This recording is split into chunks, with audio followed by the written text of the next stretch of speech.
Hello friends, welcome to Shadow Whisperer. All you see is darkness, just the sound of rain. Designed to help you relax, focus on the story, and drift into sleep. But before you do, remember to like the video and subscribe to the channel. And yes, feel free to share where you're listening from in the comments. Now, let's begin. I was never one to believe in old stories, not even growing up in Crestborough, where every fence post had a ghost tale stuck to it. Every kitchen drawer held some little charm, too. I always thought it was just because folks here had nothing else to do. This town had less than 500 people, even if you counted all the dogs. Stories were like electricity here. They powered everything. They made the days go by. I used to laugh at them. I thought they were just silly things people made up to pass the time. I thought I had left all that behind me. I really did. I went to college, then got a good job far away. I thought I was free, until I came back. After my divorce, I felt lost. My life was a mess. I had nowhere else to go, so I moved into my grandfather's old cottage. It sat just outside town, leaning a bit on its side. It looked like it was tired, like it was sighing under all its old memories. It had seen a lot of years. My name is Mason Trill. I'm 35. I used to work in a museum, looking after old things. I collected rusty postcards and broken promises. My plan was simple. I'd sort through my grandfather's stuff, get the house ready to sell, and then I'd leave. Get out of Crestborough for good. I wanted to leave the dust and the old stories behind. I wanted to start fresh. But Crestborough has a way of holding on to you. It pulls you back in, like a slow, quiet tide. You don't even know it's happening until you're already caught. It all started with a knock. It was mid-morning, and the rain was falling soft. It sounded like moth wings tapping on the windows, a gentle, sleepy sound. I was just drinking my coffee. I opened the door without thinking much about it. I thought maybe it was a neighbor, or the mailman. A man stood there.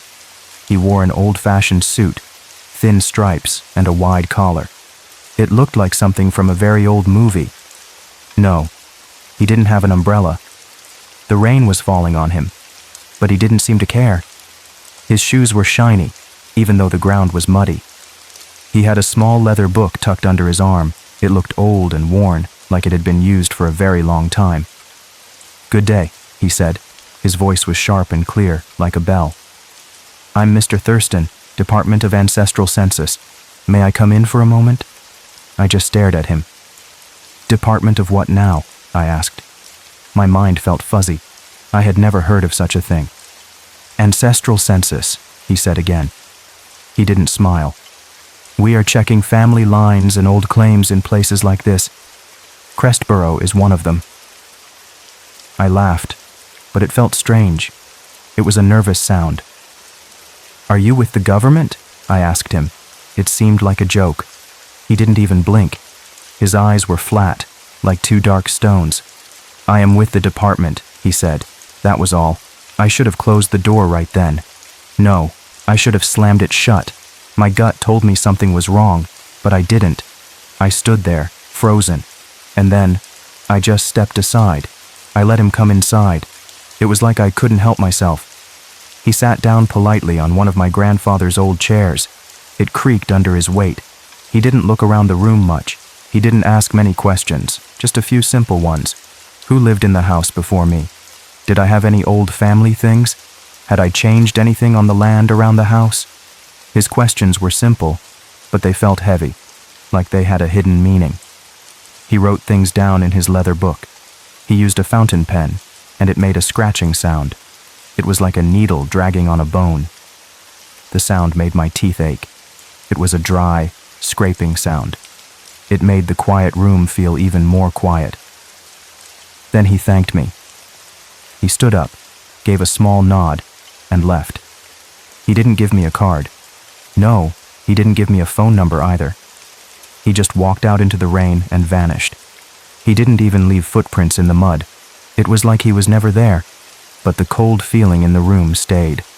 It was like a chill had settled deep inside the cottage, and deep inside me. That night, I had a dream. It was a bad dream. I dreamed of my grandfather digging. He was digging deep in the woods behind the house. The dirt was black and wet. He mumbled names I didn't know, old names, names that sounded like whispers in the wind. He was burying something, a small wooden doll wrapped in an old piece of cloth. The cloth was dirty and torn. He looked so tired in the dream. His face was lined with worry. He kept looking over his shoulder, like someone was watching him. When I woke up, the smell of wet dirt was all over me. It was in my nose, in my hair. It was like I had been digging too. The dream felt so real, too real. I couldn't shake it off. I kept thinking about my grandfather's worried face. The very next day, my neighbor Alice was found dead. She was old, and she died peacefully in her bed. That's what they said. But her hands were folded around an old family locket. It was a strange thing to find. No one remembered her ever wearing it. It was a heavy, dark locket. It looked very old. It felt wrong. It felt like it belonged in a museum, not in her hand. Then it happened again, and again. 3 people died in just 1 week. All of them were older folks. All of them lived alone. And each one had something held tight in their hands. An old family thing. A small piece of the past. It was always some kind of family token. Mr. Henderson, who lived down the road, passed away too. He was found holding a small, carved bird that had belonged to his grandmother. Then, Mrs. Gable, the old lady with the rose garden, was gone. She had a silver thimble in her hand. It was all too much. It was too many strange deaths, too many old things. It felt like a pattern, a dark, scary pattern. I couldn't sleep right. My dreams were full of my grandfather's face, looking worried. He was always digging, always burying something. The smell of damp earth stayed with me. It was a constant reminder, a cold, heavy smell that clung to everything. I decided I had to know more. I couldn't just sit there. My old job as an archivist made me want to look for answers. It was in my blood. I had always loved old papers and hidden histories. Now, it felt like my own history was calling to me. The town hall was a small, dusty building. It stood on the main street, looking tired. The archives were in the basement, down a creaky set of stairs. It smelled like old paper and forgotten things, like a place where secrets were kept. The air was heavy and still. I pulled out dusty boxes of old newspapers. They were tied with brittle string. The dates blurred together at first. Then I saw it. The pattern. It was like a chill went down my spine. A cold, creeping feeling, every 30 years. The same kind of stories. People dying suddenly, quietly. No one knew why. And always, a mention of a stranger. A man who came to town just before. He was collecting names. The stories were vague, like people didn't want to talk about it too much. They just said, a visitor. They used hushed voices. But I knew. It was him. The census man. He had been here before. Many times. I thought about Mr. Thurston's words. Still in debt, I see. What debt? What could my grandfather have owed? It didn't make any sense. It was like a puzzle with missing pieces. A dark, twisted puzzle. I had to find the rest of the pieces. I went back to the cottage. Every creak of the floorboards sounded like a whisper. Every shadow seemed to move. The old house felt different now. It felt like it was watching me, like it knew something I didn't. I started looking again, more carefully this time. I checked every loose board, every hidden corner. My grandfather was a man who kept secrets. I knew that much. He always had a faraway look in his eyes, like he was seeing things no one else could. Under the living room, there was a small crawl space. It was dark and narrow. I had to get on my hands and knees to get in. It smelled like damp earth and old wood, like a place where things were buried. It was cold and spooky down there. My flashlight beam cut through the darkness. It danced over cobwebs and old dirt. And there it was, a rusted tin box. It was tucked deep in the corner, almost hidden by a loose pipe. It looked like it had been there for a very long time. My heart was pounding. It thumped hard in my chest. I pulled it out. It was heavy. I opened it slowly, the lid creaking like an old door. The sound echoed in the small space. It felt like I was opening something I shouldn't, something that had been hidden for a reason. Inside was the cracked wooden doll. Its eyes were painted on, staring up at me. They looked empty. It felt cold to the touch. Then the brass locket, heavy in my palm. It had a strange mark on it, a twisted knot like a snake eating its own tail. I didn't know what the mark meant. And the letter, just a single piece of paper, folded many times. It was old and yellowed. The words were written in a shaky hand. Do not speak the names. Do not disturb the tokens. 30 years is the price. My hands were shaking as I read it again. What names? What tokens? And what was this price? It felt like a riddle, a dark secret from the past. I thought about the people who had died. Alice's locket, Mr. Henderson's carved bird, Mrs. Gable's thimble. They were all tokens. They were all old family things, things that had been passed down, and the names my grandfather mumbled in my dream. Were those the names I wasn't supposed to speak? It was all starting to connect in a terrifying way, like a dark web.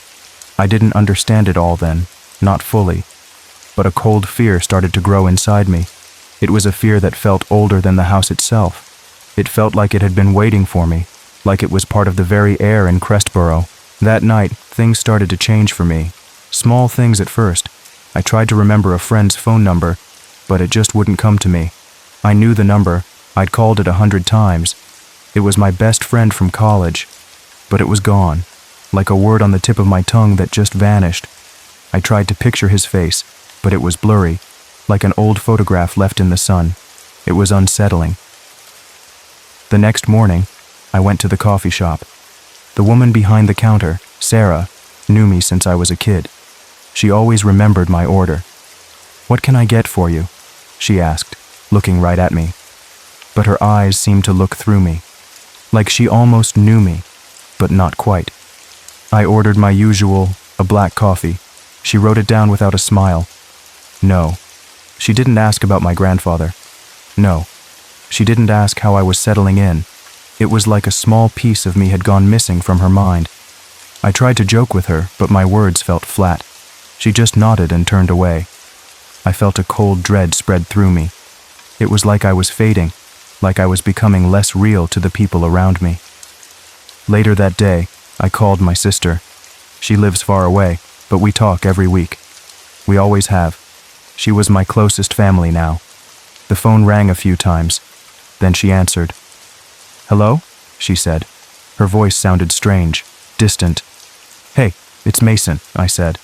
There was a pause, a long one. It stretched out, full of silence. "Mason?" she asked. Her voice was confused. "Who is this?" "I think you have the wrong number." My blood ran cold. It felt like ice water in my veins. "It's me, your brother, Mason," I said, my voice rising. I don't have a brother named Mason," she said slowly. Her voice was soft, but firm. "Are you sure you have the right number?" She hung up. I called her back right away. It went straight to voicemail. I called again and again. No, she didn't answer. This wasn't just about old stories anymore. This was happening to me. My own life was starting to unravel. It was like I was fading away, like I was disappearing from the world, one memory at a time. It was a horror I couldn't fight. I looked in the mirror. My face looked tired, but it was still me. Yet, something felt off, like the edges of my reflection were a little blurry. My eyes looked hollow. My hair seemed to lose its color. It was like I was slowly turning into smoke. I thought about the census man's questions. Who did you disappoint most? Have you ever wanted to disappear? They weren't just questions. They were spells. They were meant to pull memories from me, to make me think about things that would make me want to fade. My memories started to feel like old photos. Some were clear, but others were getting hazy. My childhood dog's name, the street I grew up on, even the face of my mother, who had died years ago, was starting to blur. It was like losing her all over again. I tried to write down everything I knew. My name, my birthday, my old job. Just to prove to myself that I was still here.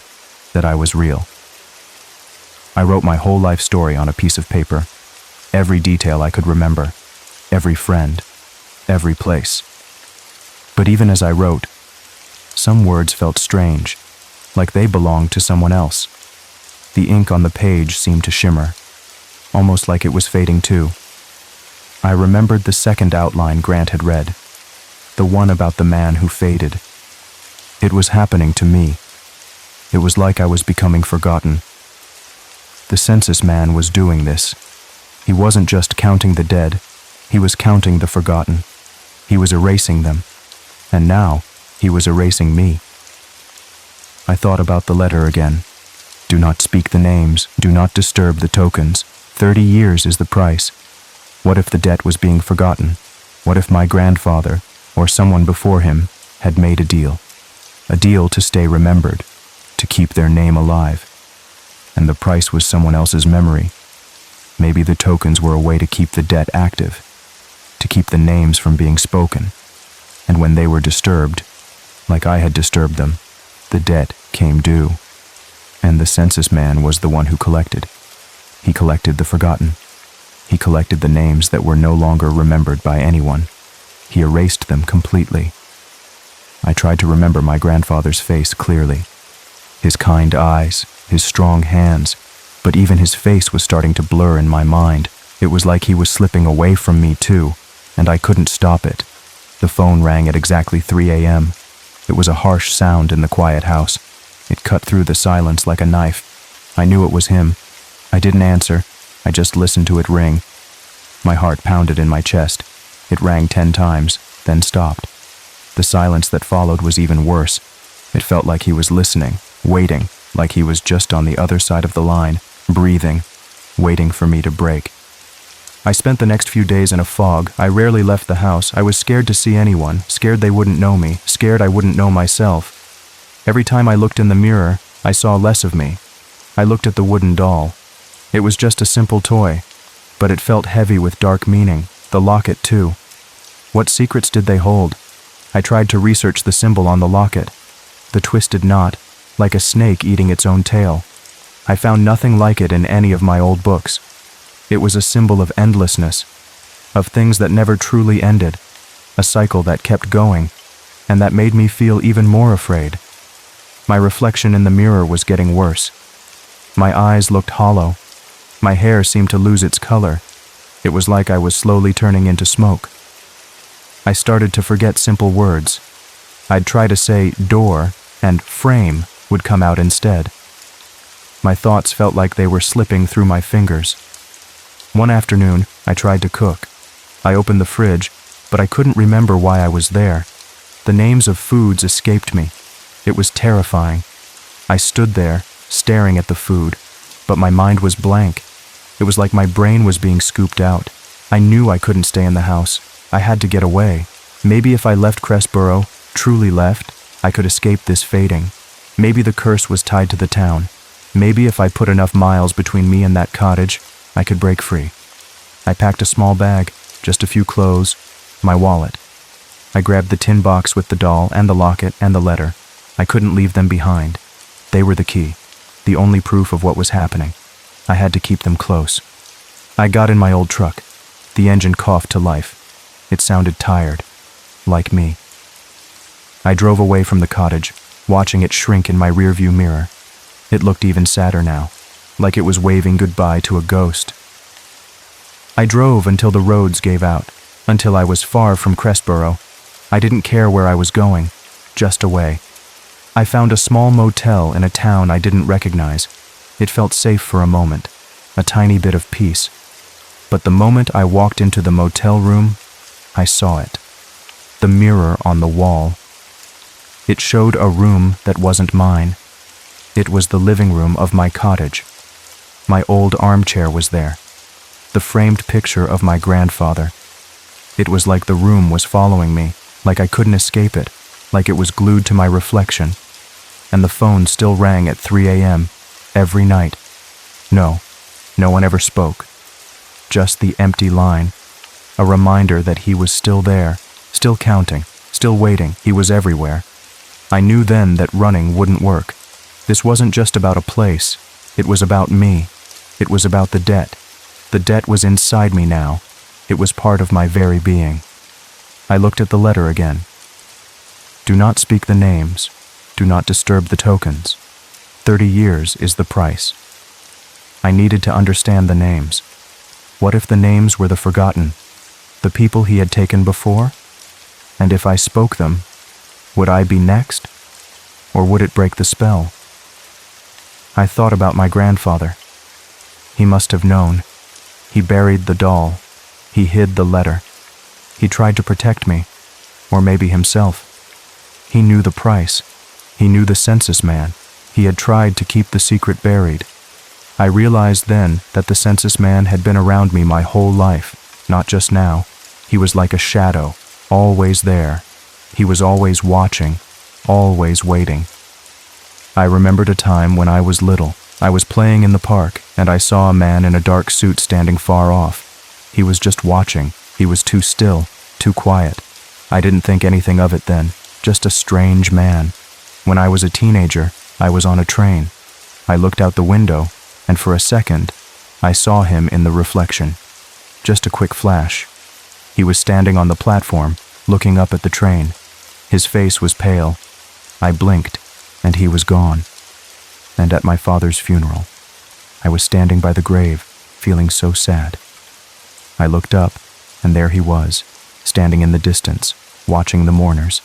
He looked like a dark stain against the green grass.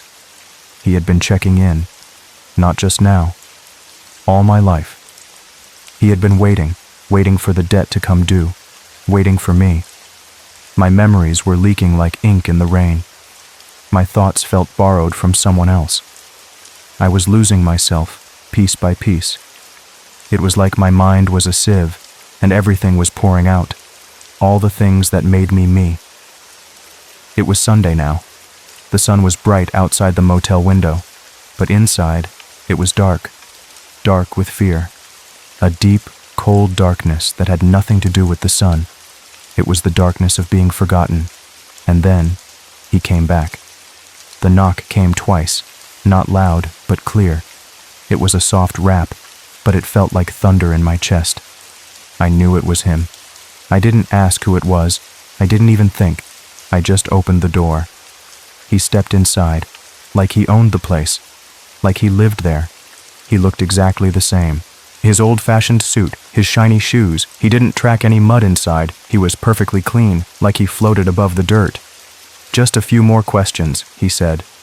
He adjusted the fountain pen behind his ear. His voice was calm, too calm. It was the voice of someone who knew everything, someone who had all the answers. Why is this happening? I asked him. My voice was rough, like glass breaking. I could barely speak. My throat felt tight. My chest ached with a pain that wasn't just sadness. It was fear. He looked up at me. His eyes were flat, like old stones. There was no feeling in them, no anger, no pity, just emptiness. Because the forgotten must be recorded, he said. His words were slow and clear, like a final judgment. He held out his leather book. It was open. I could see the pages. They were filled with names. Some names were scratched out hard, violently, like someone had tried to erase them with anger, like a desperate fight.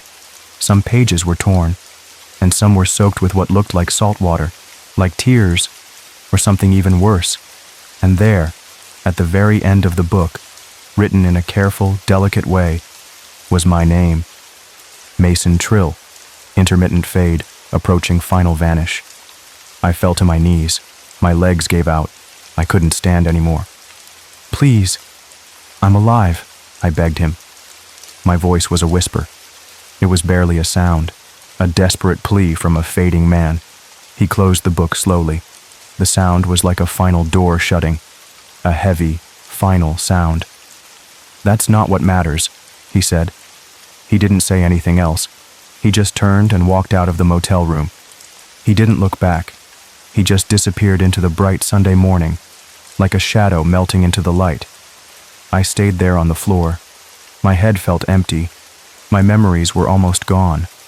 I tried to remember my mother's face, but it was just a blur, a faint outline. like a dream I couldn't quite catch. I looked at the photos I had brought with me, pictures of me as a kid. My face was scrubbed into a blur, like someone had taken an eraser to it, like I was never really there. The wooden doll was still in the tin box, the locket too. They were the only things that felt real now, the only things that still had a story. They were the proof that I had once been here, that this had happened. I realized something horrifying. The debt wasn't just about money, it was about memory. My grandfather, or someone before him, had traded something. They had traded the right to be remembered. They had traded it for something else, maybe for safety, maybe for a good harvest. Who knew? And the census man was the collector of that debt. He took the forgotten. He made sure they truly vanished. He wiped them clean from the world, from every mind, from every record. I was the last one, the last payment, the last name on the list. My turn had come. I picked up the fountain pen I had been using to write this. My hand felt strange, like it wasn't mine. It was shaky and pale, like it was already fading. My own name echoed in my head. Mason Trill. It sounded like a song I once loved, but I couldn't remember the words anymore. It was just a sound, an empty sound. I looked at my reflection in the mirror one last time. It was almost gone, just a faint outline, like smoke. The census man had finished his counting.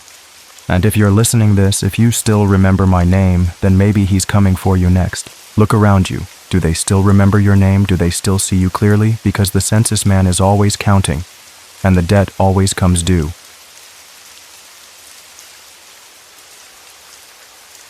I never thought much about what flowed through my veins until I started losing it. Drop by drop, my life was draining away, and there wasn't a damn thing I could do about it. My name is Evan Marshall, and this is the story of how someone else's blood nearly stole my soul. At 29, I had the kind of life that made my college buddies both jealous and worried. As a freelance photojournalist, I lived out of a weathered backpack and chased stories across Chicago and beyond. One week, I'd be capturing the raw emotion of protesters flooding downtown streets. The next, I might be hanging out of a helicopter to photograph the steel and glass giants that made up the city skyline. My apartment was barely lived in, just a place to dump memory cards, charge batteries, and occasionally collapse into bed when my body finally gave out. People liked to romanticize my job. "You must see so much beauty," they'd say, eyes wide with wonder. But what they missed was that I lived for the in-between moments, the silent tears of a riot cop when he thought no one was looking, the exhausted smile of a nurse ending her third straight 12-hour shift, the pride in an old man's eyes as he watched his granddaughter graduate. Life happens in the spaces between the headlines, and that's where my camera and I made our home. My friends were few but fiercely loyal.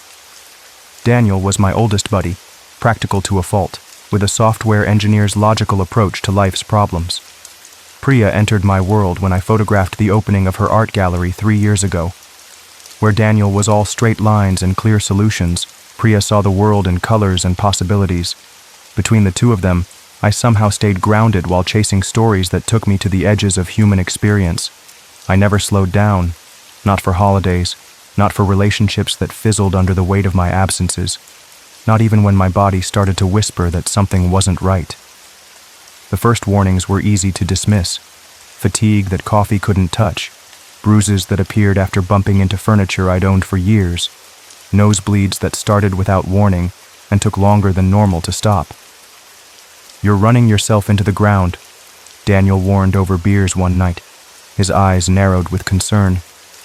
"When's the last time you slept more than 4 hours?" I brushed him off. I had a protest to cover downtown the next day, something about housing rights. The morning arrived with a heavy summer heat that made the air feel solid. I weaved through the crowd, my camera an extension of my body, capturing the fury and hope written across sweating faces. Then, without warning, the world tilted. My knees buckled. My camera hit the pavement before I did, its crack somehow louder than the chants around me. The last thing I remember was the taste of asphalt and the bewildered faces of strangers swimming above me. I woke up in a hospital room that smelled of antiseptic and despair. A doctor with tired eyes and a gentle voice explained what the tests had found. Aplastic anemia. My bone marrow had essentially gone on strike, refusing to produce the blood cells my body needed to function. Without treatment, my organs would slowly suffocate, starved of oxygen.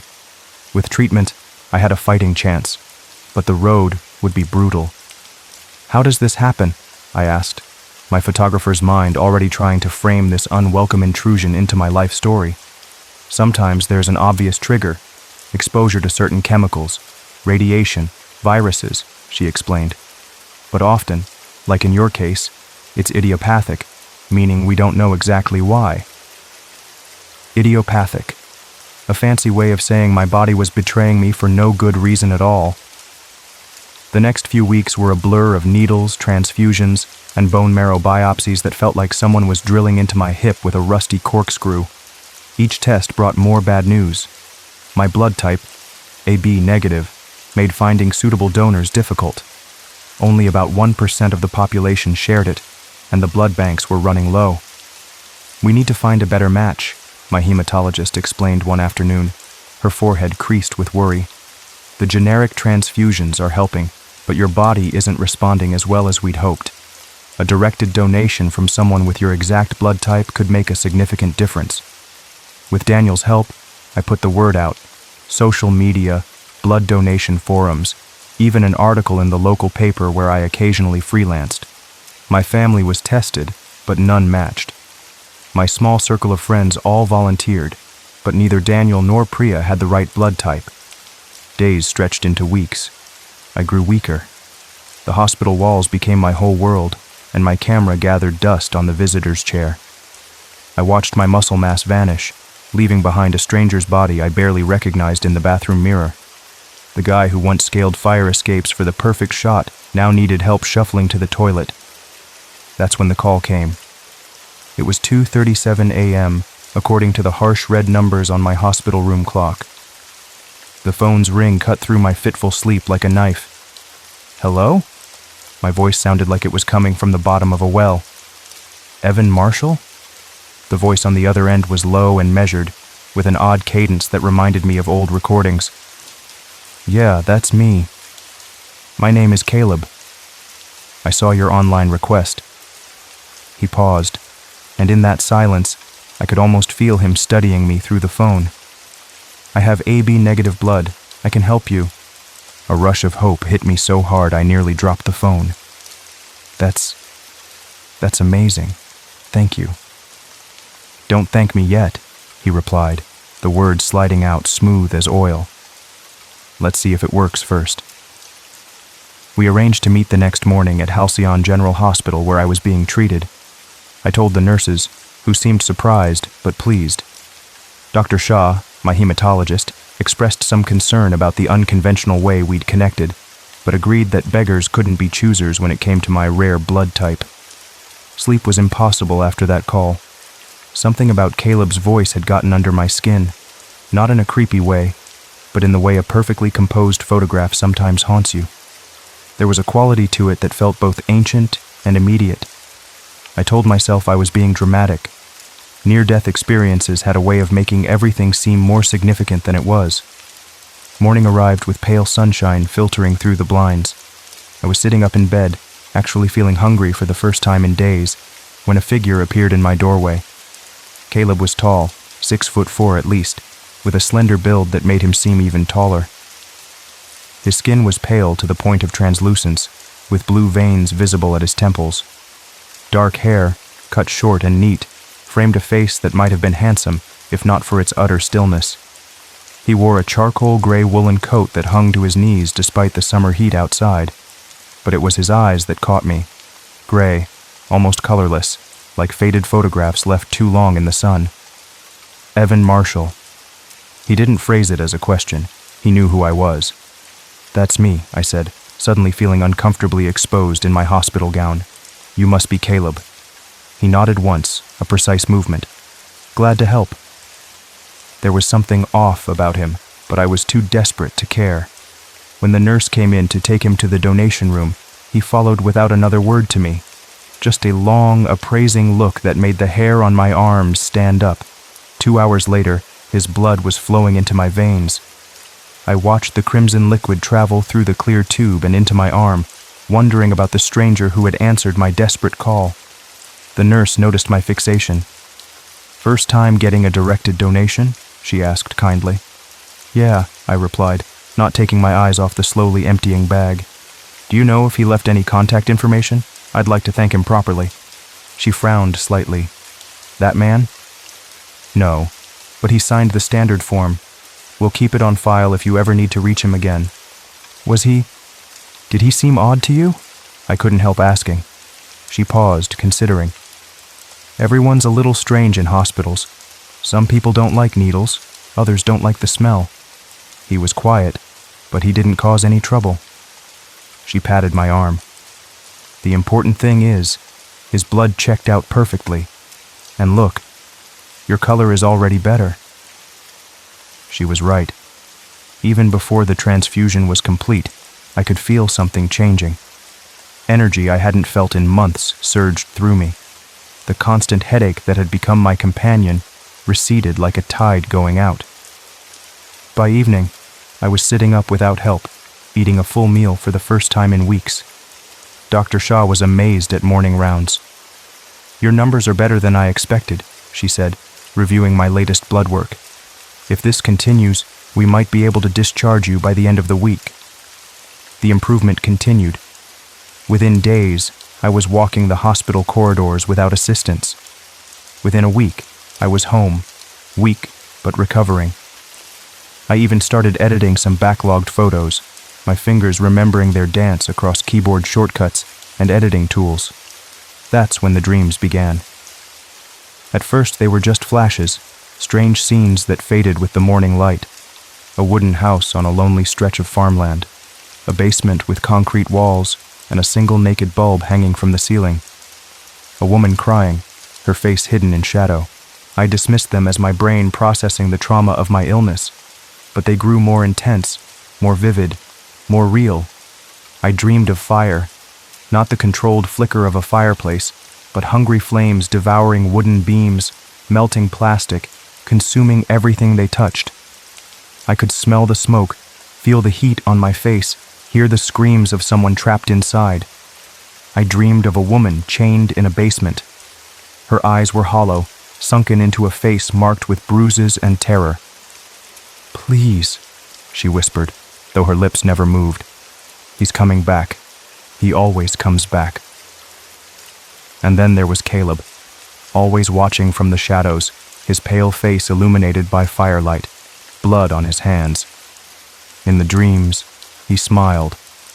It was nothing like the stern, emotionless expression he'd worn in the hospital. This smile was wide, revealing teeth that seemed too sharp, too numerous, and his eyes, no longer faded gray, but bright with malicious delight.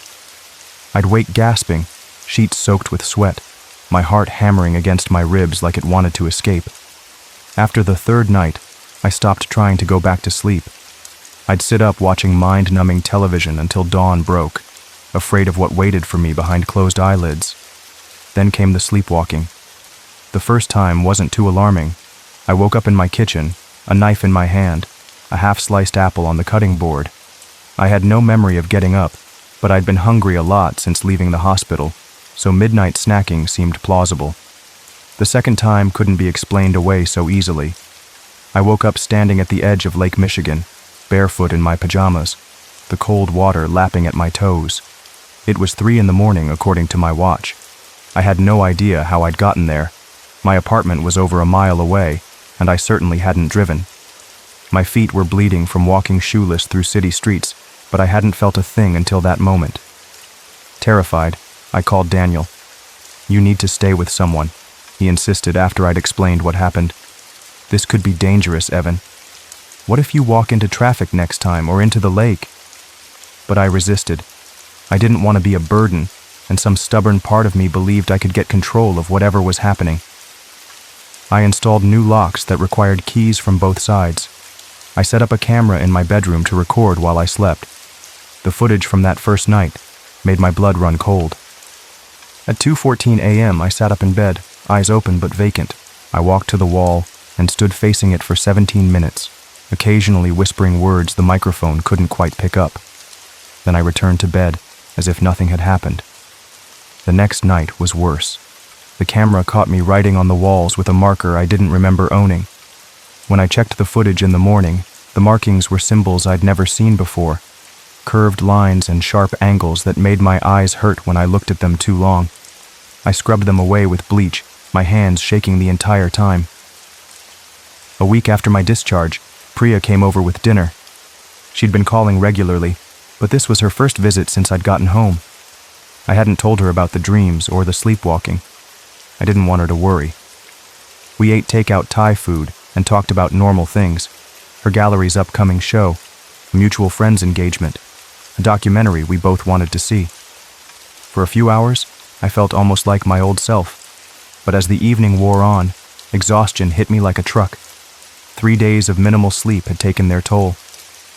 "I should go," Priya said, noticing my drooping eyelids. "You need rest." "No." The word came out more forcefully than I intended. "I mean, could you stay a little longer? We could watch a movie or something." She gave me a puzzled look. "Evan, you can barely keep your eyes open." "I'm fine," I insisted, even as a yawn betrayed me. "I just don't want to be alone right now." Her expression softened. "Are you having a hard time? It's okay if you are. What you went through was traumatic." I wanted to tell her everything, the dreams, the sleepwalking, the growing fear that something had come back with me from the brink of death, but I couldn't form the words. What would she think? That the illness had affected my brain? That I was having some kind of breakdown? "I'm just adjusting," I lied. "It's weird being home after so long in the hospital." She didn't believe me. I could tell by the way her eyes narrowed slightly. But she nodded. "I'll stay. But you need to sleep, Evan. I'll be right here on the couch if you need anything." Relief washed over me. "Thanks, Pry. I owe you one." "You owe me several, but who's counting?" she teased, and for a moment, everything felt normal again. I fell asleep almost instantly, comforted by the knowledge that Priya was nearby. But the dreams found me anyway. This time, I was Caleb, not watching him, being him. I felt his cold calculation as he selected his victim. I felt his anticipation as he prepared the basement. I felt his satisfaction as he made the first cut, collecting the blood in ancient vessels, speaking words in a language I didn't understand, but somehow knew. I jolted awake to find myself standing in the hallway outside my apartment. Priya was in front of me, her back against my neighbor's door, her eyes wide with fear. I was holding a pocket knife, the one I kept in my camera bag for emergencies. "Evan," she said carefully, as if talking to a wild animal, "put the knife down. You're sleepwalking." I looked down at the knife in my hand, then at the scratches around my neighbor's lock where I'd apparently been trying to break in. Horror washed over me as I realized what might have happened if Priya hadn't been there. "Something's wrong with me," I whispered, dropping the knife like it had burned me. "Priya, I think I brought something back with me." We went back inside. I made coffee while Priya sat at my kitchen table, watching me with worried eyes. Then I told her everything.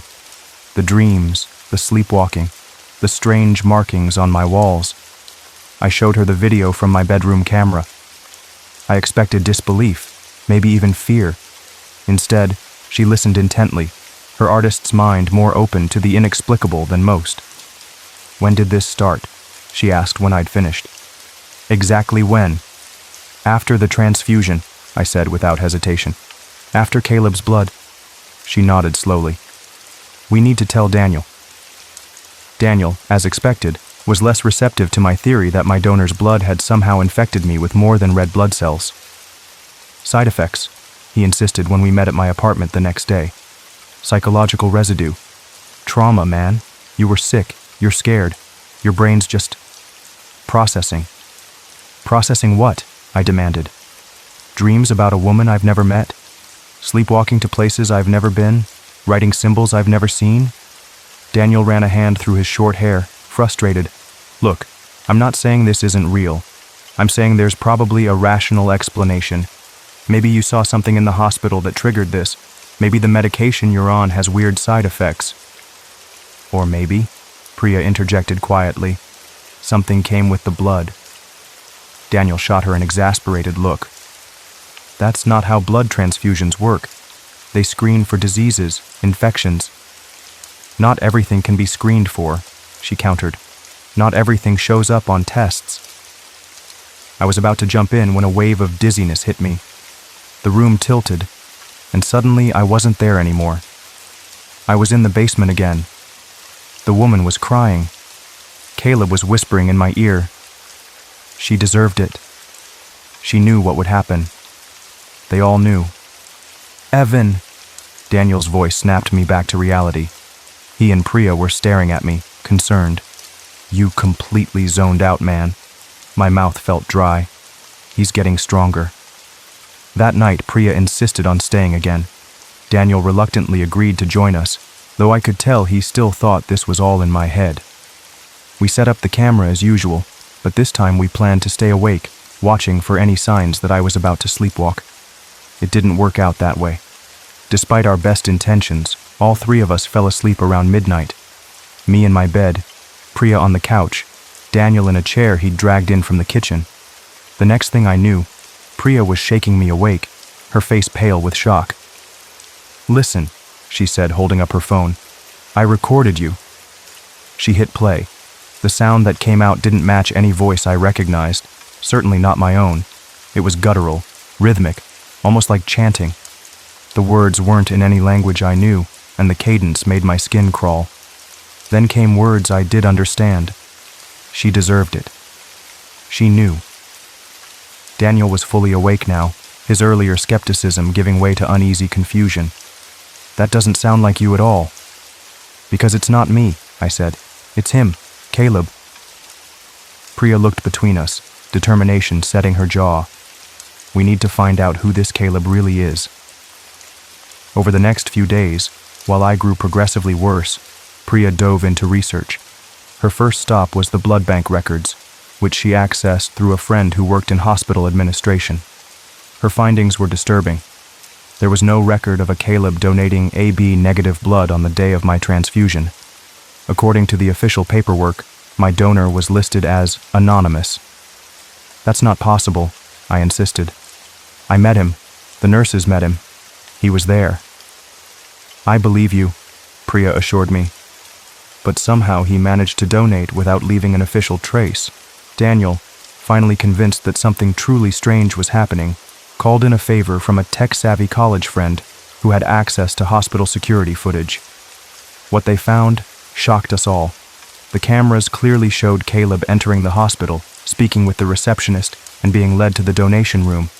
But his face was always turned away from the camera, or blurred as if the equipment couldn't quite focus on him. We pushed harder, digging into newspaper archives, birth records, anything that might tell us who Caleb was. And then, buried in an old true crime forum, Priya found it. A series of posts about the Missouri basement killer, Caleb Whitmore. The man in the grainy mugshot had the same hollow eyes, the same expressionless face as my donor. But according to the article, Caleb Whitmore had been executed in 1983 for the murders of 5 women in Brookhaven, Missouri. The victims had been found in the basement of his farmhouse, chained to the walls, their bodies nearly drained of blood.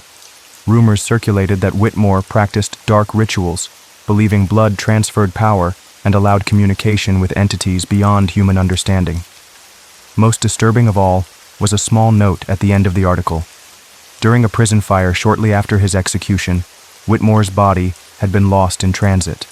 No grave, no ashes, just a death certificate and unanswered questions. This is insane, Daniel muttered, pacing my living room.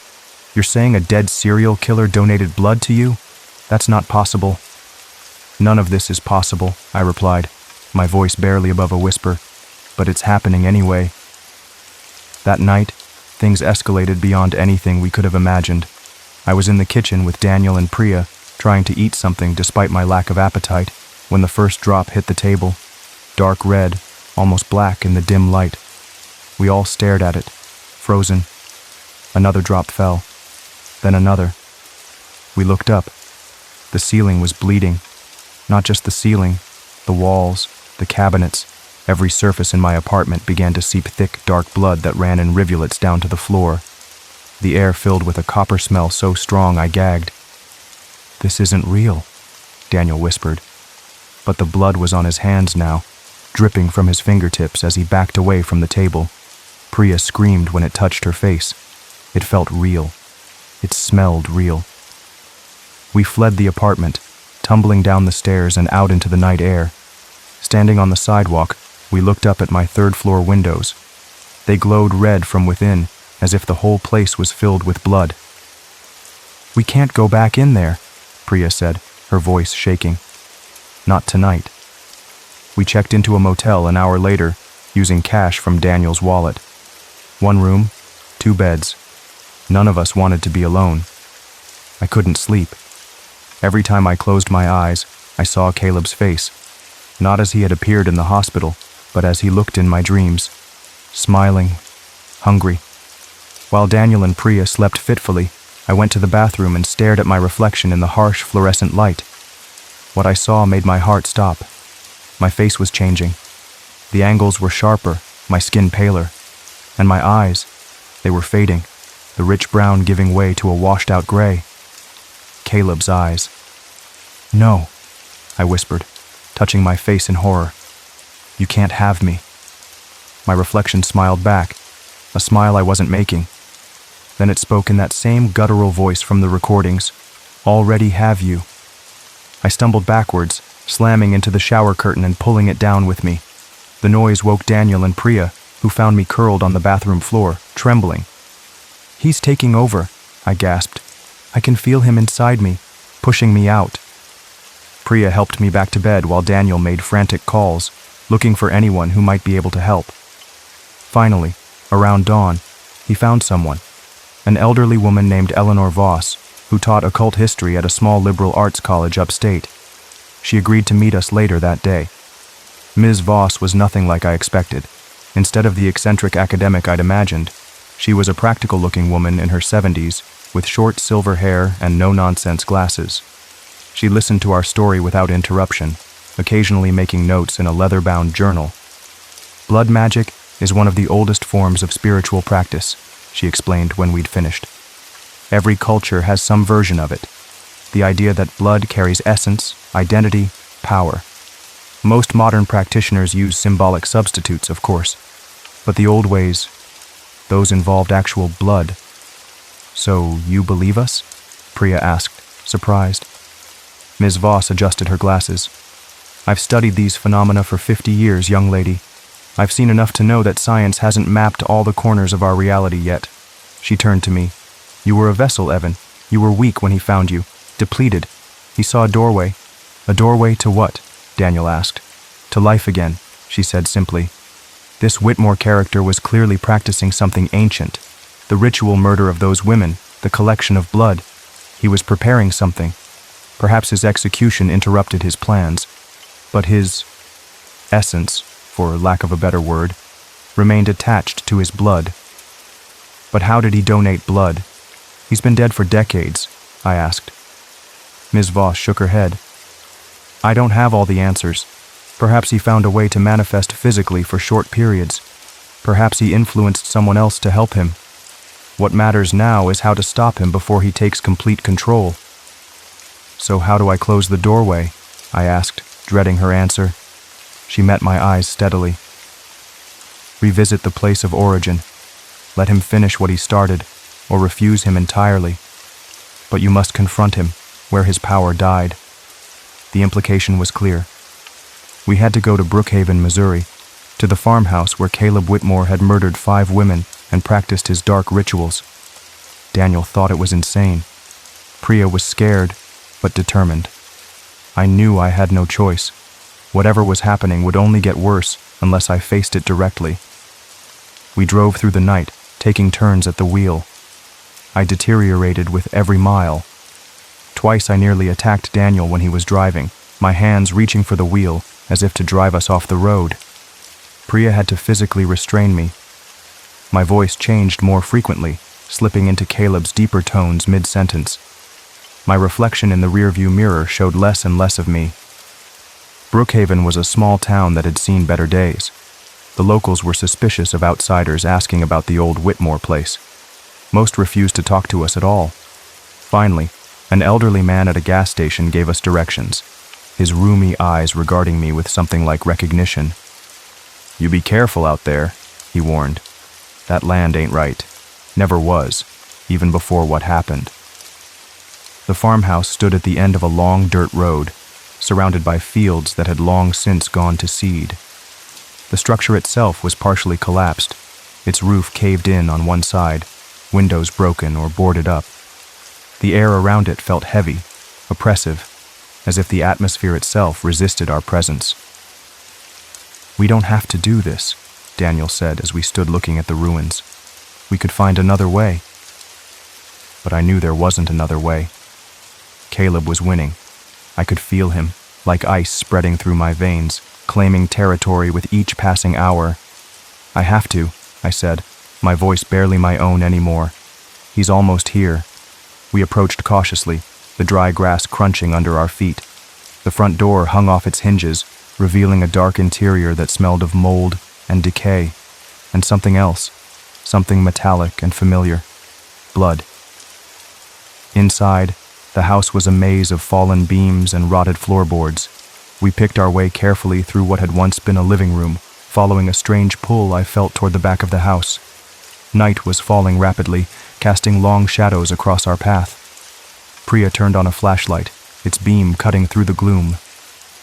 "The basement," I said, though I had never been here before. Caleb's memories were leaking into mine, showing me the way. "It's through there."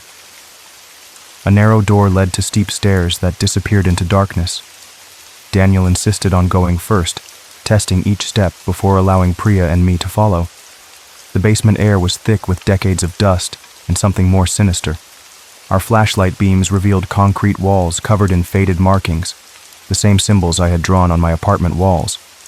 And at the center of the room stood an altar, a stone slab raised about 3 feet off the floor, its surface stained dark with ancient blood. Around it, barely visible in the poor light, were 5 sets of rusted chains bolted to the walls and floor. "This is where he killed them," Priya whispered, her voice tight with horror. I moved toward the altar as if pulled by invisible strings. My hand reached out to touch its surface. The moment my fingers made contact, every candle stub in the room burst into flame simultaneously. Priya gasped. Daniel swore. I felt Caleb surging forward, stronger than ever. My vision dimmed, replaced by his memories. Women screaming, blood flowing into stone vessels, words spoken in that ancient tongue. Power building. Building. "I won't let you," I said aloud, fighting for control of my own voice. "This ends now." He came fully then, a force, black and writhing, that seemed to emerge from my very skin. The air around us thickened, became almost solid. The temperature plummeted until our breath formed clouds before our faces. The candles flared higher, their flames an unnatural blue. Daniel backed away, pulling Priya with him. "Evan!" But I couldn't respond. My head throbbed with Caleb's rage, his frustration, his desperate hunger to live again. He wanted to use me to complete the ritual he'd started decades ago. He needed one more sacrifice to seal his return. His attention fixed on Priya. "No," I screamed, but my body moved toward her, my hands outstretched like claws. Priya stood her ground. "Remember who you are, Evan," she said, her voice steady despite her fear. "You're not him. You're stronger than this." Her words sparked something in me, a surge of resistance. I remembered who I was, not just a sick man desperate to live, but a witness, someone who had spent his life capturing truth through a lens, someone who had seen both the darkness and light of humanity and chosen to document both. I remembered my camera, the lives I'd captured, the stories I'd told, the people I'd loved. I stopped advancing toward Priya. Every muscle in my body trembled with the effort of fighting Caleb's control. "Get out," I growled, speaking to the presence inside me. "You don't belong here. You don't belong in me." Caleb's rage swelled, becoming almost a physical force. The walls shook. Dust rained from the ceiling. The candle flames rose to lick the wooden beams overhead. Priya stepped forward and placed her hand on my chest, right over my heart. "Remember who you are," she repeated. And I did. With every fiber of my being, I rejected him, rejected the darkness, rejected the cold purpose that had nearly consumed me. I screamed, a sound torn from the depths of my soul, raw and primal and entirely my own. The altar cracked.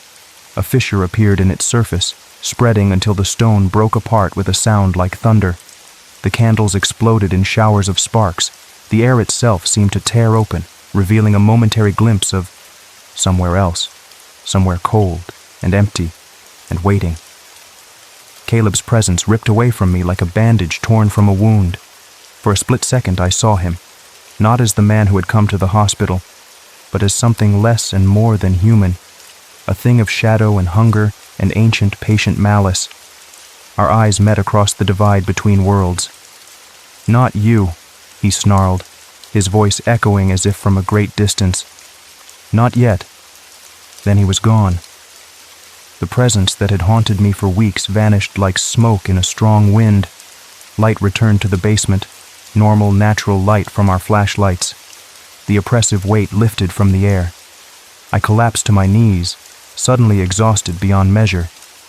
Daniel and Priya were at my side instantly, helping me up, supporting me as we climbed the stairs and escaped the ruined farmhouse. None of us spoke until we were back in the car, the farmhouse receding in the rearview mirror. "Is he gone?" Daniel finally asked, his hands tight on the steering wheel. I looked inward, searching for any trace of the presence that had nearly consumed me. "Yes," I said with certainty. "He's gone." Priya let out a long, shaky breath. "Thank God." The drive back to Chicago was quiet. We were all processing what had happened, trying to make sense of an experience that defied rational explanation. I slept deeply for the first time in weeks, waking only when we crossed the city limits. 3 months later, I was still recovering, not just from my illness, but from everything that had followed. The doctors called my recovery a miracle. My blood counts normalized, no further transfusions needed. They had no explanation for why my body had suddenly started producing healthy blood cells again. I didn't volunteer one. Daniel moved to the West Coast shortly after our return from Missouri. The experience had shaken him deeply, forcing him to confront realities his logical mind had always rejected. We still talked weekly, but there was a new distance between us. Not coldness, just a mutual recognition that our worlds had shifted in different directions. Priya and I, we were trying again, cautiously. What we'd faced together had created a bond that couldn't be easily defined or dismissed. We took things slowly, both of us still haunted by memories of what had nearly happened in that basement. I went back to photography, but with a new focus. I documented blood drives, interviewed recipients of life-saving transfusions, captured the quiet heroism of doctors and nurses in hematology wards. Together with Priya, I visited schools, gave talks on rare blood disorders, advocated for safe and meaningful blood donation. Because in the right hands, blood is life, it's renewal, it's hope. But I never forgot what I learned in that basement in Brookhaven, that blood remembers. It carries more than just oxygen and nutrients. It carries something essential about who we are, where we've been, what we've done. Sometimes late at night when the city sleeps and the lake breeze rattles my windows, I wonder if Caleb is still out there somewhere, if he found another vessel, another doorway, if someday I'll see those faded gray eyes looking back at me from a stranger's face. I keep my camera close.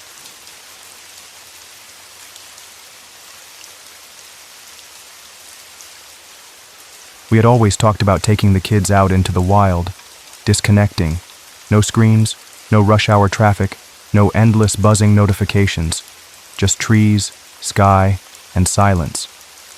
So, that summer, we finally packed up and headed to Clifton Creek National Forest, a place far enough from the city lights to actually see stars at night.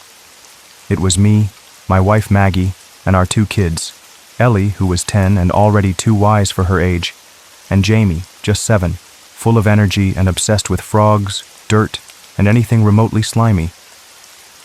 Maggie and I had been planning this trip for months, circling dates on calendars, buying new camping gear and making lists of supplies. I'd even taken a week off work, something I hadn't done in years. My boss had raised his eyebrows when I submitted the request, probably because I'd skipped 3 family vacations in a row to stay at the office. But this time was different. This time, I promised myself I'd be present. The morning we left, the sky was a perfect blue, like the world itself approved of our plans. Maggie had packed sandwiches for the road, and the kids fought over who got to sit where in the back seat. Normal, everyday family stuff that I hadn't realized I missed so much. Even the traffic leaving the city didn't bother me. I turned off my work email notifications and tossed my phone into the glove compartment. "Dad, did you know there are bears in forests?" Jamie asked, his face pressed against the window, breath fogging up the glass. "Only if we're lucky, buddy," I said, catching his eye in the rearview mirror. "But don't worry, they're more scared of us than we are of them." "I'm not scared," he declared, puffing out his little chest. "I've been practicing my bear growl. Wanna hear?" Before I could answer, he let out what was supposed to be a fearsome roar, but sounded more like a puppy with hiccups. Ellie rolled her eyes, but there was a small smile tugging at her lips. That was the thing about Ellie. Even as she tried to act grown up, Jamie always managed to crack through her cool facade. Maggie reached across the center console and squeezed my hand. "This was a good idea," she whispered. I squeezed back, feeling a weight lift from my shoulders that I hadn't even known was there. We drove for hours, the suburbs giving way to farmland, then to thicker and thicker stretches of forest.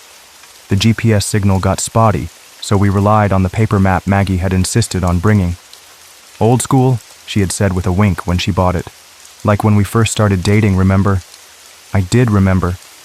Back then, we'd take random drives, getting purposely lost just to find our way back together. We hadn't done that in years. Somewhere along the way, between job promotions and mortgage payments and school schedules, we'd stopped exploring. We'd stopped getting lost together.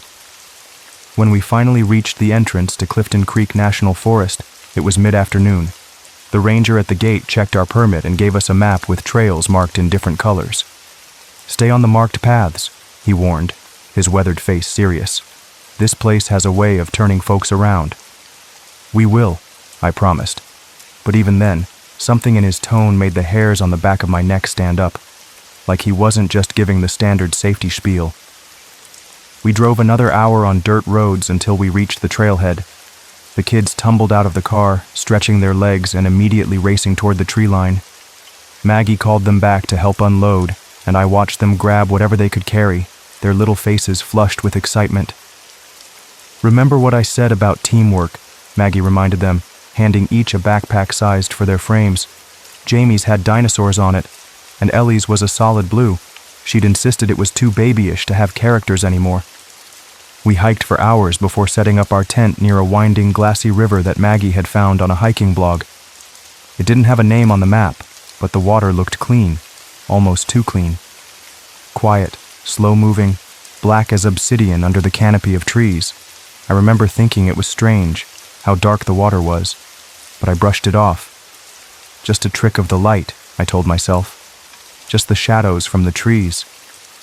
We let the kids run around while we set up the fire pit. Ellie collected sticks, and Jamie hunted for interesting rocks and bugs, his pockets soon bulging with his treasures. "Don't go near the water," Maggie called out, her voice carrying through the trees. Jamie waved her off. "We're just looking at bugs." I watched them from the corner of my eye as I arranged stones in a circle for the fire.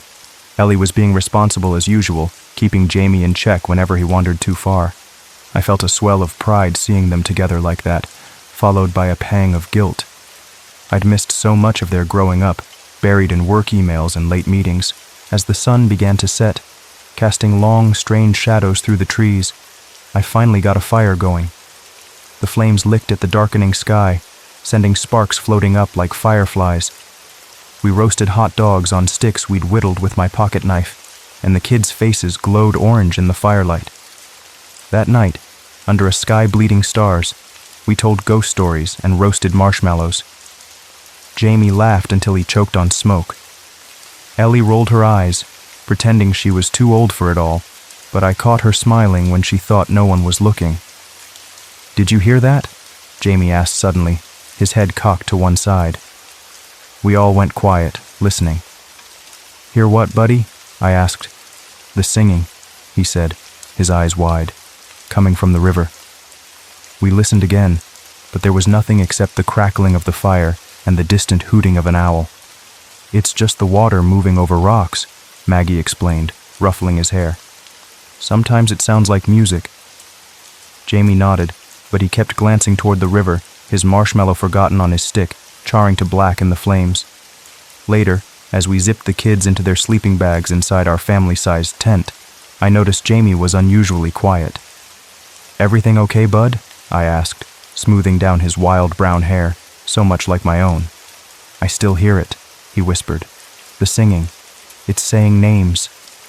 Something cold slithered down my spine, but I forced a smile. It's just your imagination working overtime. That's what camping does, makes everything seem magical. He nodded again, but his eyes held something I couldn't quite place. Not fear exactly. More like recognition. I kissed his forehead and then Ellie's, then crawled over to where Maggie was already half asleep. He's got quite the imagination, I whispered to her. Gets that from you, she murmured back, her eyes already closed. Remember those stories you used to tell me when we were dating, about ghosts and monsters? I did remember. I'd been quite the horror buff in my younger days. I stopped reading that stuff after the kids were born. Life got too busy, and something about becoming a father made those dark tales feel too close to home. Too many stories about children in danger, about parents who couldn't protect them. Morning brought a thick mist and the smell of pine. The air was cool and damp, clinging to our clothes as we ate breakfast around the rekindled fire. The river seemed quieter in the daylight, less mysterious, still oddly dark, but just a river. We set off for a walk along the trail that snaked beside the river. Ellie and Jamie ran ahead, giggling, leaves crunching under their boots. The trees arched overhead, creating a cathedral of green and gold, sunlight filtering through in dusty beams. It was perfect, peaceful, everything we'd hoped for when planning this trip. That's when it happened. One moment, Jamie was there, his red jacket bright among the trees. The next, he was gone. I heard the splash, and then his scream. Maggie dropped everything and sprinted. I was already running, heart hammering against my ribs. The river wasn't wide, but something about it seemed deeper than it should have been. Jamie, I shouted, my voice echoing off the trees. He bobbed up once, just his face, pale, eyes wide with terror. Then he disappeared beneath the black surface again. I didn't think. I jumped. The water was like ice, and deeper than it looked, far deeper. It pulled at me, yanked me down, twisted me around until I didn't know which way was up. There was no bottom, no direction, just darkness and cold and the roaring in my ears. I couldn't find him. I couldn't find anything. Then I felt something brush against my leg. Not Jamie. Something else. Something with fingers that weren't quite fingers. I kicked wildly, panic surging through me. And then, darkness. Complete and absolute. When I opened my eyes, I was lying on the forest floor. Sunlight dappled through the leaves above me, too bright, making me squint. Maggie was above me, soaked to the skin, crying. Ellie was holding her arm, shaking, her face streaked with tears and dirt. Jamie? I croaked, my throat raw as if I'd been screaming. He's here, Maggie whispered, her voice trembling. He came back. I blinked, trying to clear my vision. What? She stepped aside, and there he was, Jamie, standing there, completely dry, perfectly fine. His red jacket wasn't even wrinkled, except he wasn't fine. I knew it the instant I looked at him. His eyes were different, too dark, too still.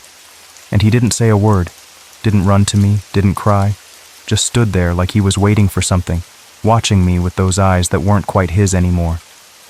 Jamie? I tried to sit up, my clothes heavy and dripping. Are you okay, buddy? He didn't answer, just tilted his head slightly, like he was trying to remember something. Or someone. Maggie helped me to my feet, her hands shaking. He just appeared, she whispered. 1 second the water was empty, and the next he was standing on the bank, completely dry. I looked back at the river. The black water flowed on, undisturbed, as if nothing had happened, as if it hadn't almost claimed my son, claimed me. "Let's go back to camp," I said, my voice steadier than I felt. "We all need to warm up." We walked back in silence, Jamie trailing behind us. I kept looking back at him, trying to catch some glimpse of my son in that too-still face. Every time I did, he was watching me, his expression blank. Once at camp, Maggie built up the fire while I changed into dry clothes. When I came back out, Jamie was sitting cross-legged by the fire, not close enough to feel its warmth, just sitting, still not speaking. "Are you hungry, Jamie?" Maggie asked, trying to sound normal. "I can make you a sandwich." He just looked at her, then shook his head once, a jerky movement that didn't look natural. That night he barely ate, just sat in that same cross-legged position in the tent and hummed a melody none of us recognized, a strange, off-key tune that made my skin crawl. Ellie didn't sleep. I could hear her whispering to Maggie in the darkness. "I don't think that's Jamie," she said, her voice small and frightened. Maggie scolded her, told her not to say such things, but I couldn't stop thinking about it. I kept remembering what I'd felt beneath that river. I remembered those not-quite fingers brushing against my leg. I remembered that feeling, like I was being watched by something ancient and cruel. The next morning, Maggie tried to hold Jamie's hand as we packed up the camp. She screamed, dropping to her knees, clutching her palm to her chest. Her skin blistered where they touched, angry red welts rising like she'd grabbed a hot coal. "What the hell?" I gasped, rushing to her side. I looked at Jamie, who just stood there watching, his head tilted again in that strange, bird-like way. Maggie was crying, her palm already swelling. "It burns," she whimpered. "It burns so bad." We rushed back to the car, throwing our gear haphazardly into the trunk. The drive home was silent. Jamie stared out the window the whole time, still not speaking. Ellie wouldn't even sit next to him, squeezing herself against the opposite door, as far away as the back seat would allow. I kept catching her watching him from the corner of her eye, tears welling up, her small hands clenched into fists. When we got home, things only got worse. Jamie stopped sleeping entirely. At night, we'd hear him walking up and down the hallway, barefoot, dragging his fingers across the walls, leaving faint, damp marks that dried by morning. He'd laugh at things no one else could see, a high, thin laugh that didn't sound like him at all. He began drawing, circles, symbols, rivers, creatures with no eyes, the same patterns, over and over, filling notebook after notebook. Maggie tried to pretend everything was normal, tried to convince herself that Jamie was just processing some trauma from his near drowning. She called doctors, therapists, but none of them helped. Jamie wouldn't talk to them, just smile. Always that same empty smile that never reached his eyes. "Maybe we need to take him to the hospital," I suggested after a particularly bad night, where we'd found him standing in the backyard at 3 a.m., staring up at the stars, that strange hum issuing from his throat. "And tell them what?" Maggie snapped, dark circles under her eyes. "That our son fell in a river and came back wrong? They'll think we're crazy. They'll take him away from us." She was right, but I didn't know what else to do. This thing wearing Jamie's face, it wasn't our son. I knew that now, deep in my bones. But I didn't know how to get our real Jamie back, or if he was even still alive. And then came the accidents. The neighbor's cat was found drowned in our bird bath, its gray fur matted and wet, eyes open and glazed. Our mailbox filled with muddy water overnight, ruining letters and packages. Maggie's plants all died in one night, their roots soaked and rotted. The soil in their pots turned to black sludge. Ellie started having nightmares. She'd wake up screaming, saying Jamie was standing over her bed, watching her with those two dark eyes, whispering things she couldn't understand. We started locking her door at night, started locking Jamie's too, from the outside. It felt wrong, locking up my son like he was dangerous, but he wasn't my son anymore, and whatever he was, it was dangerous. One day Ellie ran to me crying, her face pale with terror. "He tried to pull me into the bathtub, Dad," she sobbed into my shirt. "I was just washing my hands, and he came in and grabbed my arm. He said it's time for me to join him. He said they're waiting for me." I felt something snap inside me then, something primal and protective. I stormed to Jamie's room, where he sat drawing those same strange symbols. "What did you say to your sister?" I demanded, my voice shaking with anger and fear. He looked up at me, and for an instant, something shifted behind those dark eyes. Something ancient looked out at me, something that knew me, knew my weaknesses, knew exactly how to hurt me most. I grabbed his arm, fingers digging into his small bicep, and instantly felt like my hand was on fire. I yanked it back with a shout of pain, and there were red marks where I touched him, like frostbite, the skin already blistering. He just smiled and said, in a voice not quite his, "He's watching." He never lets go. That night, I didn't sleep. Couldn't sleep. Instead, I sat in the living room, a baseball bat across my knees, listening to the sounds of our house, the creak of floorboards as not. Jamie paced his room, the soft sobs of Ellie as she tried to muffle them with her pillow, the restless tossing and turning of Maggie, who had started taking sleeping pills just to get through the night. As dawn broke, I made a decision. I went back to the forest. I had to know what that river was. I had to know what had taken my son and what had come back in his place. I told Maggie I was going to the office, kissed her goodbye, and drove straight to Clifton Creek National Forest. I parked and hiked through the morning mist, with only my determination and my fear to guide me. When I reached the riverbank, I wasn't alone. An old man stood there, in ragged clothes that might once have been a park ranger's uniform. His face was pale, eyes glazed and yellowish. He looked at me like he'd been waiting for years. "You brought one back," he said, his voice like dry leaves scraping across pavement. "What?" I stepped closer, heart pounding. "From the river," he clarified, pointing one gnarled finger at the dark water. "You brought one back. They never come back right." "What is this place?" I demanded. "What happened to my son?" The old man laughed, a hollow sound with no humor in it.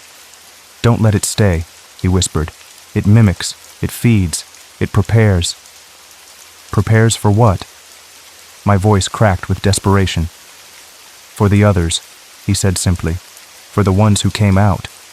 I begged him for more answers, grabbing his arm.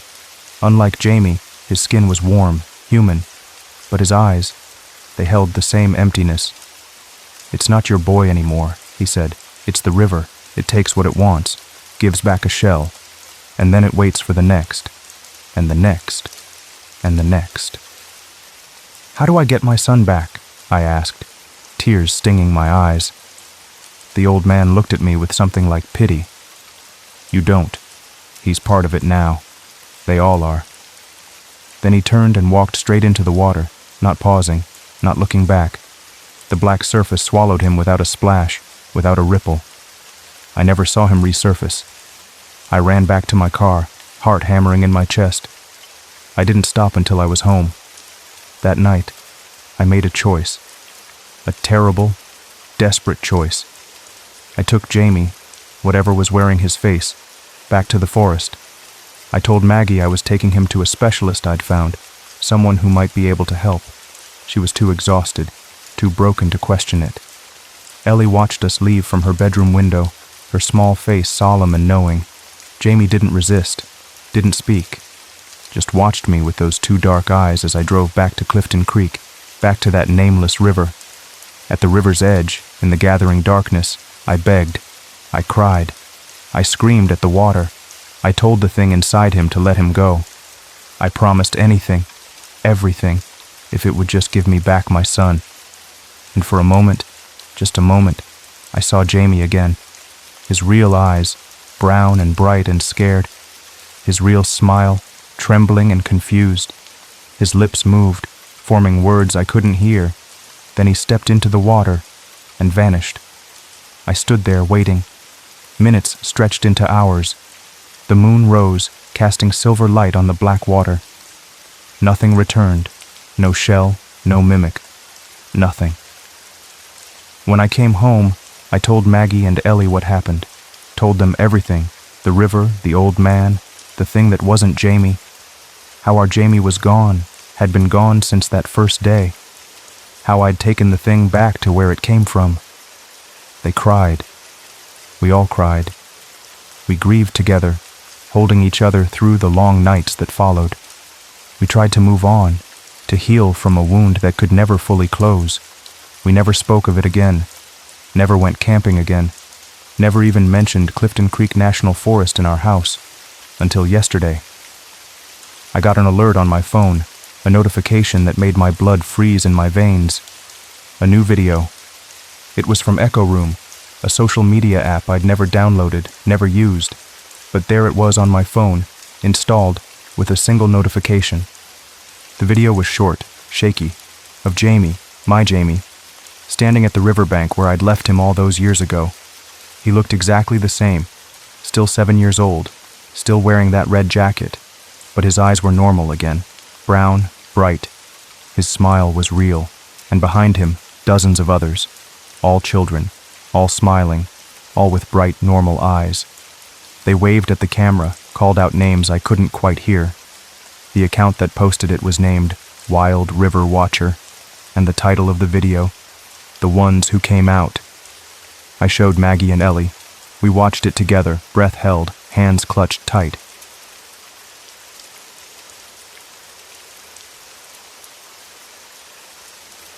I'm not someone you'd call a reader. I don't remember the last time I finished a book cover to cover.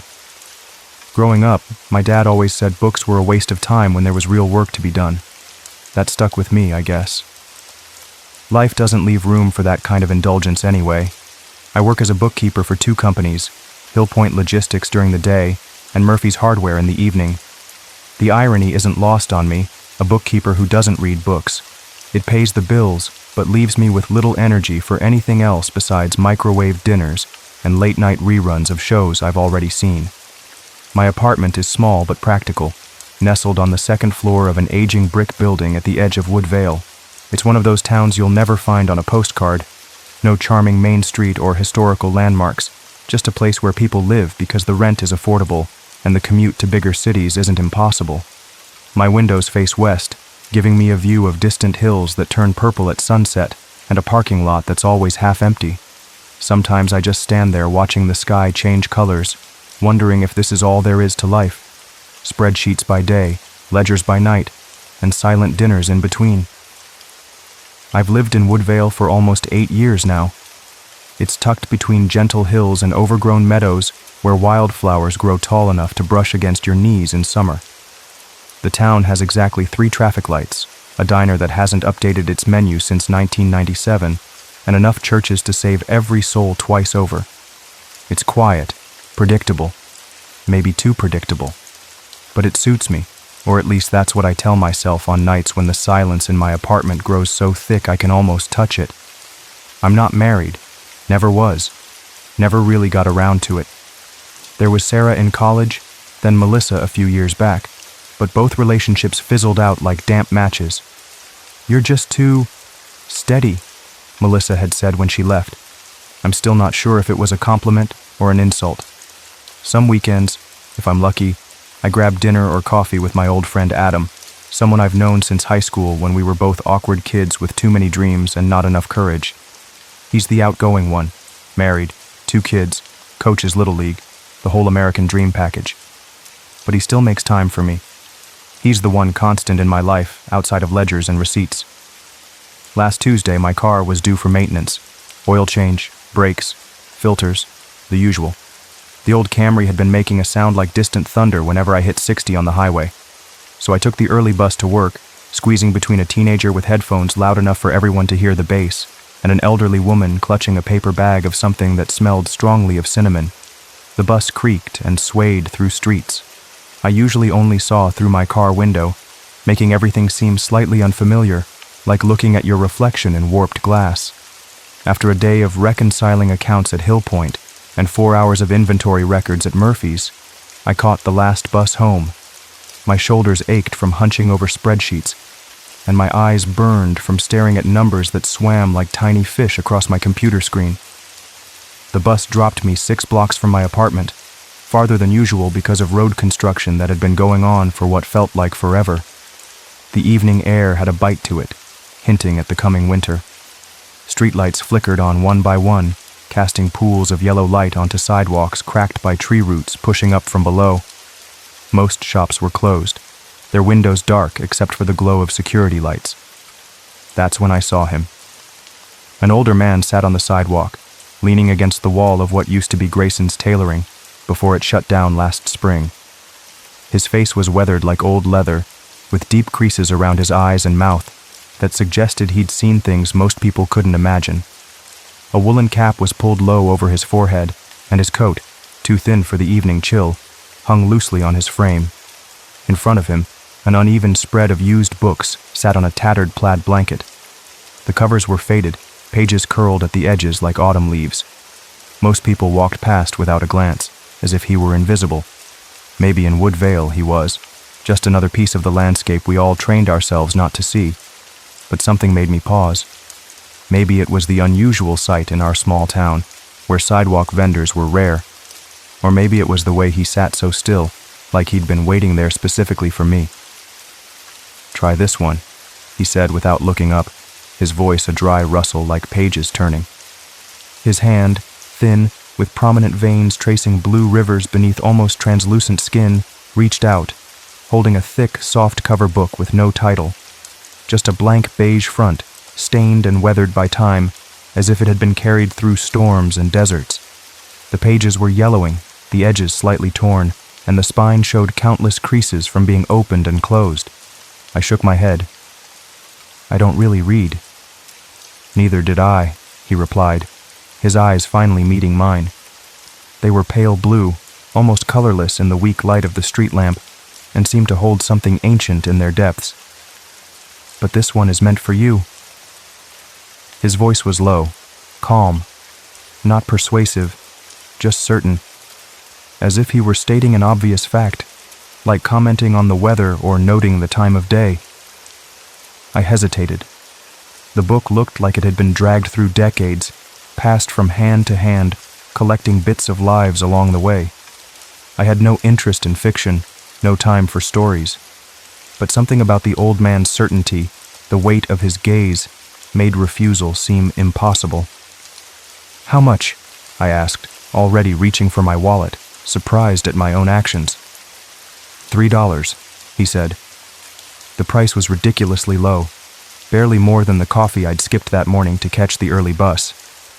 I paid him in coins, 2 singles and 4 quarters, and he nodded once, as if completing a transaction much more significant than our word suggested. "Read it through," he said, as I walked away with the book under my arm. "Don't stop halfway." I glanced back, but he was already arranging his remaining books, his attention elsewhere, as if I had already fulfilled my purpose in his day. That night, I microwaved leftover Chinese food, sweet and sour chicken that was more sweet than sour, and rice that had dried out along the edges. I sat on my worn couch, kicked off my shoes, and balanced the container on my knee. Almost as an afterthought, I reached for the book I'd set on the coffee table. The cover felt strangely warm under my fingers, as if it had been sitting in sunlight all day despite the cloudy afternoon. I opened it, expecting to find a title page, or perhaps an author's name. Instead, there was just text, beginning without preamble. He was not a man who sought adventure. Routine comforted him, like a well-worn path through dense woods. He worked as a bookkeeper for 2 firms, Hill Point Logistics during daylight hours, and Murphy's Hardware in the evenings. His apartment was sparsely furnished but functional, with a view of the western hills that turned deep purple as the sun set. I froze, a forkful of chicken halfway to my mouth. The first few pages described a man, early 30s, bookkeeper for 2 firms, living alone in Woodvale, who had just sent his car for servicing and taken the bus home. It mentioned the exact coffee mug I was holding, ceramic, navy blue with a white interior, and the faded logo of a college I'd attended for just 1 semester before dropping out. The chipped edge where I'd dropped it last winter, the stubborn coffee stain inside that no amount of scrubbing could remove. My hands were suddenly clammy, the fork slipping slightly between my fingers. I set the food aside, no longer hungry. This had to be some kind of joke. Adam was the only one who knew enough details about my life to pull something like this. But how would he have arranged the old man on the street? And the book looked decades old, not something printed yesterday for a prank.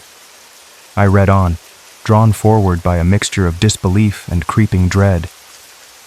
He often saw his friend Adam for late dinners at Lorenzo's Pizza or breakfast at the corner cafe. They would talk about Adam's children, sports teams neither truly cared about, and occasionally, politics, though those conversations always ended with the same agreeable nod that meant neither wanted conflict. In his bathroom, the light above the sink flickered even after 3 bulb replacements. He suspected faulty wiring, but never called a professional. He always reheated food twice, because he never trusted the microwave to get it right the first time.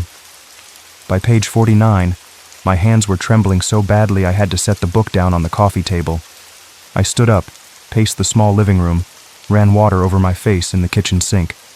The bathroom light flickered as I passed it, just as the book described. I looked at the microwave, remembering how I'd pressed the button twice, less than an hour ago. This wasn't possible. It couldn't be.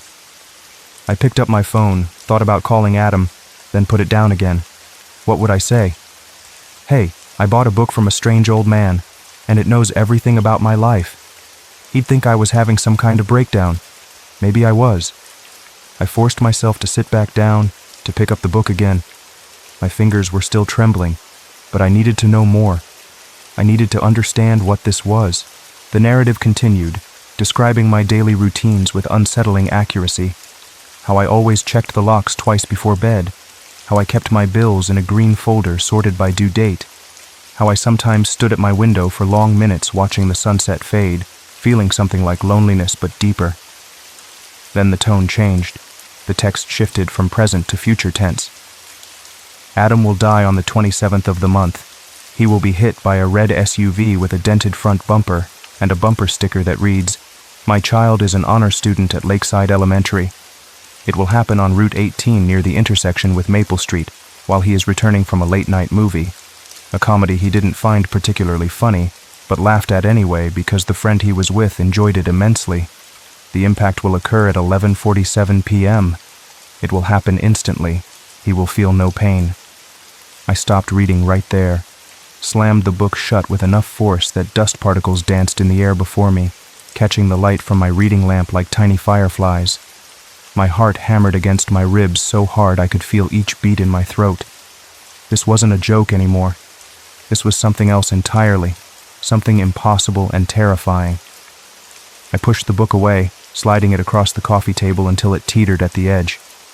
Part of me wanted to throw it in the trash, or better yet, burn it, but another part, a darker, more curious part, wanted to know if it was true, if it could possibly be true. I didn't sleep that night. I lay in bed staring at the ceiling, listening to the occasional passing car, the hum of my refrigerator, the soft tick of the radiator as it cooled.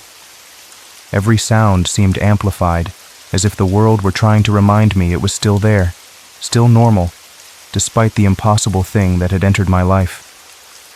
The next day was Wednesday. I went through the motions at work, making stupid mistakes I had to correct, apologizing for my distraction. During my lunch break, I called Adam. "Hey, stranger," he answered, his voice cheerful as always. "Don't tell me you're finally taking me up on that fishing trip?" "No, just checking in," I said, trying to sound casual. "Wanted to see if you're free for lunch." We met at the diner, the one with the outdated menu and bottomless coffee that tasted like it had been sitting on the burner since dawn. Adam arrived in his usual rush, apologizing for being 5 minutes late, though I hadn't minded. He looked so solid, so alive. His face animated as he told me about his daughter's soccer game and how his wife was considering opening a small bakery. I stared at him too long, didn't listen enough. I searched his face for... what? Some sign that he was marked for death? Some indication that the universe had already decided his time was limited? He joked that I looked like I'd seen a ghost. I managed a weak smile, mumbled something about not sleeping well.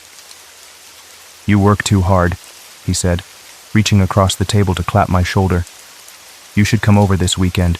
Katie's been asking about her Uncle Jack. We could grill some steaks, watch the game." I nodded, my throat tight. "That sounds good," I lied. "Great. Oh, and Mark invited me to that new comedy at the Cineplex next week, the one with that actor you can't stand. But I figured, what the hell?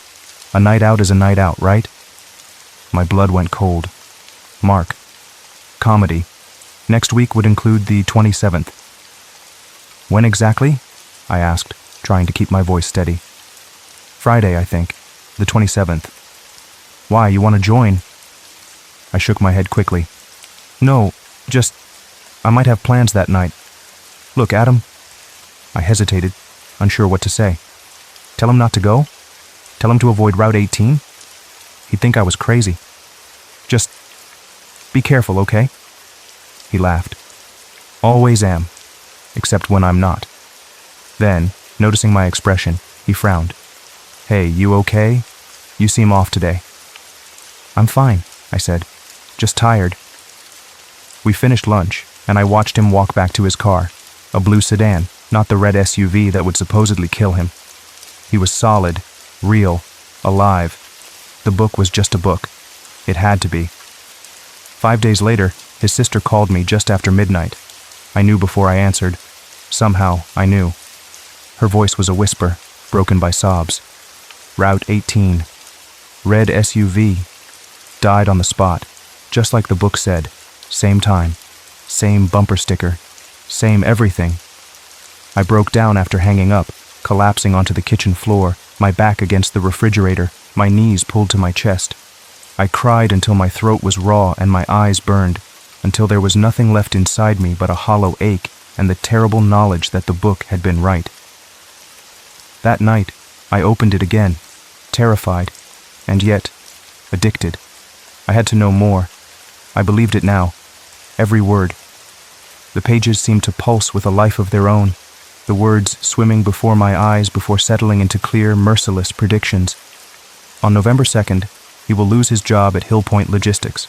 A company-wide restructure announced via email at 9:15 a.m. No warning, no severance beyond 2 weeks. The HR manager, a woman with red-framed glasses and a nervous habit of touching her necklace, will avoid eye contact when she calls him into her office. She will have practiced her speech, but will still stumble over the word, unfortunately. On November 10th, a disagreement on the street outside Sterling Bakery will escalate. A man in a green jacket will bump into him, spilling coffee on his shirt. Words will be exchanged. The man will shove him.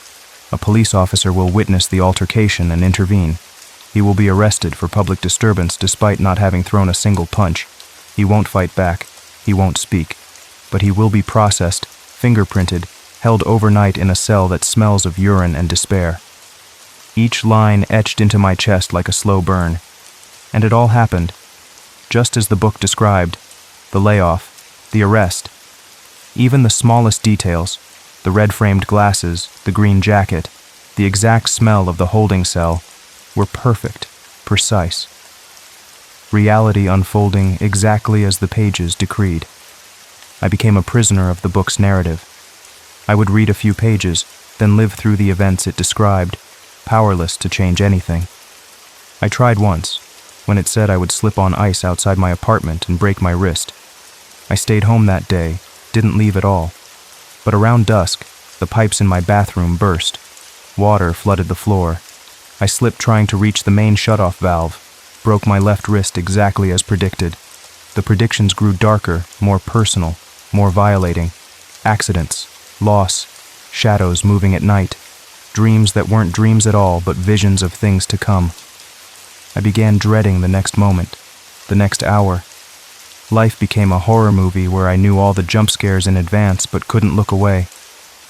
My second job at Murphy's ended when I showed up drunk one night, just as the book said I would, though I had sworn to myself I wouldn't touch alcohol that day.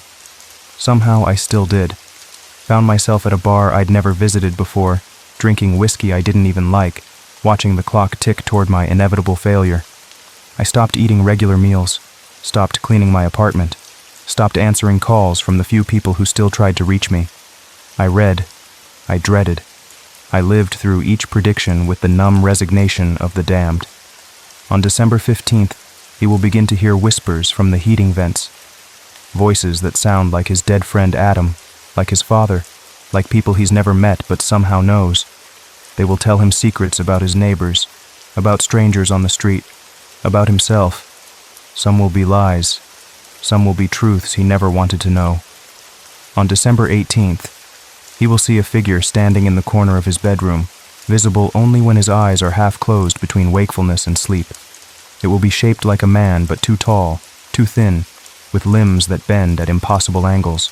It will not move, it will not speak, but it will watch. On December 20th, he will find scratches on the inside of his bedroom door, 3 parallel lines carved deep into the wood. He will not remember making them.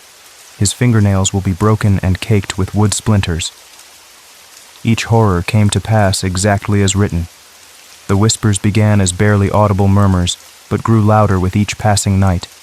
The figure in the corner became a nightly torment, its presence so real I could feel its gaze like ice on my skin. The scratches appeared overnight, and I woke with bloodied fingers and no memory of what I'd done. I was losing my mind, or maybe finding a terrible truth about reality that had always been there, hidden behind the comfortable illusion of free will and chance. But near the end of the book, when the predictions had become so terrible I could barely force myself to read them, I noticed something strange. Inside the back cover, barely legible, there were faint pencil markings, almost invisible against the yellowed paper. I tilted the page under the lamp, squinted, even used my phone's flashlight. Still too faint. Then I remembered an old trick from childhood. I took a dull pencil and lightly shaded over the page. The indentations caught the graphite, revealing words like a secret map emerging from blank parchment. It read, "This book was written in blood and bound in memory. It must not remain. If you are reading this, you are not the first to receive it, nor will you be the last unless you break the cycle. You must go to the grave of Elias Harrow, buried in Haverford Cemetery, in the town of Millshade, Pennsylvania. You must bury this book in his grave the moment you finish reading it. Bring with you a handful of soil from Brookpine Forest in Virginia, 130 miles from your location. Scatter it over the grave after burying the book. This is the only way to end it. Ignore this, and the book will not stop. It will continue until every horror it contains has come to pass, and then it will find its way to new hands, and the cycle will continue. I write this in haste. They are coming for me now. I can hear them at the door, the scratching of fingers that are not fingers, the whispers of mouths that are not mouths. Break the cycle. Save yourself. Save others." My hands were cold. My breath came in shallow bursts.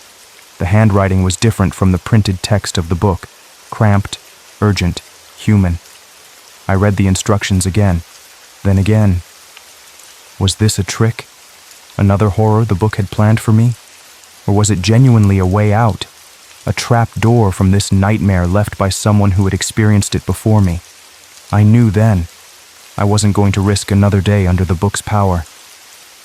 I wasn't going to read the final pages that surely contained horrors beyond what I'd already endured. I would follow the instructions and pray they worked. I packed a backpack with water, some snacks, a flashlight, and a small garden trowel I found in the hall closet. I called in sick to my remaining job, though the book had already predicted I would lose it within a week. Then I left before sunrise, the book wrapped in a plastic bag and stuffed at the bottom of my pack, where I wouldn't have to touch it directly. I drove first to Brookpine Forest, a remote, forgotten patch of wilderness near the Virginia line. My GPS lost signal 3 times on the way, as if some force were trying to prevent my arrival. The road became narrower, rougher, cracked asphalt giving way to gravel that pinged against the undercarriage of my car.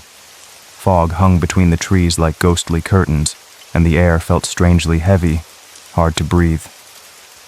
I parked at what appeared to be a trailhead, nothing more than a widening in the road and a weather-beaten sign with the forest's name barely visible beneath years of exposure. No other cars were there. No sounds except the distant call of birds I couldn't identify and the whisper of wind through pine needles. I walked a mile in, following a trail that seemed to disappear and reappear at random. The forest grew denser, older, the trees towering overhead like ancient sentinels. Sunlight filtered through in thin, dusty beams that barely reached the forest floor. I felt watched, though when I spun around, there was nothing there but more trees, more shadows. Finally, I knelt and dug into the soil with my hands, abandoning the trowel which seemed suddenly inadequate. The earth was damp, rich, cold, unlike the dry, sandy soil around Woodvale. It clung to my fingers as if reluctant to let go. I filled a sandwich bag I'd brought, sealed it tight, and hurried back to my car, not looking back though I felt eyes on me the entire way. Then I drove northwest to Millshade. My phone showed it as a 5-hour drive, but it took nearly 7. Wrong turns, unexpected detours, a fallen tree blocking the main road that forced me miles out of my way. It was as if the landscape itself were conspiring to delay me, to keep me from my destination. Millshade was smaller than Woodvale, a rural town bordered by cornfields and silence. Most businesses on the main street were boarded up, the few that remained. A gas station, a dollar store, a diner with a flickering "open" sign looked like they were barely hanging on. The roads were empty, the air unusually still, like the moment before a thunderstorm. I asked a local gas station clerk about the cemetery.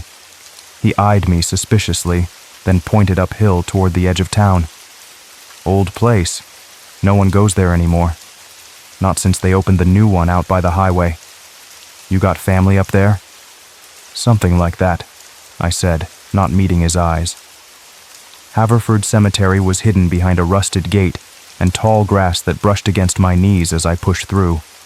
Most headstones were weathered beyond recognition, names and dates worn away by decades of rain and snow and sun. Fallen leaves covered the paths, and bare tree branches created a skeletal canopy overhead, black against the darkening sky. I walked for hours, reading every name I could find, my flashlight beam growing weaker as daylight faded. My heart sank with each unmatched name. What if I couldn't find it? What if the grave no longer existed? Then, in the far corner beneath a leaning oak tree whose roots had begun to lift a nearby headstone, I saw it. Elias Harrow, born 1827, died 1849. What is written cannot be unwritten. The epitaph sent a chill down my spine. The grave was nearly 176 years old. The stone was cracked, sunken, but intact enough to read. Who was Elias Harrow? What had he done in his short life to create this curse? Or was he its first victim? I knelt before the grave, pulled the book from my bag. It felt heavier than it had ever felt before, as if it had absorbed all the horrors it had shown me, all the dread and fear and hopelessness of the past weeks. I dug with my hands, ignoring the garden trowel. The earth was hard, packed tight, as if it didn't want to give. My fingernails broke, and my palms began to bleed, but I kept digging, driven by desperation and the certainty that I could not, live another day under the book's power. Finally, I carved out enough space. The hole was about a foot deep, wide enough for the book to lie flat.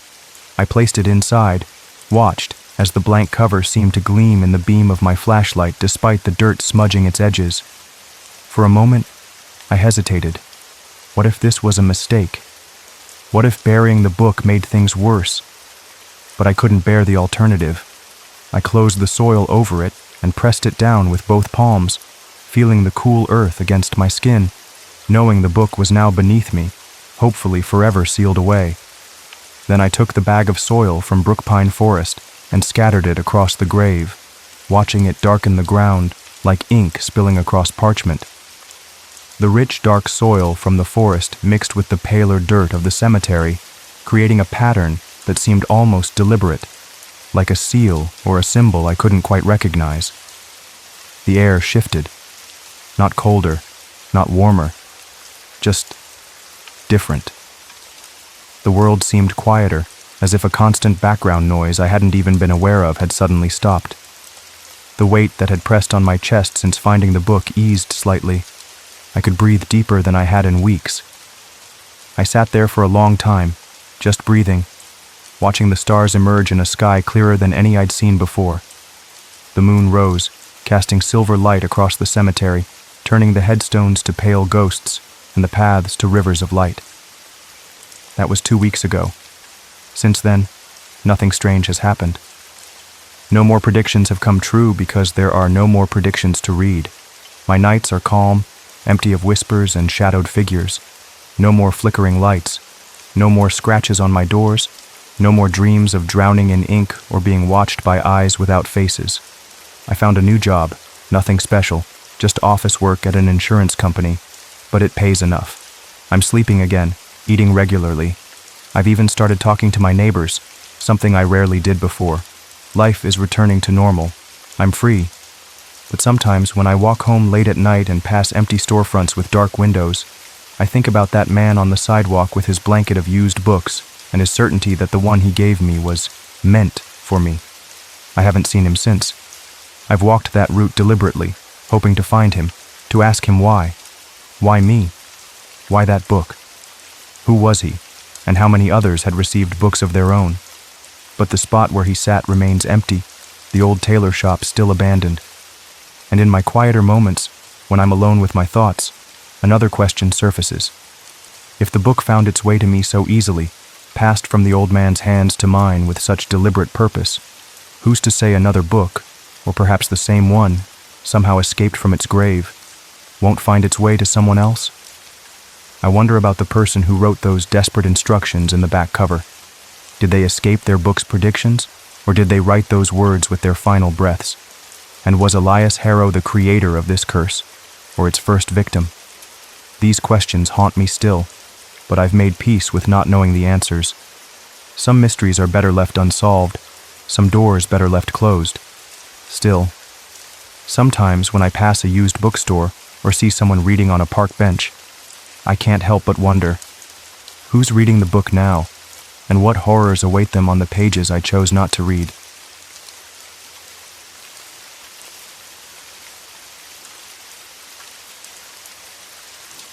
My name is Elliot Gray. I'm 34 years old and live in a small apartment on the quieter side of Boston. Most people wouldn't notice me if they passed me on the street, and that's exactly how I like it. I've always been drawn to things others have forgotten. Old books, faded photographs, and stories lost to time. That's probably why I became a genealogist and historical records archivist.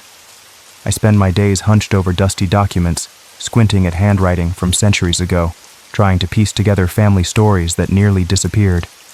Living alone suits me perfectly. It's not that I hate people or anything. I just find comfort in silence. After a day of digging through history, coming home to quiet rooms feels right. My apartment isn't much, just a bedroom, small kitchen, and what was supposed to be a dining room but is now covered in filing cabinets and bookshelves. The walls are lined with framed maps from different time periods. My prized possession is an original 1793 map of New England that cost me 3 months' rent. Every morning follows the same pattern. I wake up at 6:15, make coffee strong enough to wake the dead, and review my notes from the day before. By 7:30, I'm heading to the archives or library, depending on what family mystery I'm trying to solve that day. People pay good money to learn where they came from. I'm just the guy who connects the dots. That's how I met Victoria Bellamy. She walked into my office on a rainy Tuesday afternoon in October, dressed in clothes that probably cost more than my car.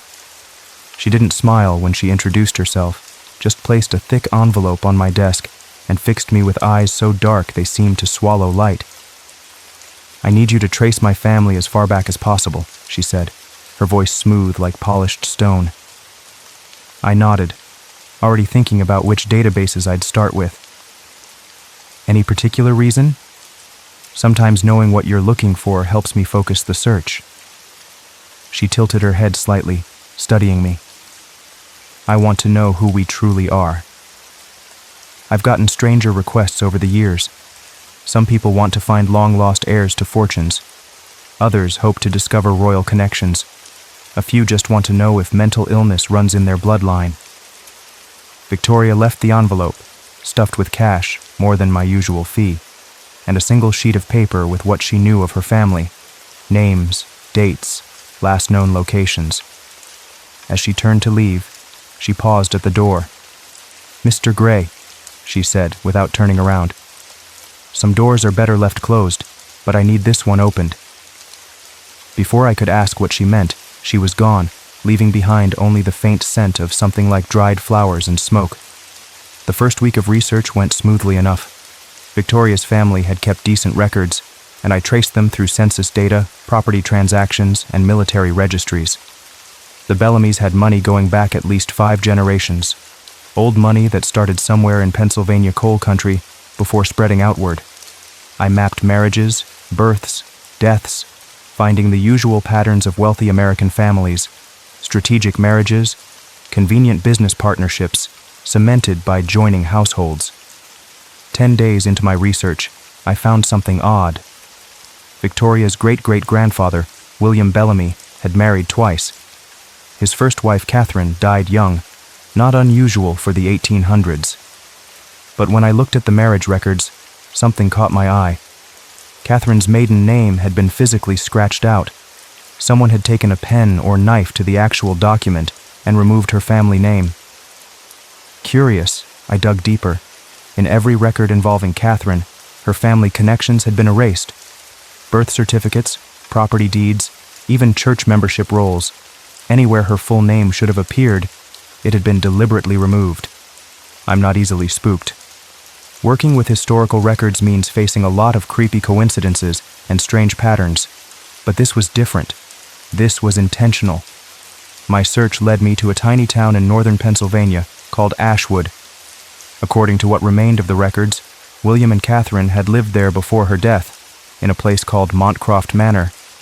The estate had been massive, over 200 acres of land, with a main house that supposedly had 28 rooms. Built in 1803, it was once the center of local society, until 1825, when everything changed. I found newspaper clippings mentioning a tragedy at the Montcroft estate and scandal amongst the highest circles, but details were frustratingly scarce. All I could piece together was that there had been a fire, several deaths, and the Bellamy family had abandoned the property immediately afterward, never to return, and in every document related to the incident, someone had carefully removed names. 3 weeks into my research, I hit a wall. I'd exhausted all the digital records and most of the accessible archives. To learn more, I would need to visit Ashwood itself, assuming the town still existed. That night, I came home late, my mind still wrestling with the mystery. The hallway of my apartment building was dark, the overhead light flickering in that horror movie way that normally wouldn't bother me. But that night, it made the shadows dance strangely against the walls. At my door, I nearly stepped on it, a cream-colored envelope lying perfectly centered on my welcome mat. No postage, no return address, just my name written in elegant black script. I picked it up, turning it over in my hands. The paper felt old, with a texture you don't find in modern stationery. It smelled faintly of earth and something else I couldn't place, maybe old books or leather. Inside was a single sheet of paper, the same cream color as the envelope. One line of text, written in black ink. "We've been searching for you for 200 years. Below it, a set of coordinates. I should have thrown it away, called Victoria and told her I was done with her family's weird history, maybe even called the police. But something about the handwriting stopped me. I couldn't shake the feeling that I'd seen it before. I checked my notebooks, comparing the writing to samples I'd collected from various documents. Nothing matched. Then, almost as a joke, I pulled out a grocery list I'd written the day before. My stomach dropped. The slant of the letters, the way the Y curved, the heavy pressure on the downstrokes, it was identical to my own handwriting. Not similar, identical. I didn't sleep that night. Instead, I plugged the coordinates into Google Maps. They pointed to a wooded area just outside Ashwood, Pennsylvania, not far from where Montcroft Manor would have stood. For 3 days, I tried to forget about it. I worked on other projects, called Victoria to give her a progress report. She didn't answer, and her voicemail was full, and told myself the envelope was just a weird prank. Maybe another historian who didn't want me digging into the Bellamy history. Maybe Victoria herself. But on the 4th day, I requested a week off work, packed a bag with clothes and research supplies, and loaded up my car. I told myself it was just professional curiosity, just wanting to finish the job properly. I didn't tell anyone where I was going. The drive took nearly 9 hours. As I left the highway and turned onto increasingly narrow roads, the trees grew thicker, pressing in from both sides like they were watching my progress. My phone signal disappeared about 20 miles from Ashwood. The GPS still worked, thankfully, guiding me through winding forest roads that seemed to loop back on themselves. I reached Ashwood just as the sun was setting. It wasn't much of a town anymore, just a cluster of buildings around a single main street. A gas station, a diner, a post office, and what looked like it might once have been a hotel. A few houses dotted the surrounding area, lights glowing dimly in windows. I stopped at the gas station, stretching my legs and asking the bored teenage attendant about places to stay. "Just the Pinewood Inn," he said, barely looking up from his phone. "End of Main Street. Can't miss it." I hesitated, then asked, "What about Montcroft Manor? Is that still around?" His head snapped up, eyes suddenly alert. "Why you asking about that place?" "I'm researching a family history. The Bellamys used to live there." He stared at me for a long moment. "Nobody goes up there. Road's all grown over anyway." "But it still exists." He shrugged, looking away. "Parts of it. Wouldn't waste your time, though." I thanked him and headed toward the inn, a 2-story building with peeling white paint and a sign that swung creakily in the evening breeze. The woman at the front desk was in her 60s, with steel gray hair pulled into a tight bun. Her name tag read, Margaret. "Just passing through?"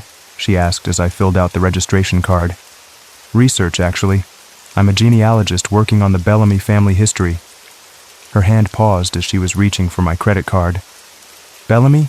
Don't hear that name much anymore.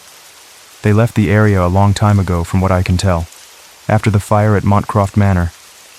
She handed me a room key, an actual metal key, not a card, and looked me straight in the eyes. "Some histories are better left alone, Mr. Gray." I hadn't told her my last name yet. My room was small but clean, with flowery wallpaper that had probably been there since the 1980s. I unpacked my laptop, though I already knew internet would be non-existent. Through the window, I could see the dark outline of forest against the night sky. Somewhere in those trees stood whatever remained of Montcroft Manor. I woke before dawn, dreams of fire and whispers still clinging to my mind.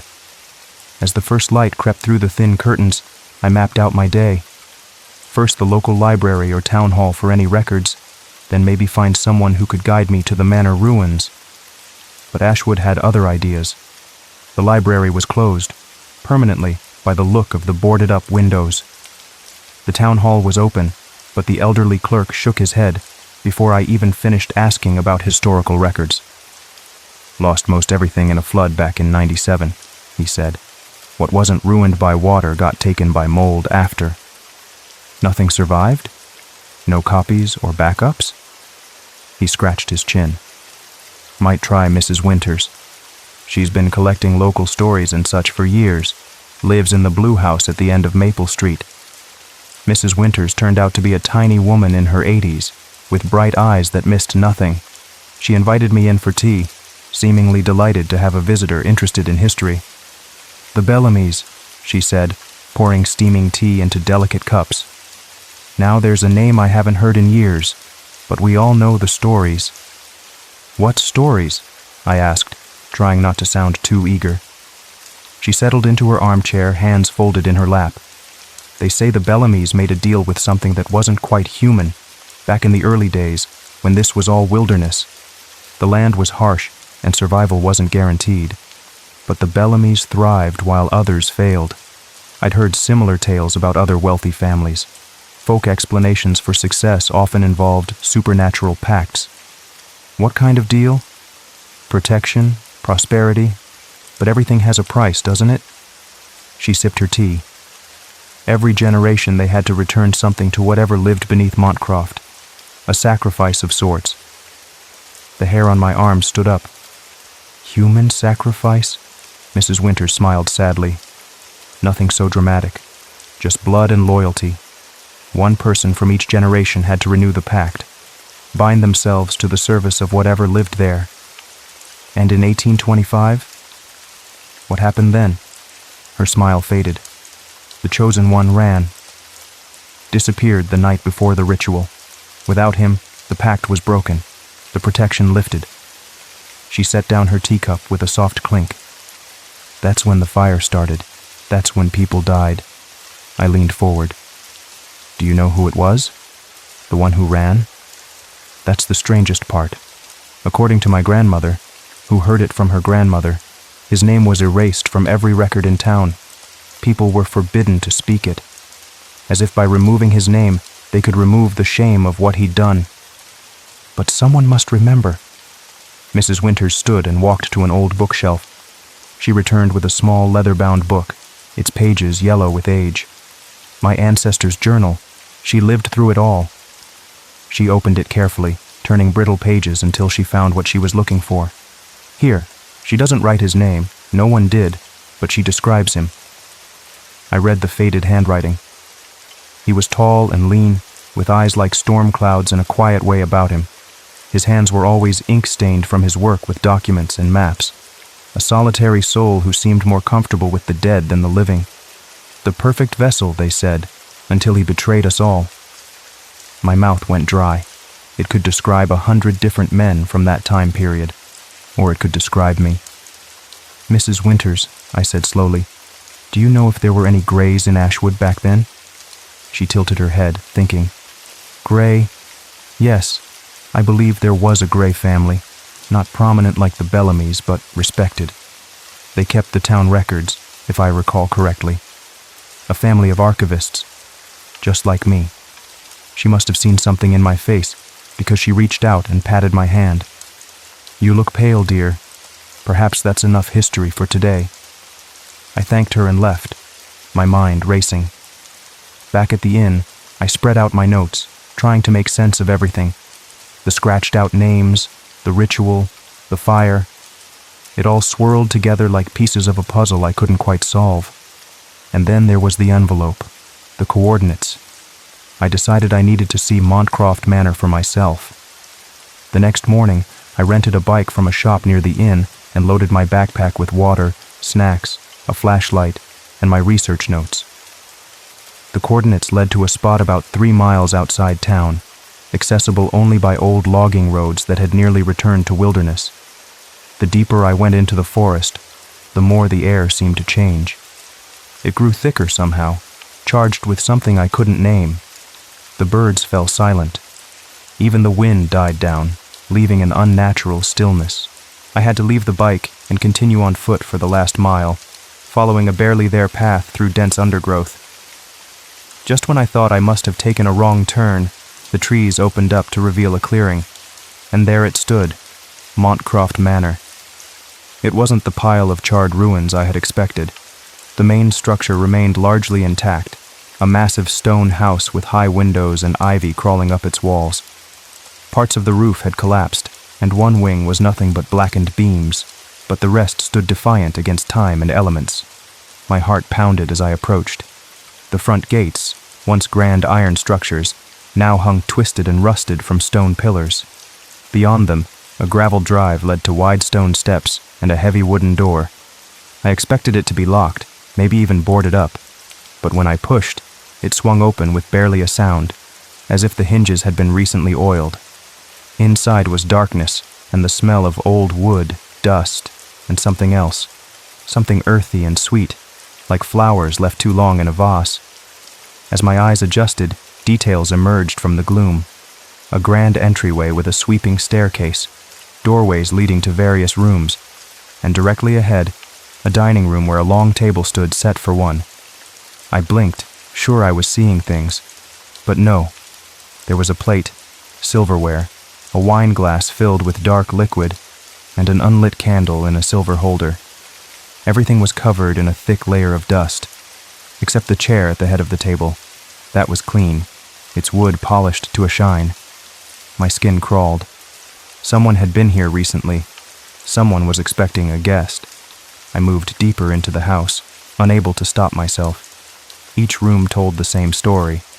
Once grand spaces now fallen into decay, yet with strange pockets of preservation. A chess game half finished in the study. A book left open in the library. A child's toy placed carefully on a window seat. And everywhere, Portraits. The Bellamy family through generations, watching me from gilt frames with dark, knowing eyes. In what must have been the main parlor, I found it, the portrait that made my blood freeze. A man in early 19th century clothing, standing beside a desk covered in papers and maps. His face, my face, stared back at me with an expression of quiet resignation. Below it, a small brass plate, E. Gray, 1824. I stumbled backward, nearly falling over a low table. This couldn't be real. It had to be a trick, a prank, maybe some kind of elaborate setup by Victoria. But deep down, I knew better. The portrait was old, genuinely old, and the face was mine down to the small scar above my right eyebrow from a childhood accident. I had to get out, had to breathe, had to think. I rushed toward the entrance, bursting through the front door into the gray afternoon light. At the bottom of the steps stood an old man with white hair and overalls, leaning on a wooden cane. He didn't look surprised to see me. "You finally came," he said, his voice like dry leaves rustling. I froze, one hand still on the door. "Who are you?" "Name's Howard Peck. My family's been watching this place for generations." He looked me up and down. "You look just like him, just like the portrait." "That's impossible," I said, but my voice lacked conviction. Howard shrugged. "Bloodlines run strong in these parts, especially when they're bound by oaths." "What oaths? What are you talking about?" He stepped closer. "My grandfather told me you'd return one day, said the broken circle would finally be closed." "I'm not who you think I am. I'm just researching the Bellamy family history." Howard smiled sadly. "You're here because blood calls to blood. The ritual was never completed. The cycle never ended." He turned and began walking away, his cane making soft impressions in the overgrown grass. "They've been waiting a long time, Mr. Gray. Best not to keep them waiting much longer." "Wait," I called after him. "Who's been waiting?" "What ritual?" But he had disappeared into the trees, leaving me alone with the looming house at my back. I spent that night at the Pinewood Inn, unable to sleep, jumping at every creak and groan of the old building. The woman at the desk, Margaret, had given me a strange look when I returned, muddy and shaken. "You went up there, didn't you?" she asked. "To Montcroft." I nodded, too exhausted to deny it.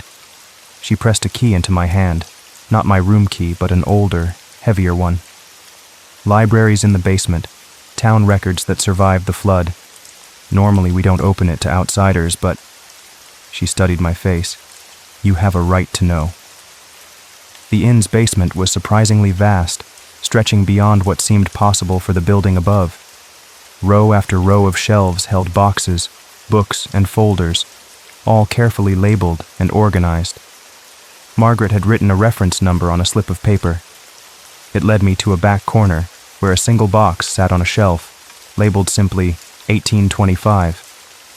Inside were newspaper clippings, personal letters, and a leather-bound journal with no name on its cover.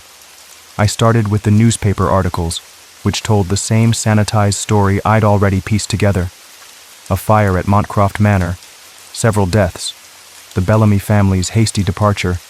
The letters were more revealing, correspondence between local officials discussing how to manage the situation and preserve the town's reputation. They spoke vaguely of a betrayal and the need to erase all traces of someone. But it was the journal that finally gave me answers. It belonged to Elizabeth Gray, no relation that I knew of, but the coincidence of the name made my skin prickle. The entries began in January 1825 and detailed her growing concern about her husband, Elias. According to Elizabeth, Elias had been chosen for a great honor by the Bellamy family. He was to participate in a ritual that would ensure prosperity for another generation. But Elias had grown increasingly troubled as the date approached. He'd discovered something in the Bellamy family records, something that made him question everything. The final entry was dated April 17th, 1825. "Elias is gone. Left in the night with nothing but the clothes on his back. I told the Bellamys I knew nothing of his plans, but they didn't believe me. They say without him, the ritual cannot be completed. Without him, the pact will be broken. They speak of consequences, of anger from whatever lives beneath Montcroft. I fear for us all. If anyone finds this, know that my husband did what he thought was right. He discovered that the ritual doesn't just bind the chosen one, it consumes them. Each generation, one must be sacrificed so the rest may thrive. Elias was to be that sacrifice, and now, because he fled, others will pay the price instead. I closed the journal, my hand shaking. Elias Gray. My ancestor, a man who looked exactly like me, who fled a ritual meant to sacrifice him, and now I had returned, exactly 200 years later. I needed to speak to Victoria Bellamy, needed to know if she had planned this all along. I tried calling her again, but still got her full voicemail box. I searched online for her address or any other contact information, but found nothing. It was like she had never existed. That night, I dreamed of fire and screaming, of hooded figures surrounding a stone altar, of a child crying while a man, me, but not me, struggled against ropes binding him to a chair, of flames that consumed everything, leaving only ashes and whispers. I woke up gasping, my hands blackened with what looked like soot. I rushed to the bathroom, scrubbing frantically at my skin until it was raw and red. The soot, if that's what it was, came off, but the feeling of contamination remained. Over breakfast, Margaret watched me from behind the counter, her eyes sad and knowing. "You read the journal," she said. It wasn't a question. I nodded. "Is it true? The ritual? The sacrifice?"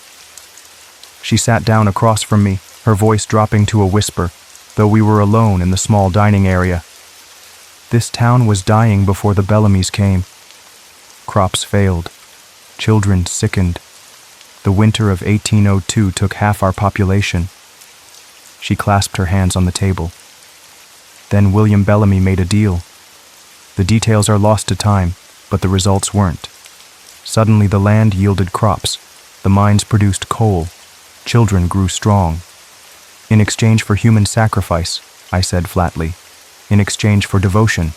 One person, every generation, to serve whatever lived beneath Montcroft, to be its eyes and ears in the world." She unclasped her hands and reached for my wrist, her grip surprisingly strong. "But your ancestor discovered the truth. They weren't servants, they were food. The chosen ones didn't just serve. They were consumed, body and soul." I pulled away. "That's insane. You can't possibly believe." "What I believe doesn't matter," she interrupted. "What matters is that when Elias Gray ran, the pact was broken. The fire that followed killed 7 people, including 2 children, and from that day forward, this town has been dying again. Slowly, generation by generation." I pushed back from the table. "What does any of this have to do with me? I'm not Elias Gray. I'm just a guy from Boston who happens to share his name and appearance." Margaret smiled thinly. "There are no coincidences in Ashwood, Mr. Gray. You were drawn here for a reason. The cycle is trying to complete itself. I left the inn that morning, intending to drive straight back to Boston, to forget Ashwood, Montcroft Manor, and Victoria Bellamy, to pretend none of this had ever happened.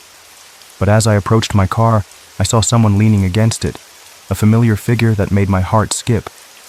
"Daniel," I whispered. My best friend since college straightened up, smiling. "Surprise! I was in Pittsburgh for a conference and saw your location ping on our shared map app. Thought I'd drop by and see what the hell you're doing in the middle of nowhere." I hugged him, relieved beyond words to see a familiar face. "It's a long story.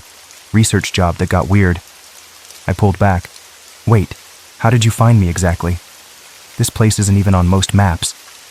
Daniel shrugged. "GPS, man. Technology is amazing." He peered at my face. "You look like crap. Everything okay?"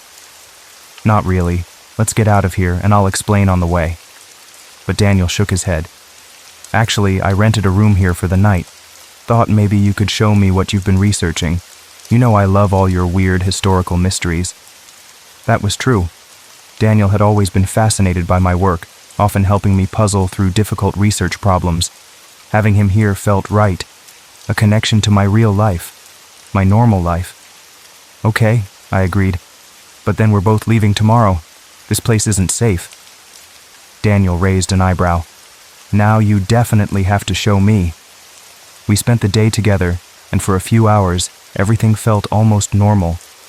I showed Daniel the town, told him about the Bellamy family and their strange history. I didn't mention the portrait, or the dream, or the soot on my hands. Some things were too weird, too personal, even for Daniel. As evening approached, I found myself drawn back toward Montcroft Manor. I tried to fight it, suggesting we get dinner at the only restaurant in town instead. But Daniel was curious. "Come on, we have to see the spooky manor," he insisted. "I came all this way." I gave in, telling myself we'd just look at the outside. We wouldn't go in, definitely wouldn't go in. But as we approached the gates, something felt different. The air was electric with anticipation. The house itself seemed to hum with energy, and the door wasn't just unlocked this time. It stood wide open, golden light spilling out into the fading day. "Whoa," Daniel whispered. "Someone's home." "We should go," I said, already backing away. "This is private property. We're trespassing." But Daniel was already climbing the steps, drawn by curiosity and the warm, inviting light. "Hello?" he called out. "Anyone here?" I followed reluctantly, telling myself I was just making sure Daniel didn't get into trouble. Inside, the house had transformed. The dust and decay were gone. Candles burned in sconces along the walls. The wood gleamed with polish. It looked lived in, cared for. "Daniel," I hissed, "we need to leave, now." He turned to me, excited. "Are you kidding? This is amazing. It's like stepping back in time. How did you not tell me this place was preserved like this?" "It wasn't," I said, my voice shaking. "Yesterday it was practically a ruin." Daniel laughed. "Right. I think you've been working too hard, man." He moved deeper into the house, examining the furnishings with appreciation. "This is museum-quality restoration." I followed, growing more uneasy with each step. The dining room table was now set for 7, with fine china and crystal glasses. The candles were lit, casting a golden glow over everything. Daniel moved ahead of me, turning a corner into what I remembered as the study. I heard him say, "Hello?" "Oh, sorry to intrude." Then silence. "Daniel?" I called, hurrying after him. The study was empty. No Daniel. No sign he had ever been there. Just the chess game, still half finished, and the portrait of Elias Gray watching from above the fireplace. "Daniel!" I shouted, rushing from room to room. But the house had swallowed him. As I searched frantically, I noticed other changes. The furnishings shifted when I wasn't looking directly at them. Doors opened to different rooms than they had moments before. The house was transforming around me, becoming a labyrinth. After what felt like hours, I found myself at a door I hadn't seen before, a heavy wooden door with iron bands set into the wall of the cellar. It was ajar, a faint light coming from within. I pushed it open to reveal a stone staircase spiraling down into darkness. From below came the sound of voices chanting in a language I didn't recognize, and Daniel's voice, calling my name. I didn't think. I ran down the stairs, my only thought to find my friend. The staircase seemed to go on forever, circling down and down until I was dizzy. Finally, it opened into a vast underground chamber. 7 stone chairs formed a circle in the center. 6 were occupied by figures in dark robes, their faces hidden by shadows despite the candles that burned all around. In the 7th chair sat Daniel, his eyes wide with fear. "Elliot," he gasped when he saw me. "Don't do this." "Don't do what?" I stepped toward him, but one of the robed figures raised a hand, stopping me with a gesture. "The circle is complete," said a woman's voice, familiar, though I couldn't place it. "The heir has returned. The promise will be fulfilled." "I don't know what you're talking about," I said. "Let my friend go. He has nothing to do with this." The figure lowered her hood, revealing Victoria Bellamy's face. "He was bait, nothing more. We needed you here at the appointed time. We tried to draw you with the message, but you resisted. So we used stronger measures." Why me? What do you want? You are the last of Elias Gray's bloodline. When he fled, he took something that belongs to us, to what lives beneath this house. For 2 centuries, we have searched for his descendants, hoping to complete what he began. Daniel struggled against invisible bonds. Elliot, they're insane. They think you're some kind of sacrifice to whatever lives down here. Victoria smiled coldly. Not quite. The chosen one isn't consumed. He becomes a vessel. Elias would have been transformed, elevated, and now his descendant will take his place. And if I refuse, then your friend will serve instead, an imperfect vessel, but sufficient to appease what hungers below. As if on cue, the floor within the circle of chairs began to shift. What I had taken for stone was actually earth, and it moved like something alive was stirring beneath it. Daniel screamed as the ground beneath his chair softened and began to pull him downward. Elliot! Help me. I lunged forward, but 2 of the robed figures caught my arms, holding me back with surprising strength. You can save him, Victoria said softly. Take his place. Complete the circle. Fulfill the promise your ancestor broke. I looked at Daniel, at my only real friend, being slowly consumed by the living earth, and I knew I had no choice. Let him go, I said. I'll do it. I'll take his place. Victoria nodded, and the figures released me. The ground beneath Daniel solidified, no longer pulling him down. Sit in the 7th chair, she commanded. Speak the words I tell you. I approached the circle, helping Daniel to his feet. Run, I whispered. Get out of here. He shook his head. I'm not leaving you with these psychos. You have to, please. I'll be right behind you. He hesitated, then nodded and backed away toward the stairs. The robed figures made no move to stop him. I sat in the 7th chair, feeling the cold stone beneath me. Victoria approached, a silver knife in her hand. Repeat after me, she said, pressing the blade against my palm. I, blood of gray, complete the circle broken. I swallowed hard, watching Daniel disappear up the stairs. I, blood of gray, complete the circle broken. She cut my palm, letting blood drip onto the ground. I offer myself as vessel and voice. I offer myself as vessel and voice. The earth began to move again, but this time it felt almost gentle, like curious fingers probing at my feet. I bind my soul to the promise of old. I opened my mouth to repeat the words, but something stopped me. A memory that wasn't mine. Elias Gray, discovering the truth about the vessel. Not transformed, but consumed. Not elevated, but erased. No, I said instead. I reject the false promise. I break the circle again. Victoria's face contorted with rage. You can't. The words have power. The blood has been offered. I stood up, backing away from the chair. I am Elias Gray's blood, and I make my own choices. Whatever lives beneath this house will stay there. She lunged at me with the knife, but the ground between us erupted, sending us both flying in opposite directions. The chamber filled with a terrible screaming, part human, part something else, entirely. The robed figures scattered, running for the stairs. Victoria lay motionless where she had fallen, her neck twisted at an impossible angle. I didn't wait to see what would happen next. I ran, following the path Daniel had taken. Behind me, the chamber collapsed, stone and earth crashing down to bury whatever lived below. The house above was changing again, flames licking at the walls, just as they must have in 1825. I ran through burning rooms, choking on smoke, searching desperately for the exit. I found it just as the roof began to cave in. Outside, Daniel was waiting, his face streaked with soot. What the hell happened in there? He gasped as we ran toward the gates. I don't know, I said truthfully, but it's over now. We didn't stop running until we reached the town.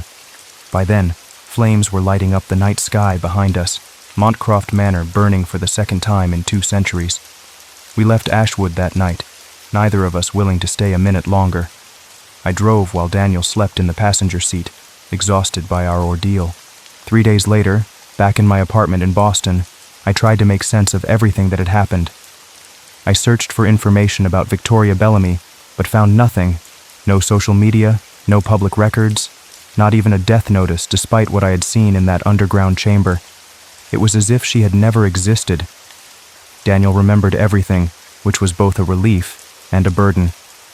I wasn't losing my mind, but now someone else carried the weight of what we'd witnessed. We talked about it for hours, trying to piece together a logical explanation, but always circling back to the impossible truth. Something ancient and hungry had lived beneath Montcroft Manor, feeding on the gray bloodline for generations, and I had broken its cycle just as Elias had done 2 centuries before. For a week, things almost felt normal. I returned to work at the city archives, burying myself in other people's histories instead of my own. Daniel went back to his teaching job at the community college, texting me daily just to check in. We were healing, or at least pretending to.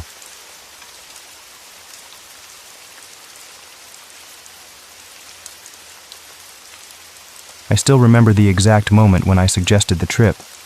We were at Mira's apartment, sprawled across her mismatched furniture, empty pizza boxes stacked on the coffee table. The city lights blinked through her dirty windows, and the constant drone of traffic hummed below. We all looked tired, hollow, like something important had been slowly drained from us without our noticing. "We need to get away," I said, swirling the last sip of warm beer in my bottle. Not just a weekend at some crowded campground, something real. Mira looked up from her phone, her dark eyes catching the light. "Define real, Julian." That was my name, Julian Reeves. 32 years old and feeling like I'd already lived a lifetime pushing papers at an insurance firm. I'd been an avid hiker once, before the corporate ladder started consuming my weekends and energy. "Somewhere untouched," I said, sitting up straighter as the idea took hold. "Somewhere that hasn't been Instagrammed to death. No signal, no crowds, just us and the wilderness." Ewan nodded slowly, his military short hair catching the dim light. "I could use that. Been too long since I've slept under real stars." I hadn't planned on mentioning Barlow Creek Ridge. It was something my friend Dominic, a cartographer for the U.S. Geological Survey, had told me about months ago over whiskeys. He'd been updating trail maps in southern Colorado and found references to old routes that had been quietly removed from official records decades ago. "Budget cuts," he'd slurred. "Too remote to maintain. But man, if you could find those trails. Pristine country, like stepping back in time." The name had stuck with me. Barlow Creek Ridge. It sounded like somewhere you could disappear and find yourself at the same time. So I told them about it that night in Mira's apartment. The forgotten trails, the untouched wilderness, the challenge.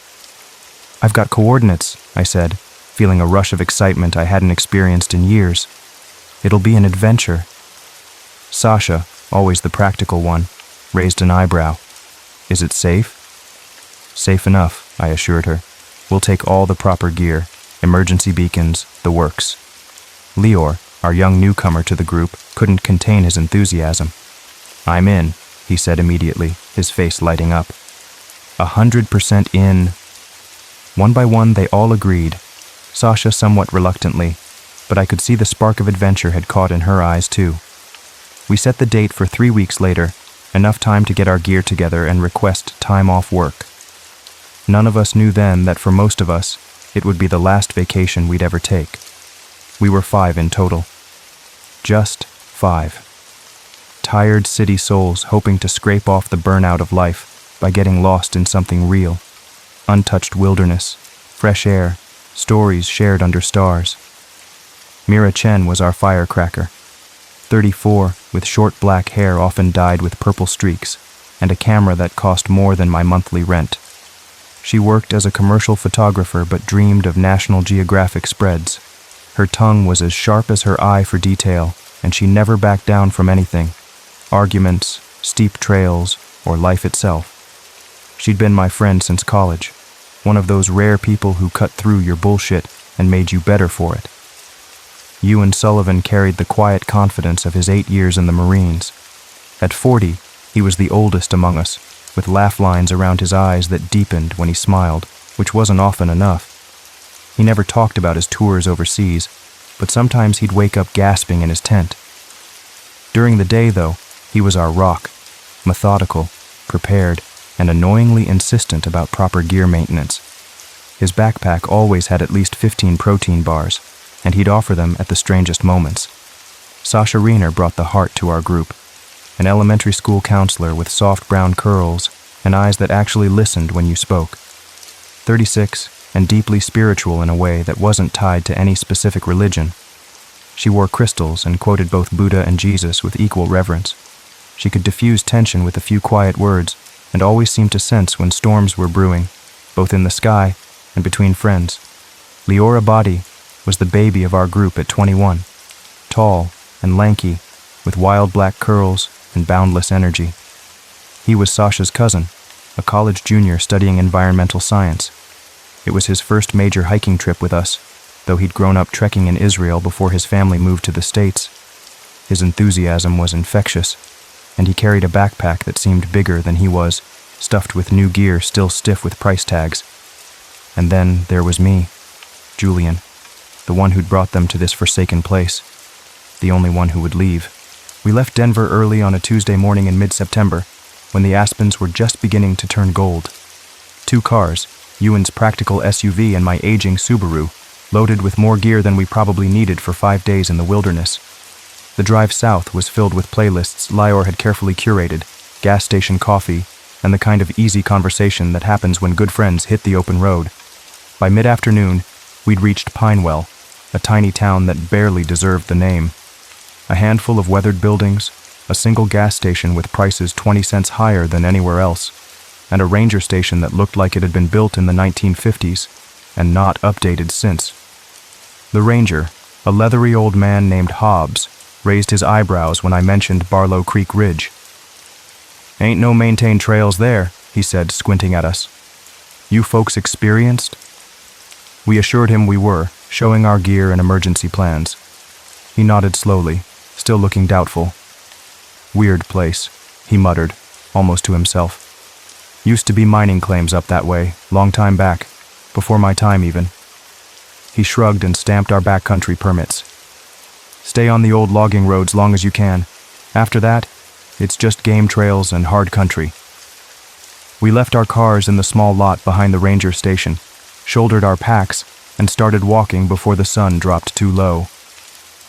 The first few miles followed an old gravel road, gradually narrowing into a dirt path as we climbed higher into the mountains. Barlow Creek itself appeared after about 2 hours of hiking, a clear, cold stream that wound through a valley of pine and aspen. That first night, we camped in a meadow beside the creek. The stars came out in their thousands, more brilliant than any of us city dwellers had seen in years. We built a small fire, cooked freeze-dried meals that tasted better than they had any right to, and passed around a flask of whiskey Ewan had brought for medicinal purposes. "To adventure," Mira said, raising the flask in a toast before taking a swig. "To friendship," Sasha added, when it was her turn. "To getting away from it all," I said, feeling the pleasant burn of the whiskey and the satisfaction of being exactly where I wanted to be. None of us mentioned the strange silence that had fallen as darkness deepened. No distant cars, no planes overhead, not even the usual forest sounds you'd expect. Just the gentle gurgle of the creek and the occasional pop from our campfire. It felt like we'd stepped off the edge of the world. I loved it then, that feeling of complete disconnection, of escape. God, what a fool I was. The second day brought tougher hiking as we left the old logging road behind and followed the creek upstream. The trail, such as it was, faded in and out, sometimes disappearing completely and forcing us to bushwhack through dense underbrush. Ewan took point, his military training showing in how he effortlessly found the path of least resistance. "This is what I'm talking about," I said during a water break, gesturing at the untouched wilderness surrounding us. No footprints but ours, no trail markers, just pure nature. Mira nodded, snapping photos of a hawk circling overhead. "Worth the scratches," she agreed, though her designer hiking pants were already showing tears from thorn bushes. Leor couldn't stop grinning, even as sweat poured down his face. "This is better than anything in the guidebooks," he said. Only Sasha seemed subdued, her eyes scanning the dense forest around us. "It feels watched," she said quietly. "Probably bears," Ewan said practically.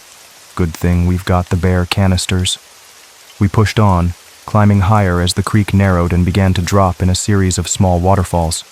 The terrain grew steeper, the air thinner, and by late afternoon, we were all feeling the altitude. We made camp earlier than planned, in a small clearing beneath towering pines. According to my GPS, we were at about 9,800 feet. That night was colder, and we huddled closer to the fire. Sasha led us in a silly camp song from her days as a counselor, and for a while, everything felt perfect. Just friends under a canopy of stars, bellies full of Ewan's surprisingly good camp chili, the worries of our regular lives forgotten. I fell asleep to the sound of wind in the pines, feeling more at peace than I had in years. I dreamed of eyes watching from between the trees, pale, unblinking eyes. Dawn broke with a heavy mist clinging to the ground, obscuring the forest around our campsite. We ate quickly, eager to break camp and continue upward. According to my maps, pieced together from Dominic's notes and old USG surveys, we should reach Barlow Ridge by late afternoon. The third day's hiking was the toughest yet. The trail had disappeared completely, and we were navigating by compass and GPS. Twice we had to backtrack when sheer cliff faces blocked our path. The forest had changed too, older, darker pines with thick carpets of moss covering the ground and rocks. Few birds called, no squirrels chattered. The silence pressed in, broken only by our breathing and the crunch of our boots. By midday, my GPS began glitching. The screen would freeze, then jump, showing us in slightly different locations. "Satellite interference from the mountains," Ewan suggested, though he looked troubled. Around 2 o'clock, Sasha stopped suddenly in her tracks. "Look," she said, pointing to our right. There, barely visible through the trees, was a path. Not a game trail or old logging road, but a deliberately made path, lined with flat stones placed on edge and occasional markers made of twisted branches bound with what looked like sinew. "That's not on any map," I said, checking my GPS again. The screen showed nothing but mountain terrain. "Looks old," Mira said, already moving toward it. "Like, really old." "Native American, maybe?" Leor suggested, excitement evident in his voice. Sasha touched one of the stone markers gently. "No," she said softly. "This is different." The path was narrow but clear, winding upward through the darkening forest. It seemed to beckon us forward, promising easier travel than our current route. "We should check it out," Sasha said, though her voice held an unusual note of hesitation. "Looks ancient," Ewan muttered, eyeing the strange twisted wood markers. But curiosity won out over caution, and we followed the path. That decision changed everything. The trail narrowed until we were walking single file between high rock walls, a natural passage through what seemed to be a nearly impassable ridge. The air grew still and strangely warm. The light changed, filtering through the mist with an amber quality that made everything look slightly unreal. And then, just like that, the world opened up again. We emerged from the narrow passage into a small basin, surrounded by steep cliffs and dense pine forest. It was like a hidden pocket in the mountains, almost completely enclosed, with just a narrow gap in the eastern cliff wall where the late afternoon sun streamed through. We stood there in stunned silence, taking in what lay before us. Nestled in the middle of the basin was a village, not abandoned ruins or an old ghost town, but a living, breathing settlement. Small cabins built of dark timber and stone dotted the basin floor. Gardens with late-season vegetables stretched between the structures. Livestock, goats, and what looked like unusually pale sheep grazed in small pens. Smoke curled from stone chimneys, rising into the still air, and there were people, moving about in silence, dressed in clothing that looked homespun, simple brown and gray garments that reminded me of old photos of Appalachian settlers. They were all pale, unnaturally so, their skin almost translucent in the strange light. They moved with deliberate slowness, like people underwater. As we watched, frozen at the edge of the tree line, they began to notice us. One by one, they stopped what they were doing and turned in our direction, not with surprise or alarm, but with a kind of patient interest, like they'd been expecting visitors. "What the hell?" Mira whispered beside me. "There's nothing about a settlement on any map or guide." "Maybe they're off-gridders," Lior suggested. "You know, people who live totally disconnected." Ewan's hand had moved to his hip, where I knew he carried a hunting knife. "Something's not right," he muttered. Before we could decide what to do, one of the figures detached from the group and began walking toward us. A tall man, perhaps in his late 60s, with a gaunt face and sharp cheekbones. His eyes were the palest gray I'd ever seen, almost colorless, set deep in a weathered face. He wore a long coat made of rough wool and leather, stitched together in a pattern I couldn't quite follow. He stopped about 10 feet from us and smiled. His teeth were white and perfect, jarringly so against his rough appearance. "Welcome," he said, his voice surprisingly smooth and cultured. "We are the Brethren of the Hollow Sky, and we've been searching for you." None of us spoke for a long moment. The statement hung in the air between us, heavy with implications none of us understood. "I'm sorry?" Mira finally asked, letting out an awkward laugh. "Searching for us specifically, or just visitors?" The man's smile didn't waver. "All in good time," he said. "Come. The sun dips early here behind the western ridge. You'll want to eat and rest before the night begins." He turned without waiting for our response and began walking back toward the village. After a moment's hesitation, we followed. I should have trusted my instincts then. The prickling at the back of my neck, the sudden cold sweat on my palms despite the warm air, the voice in my head screaming that something was deeply, fundamentally wrong with this place. But curiosity and exhaustion won out over caution. And for some reason I still can't explain. I felt drawn to the village, pulled forward by something I couldn't name. Against all better judgment, we stayed. The village was larger than it had appeared from a distance. Perhaps 30 structures in total, arranged in roughly concentric circles around a central open area where a large fire pit stood. Everything was meticulously maintained, but strangely uniform. No personal touches or decorations distinguished one cabin from another. The villagers watched us with those pale, unblinking eyes as we passed, but none approached or spoke. I noticed now that they were mostly men, middle-aged or older. The few women I saw were elderly, their white hair pulled back in identical tight buns, their faces as expressionless as masks. "Where are the children?" Sasha whispered to me as we walked. "A settlement this size should have children." I had no answer, but the question unsettled me further. The man who had greeted us, who introduced himself simply as Elder Thomas, showed us to separate cabins arranged around the eastern edge of the village. "You will rest here tonight," he said. "Men to these 3. He indicated cabins for me, Ewan, and Lior. "The women there." He pointed to a slightly larger cabin for Mira and Sasha. "We usually camp together," Ewan said, his voice carefully neutral but his stance tense. Elder Thomas smiled that perfect-toothed smile again. "Our ways are different here. You are guests. We ask that you respect our customs." The cabins were simple but clean. A single room with a narrow bed, a small table, a chair, and a stone fireplace already laid with wood. No electricity, no running water. A ceramic pitcher and basin stood in one corner. The windows were small and set high in the walls, with no glass but wooden shutters that could be closed from inside. "Dinner will be at sundown," Elder Thomas told us before leaving. "The bell will ring. Come to the central fire." When he was gone, we immediately gathered in my cabin, speaking in whispers though there was no obvious reason to do so. "We should leave," Ewan said flatly. "First thing tomorrow. This place feels wrong." "Agreed," Mira said, hugging herself despite the warmth of the cabin. "But we're losing daylight now, and I don't fancy trying to find our way back through those cliffs in the dark." "They seem peaceful enough," Lior argued.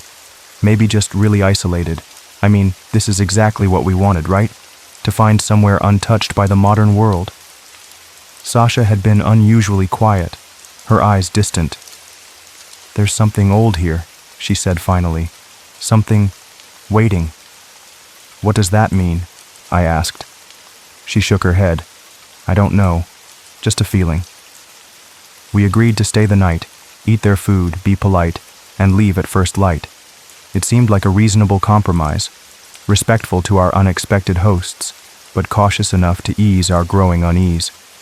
When the bell rang, we went to dinner. The meal was served at long wooden tables set around the central fire. The food was simple but abundant.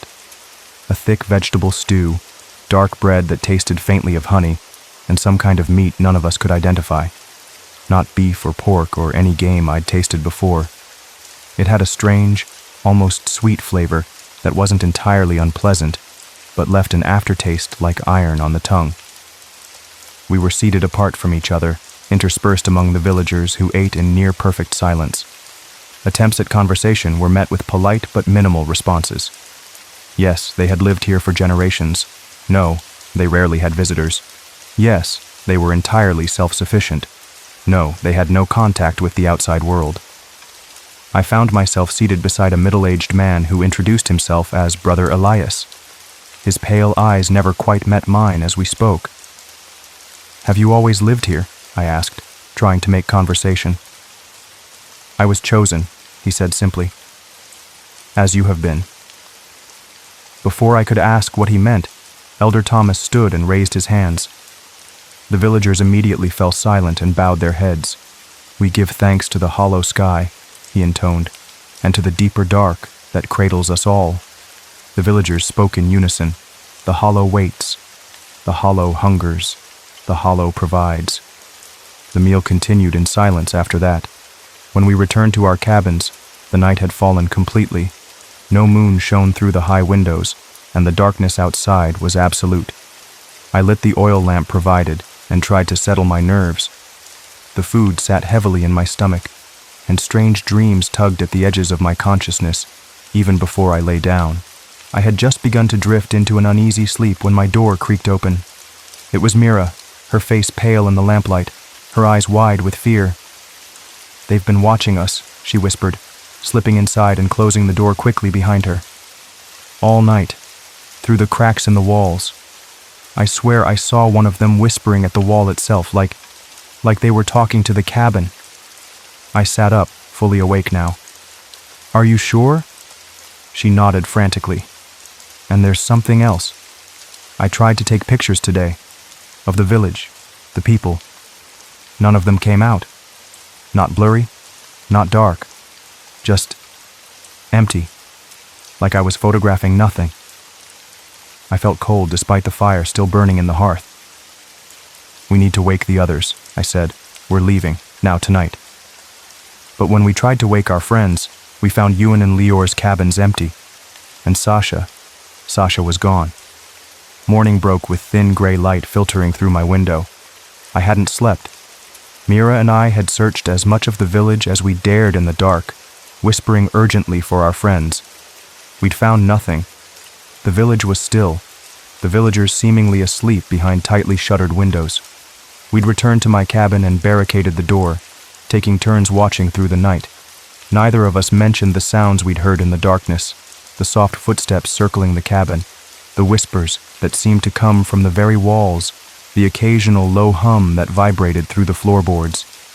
As soon as the first light broke, there was a knock at my door. Elder Thomas stood outside, his pale eyes showing no sign of the early hour. "Your friend has chosen to join the brethren," he said without preamble. "What are you talking about?" I demanded. "Where's Sasha?"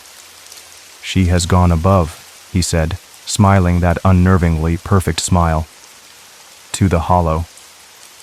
"What the hell does that mean?" Ewan's voice came from behind Elder Thomas. He looked disheveled but unharmed, Lior beside him looking equally confused. "Where were you two last night?" Mira asked, pushing past me. "In our cabins," Lior said, frowning.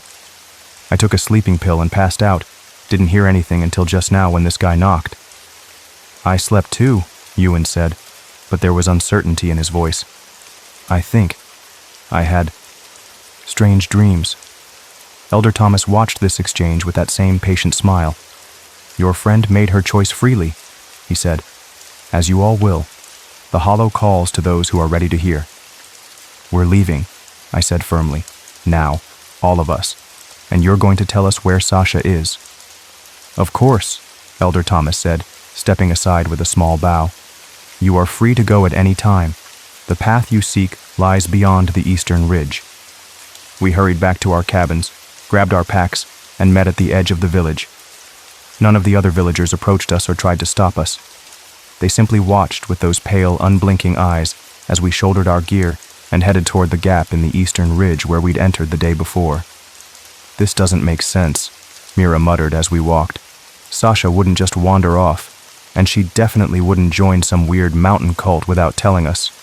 Maybe they drugged her, Lior suggested. That food tasted strange. We all ate it, Ewan pointed out, and we're still here. For now, I said grimly.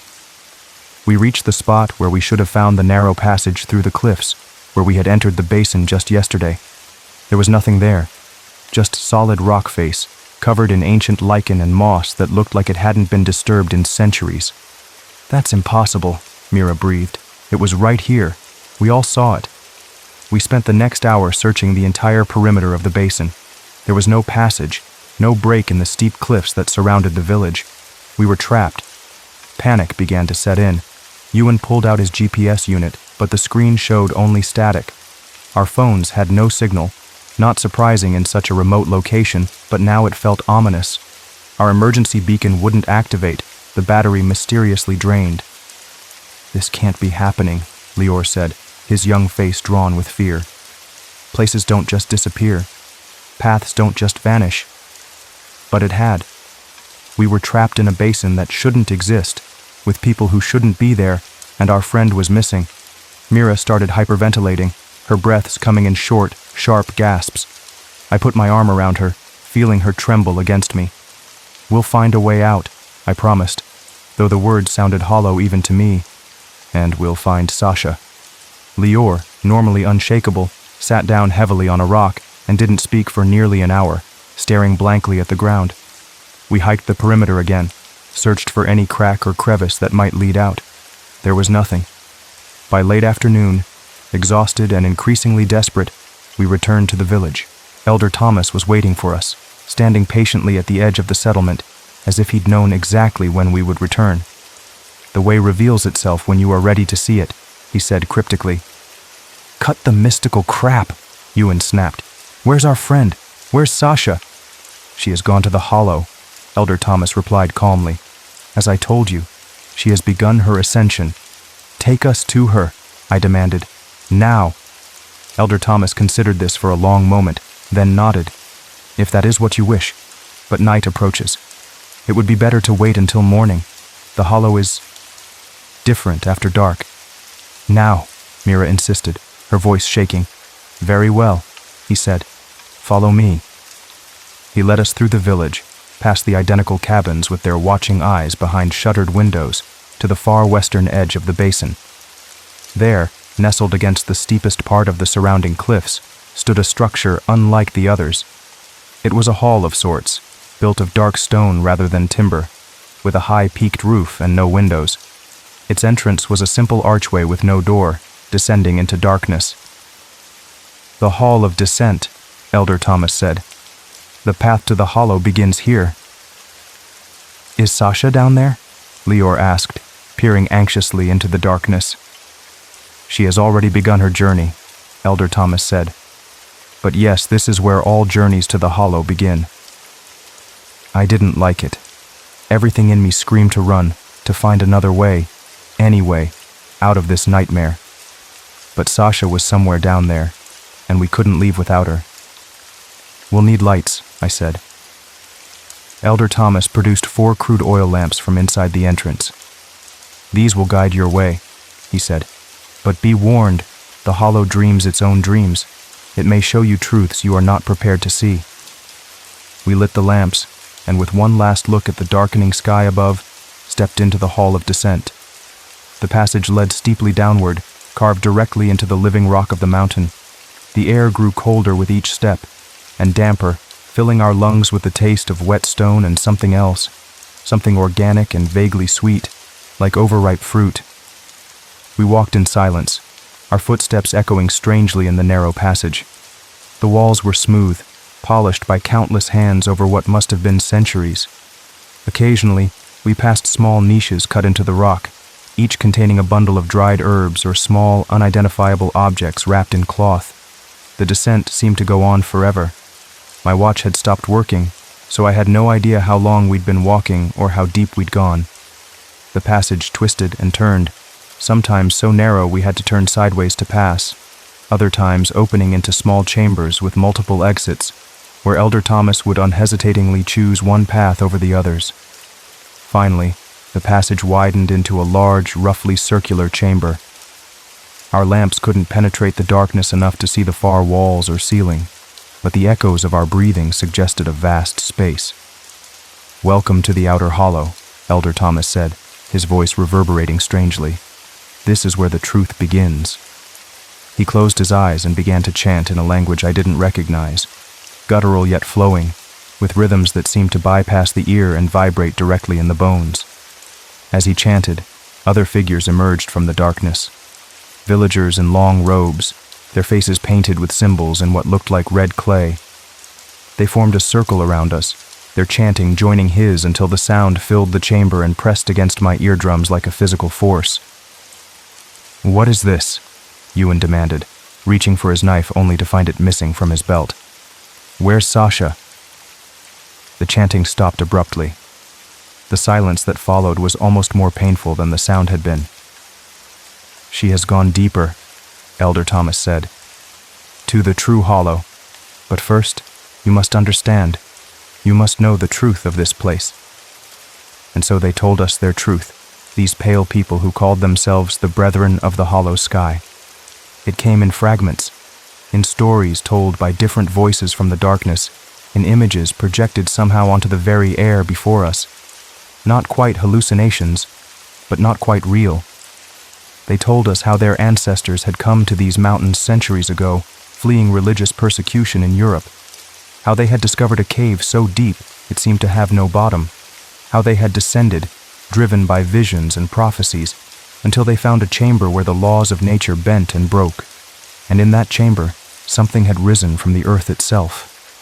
Not a god, they insisted. Something older, something that had been part of the land since before there was land. A being of soil and soul, of root and thought. It had no name they could pronounce. They called it simply the Hollow. It had spoken to them, offered them a bargain. They would feed it blood and bone, the essence of life. And in return, it would give them life unending. No disease, no aging, power over the very rocks and trees. But it came with a curse, to remain hidden, to never walk the surface world freely, to breed their bloodlines thin until children rarely came, and when they did, they were weak and strange. And so they waited. For centuries, they endured in their hidden valley, sending out searchers once each generation to find those who might replace them, those who might take their place in the bargain and free them to finally die. They needed 5, one for each of the original 5 families who had found the hollow. Now they had 4 of us. "This is insane," Mira whispered beside me. "They're all insane." But I had seen the images in the air, felt the truth of their words resonating in my bones. This was no mere cult, no shared delusion. Something ancient lived beneath this mountain, something hungry. "Where is Sasha?" I asked again, my voice steadier than I felt. "She has begun the bonding," Elder Thomas said. "Soon, she will take her place as a keeper of the first gate. When all 5 positions are filled, we who have served our time will be released. Our souls will fly to the hollow sky at last." "And if we refuse?" Ewan asked. Elder Thomas smiled sadly. "No one refuses the hollow. It calls to the part of you that remembers, the part that was earth before it was flesh. You will hear it soon enough." As if on cue, a low humming began to fill the chamber. Not a sound made by human throats, but something that seemed to vibrate from the stone itself. It grew louder, resolving into something almost like a voice, wordless but full of meaning, promising secrets, promising power, promising peace. Lior gasped beside me. I can understand it, he whispered, his eyes wide. It's beautiful. I could feel it too, a pull deep in my chest, a longing for something I couldn't name. It would be so easy to give in, to let that voice guide me deeper, to join Sasha wherever she had gone. But with that thought came a flash of clarity. Sasha. We had to find Sasha and get out. Don't listen to it, I hissed to the others. Block it out. But it was too late for Mira. Her eyes had gone distant, unfocused. She took a step forward, toward the darkness beyond our circle of lamplight. It knows me, she whispered. It's always known me. Before any of us could react, two of the robed figures stepped forward and took her gently by the arms. She went with them willingly, moving like someone in a dream. Mira! Ewan shouted, lunging forward only to be blocked by more robed figures. I tried to follow, but strong hands gripped me from behind. I struggled, kicked, but there were too many of them. The last I saw of Mira was her face, peaceful and smiling, as she vanished into the darkness. Then something struck the back of my head, and the world went black. The next days blurred together in a nightmare of captivity and growing horror. They kept us in small cells carved from the rock, somewhere deep in the network of tunnels beneath the village. They fed us strange food that left us groggy and confused. They took us, one by one, to the main chamber where they told us their histories, their truths, their plans for us. Whispers filled the darkness. Sometimes I thought I could hear Mira or Sasha calling to me, but their voices were distant, changed. When I called back, only echoes answered. I learned more about the Hollow than I ever wanted to know. How it had once been worshipped by people far older than any recorded civilization. How it slept for millennia before the first European settlers stumbled upon it. How it fed on essence, not just blood or flesh, but the vital spark that makes a person who they are. And it gave back a twisted form of immortality. The villagers didn't age, didn't sicken, but they paid with their humanity. Over generations, they became more like the thing they served, hollow inside, their bodies just shells for something older and colder than human thought. But they grew tired. Centuries of service had worn them thin. They needed replacements. And so they searched, calling out with the Hollow's voice to those who might hear, those sensitive enough, open enough, to feel the pull.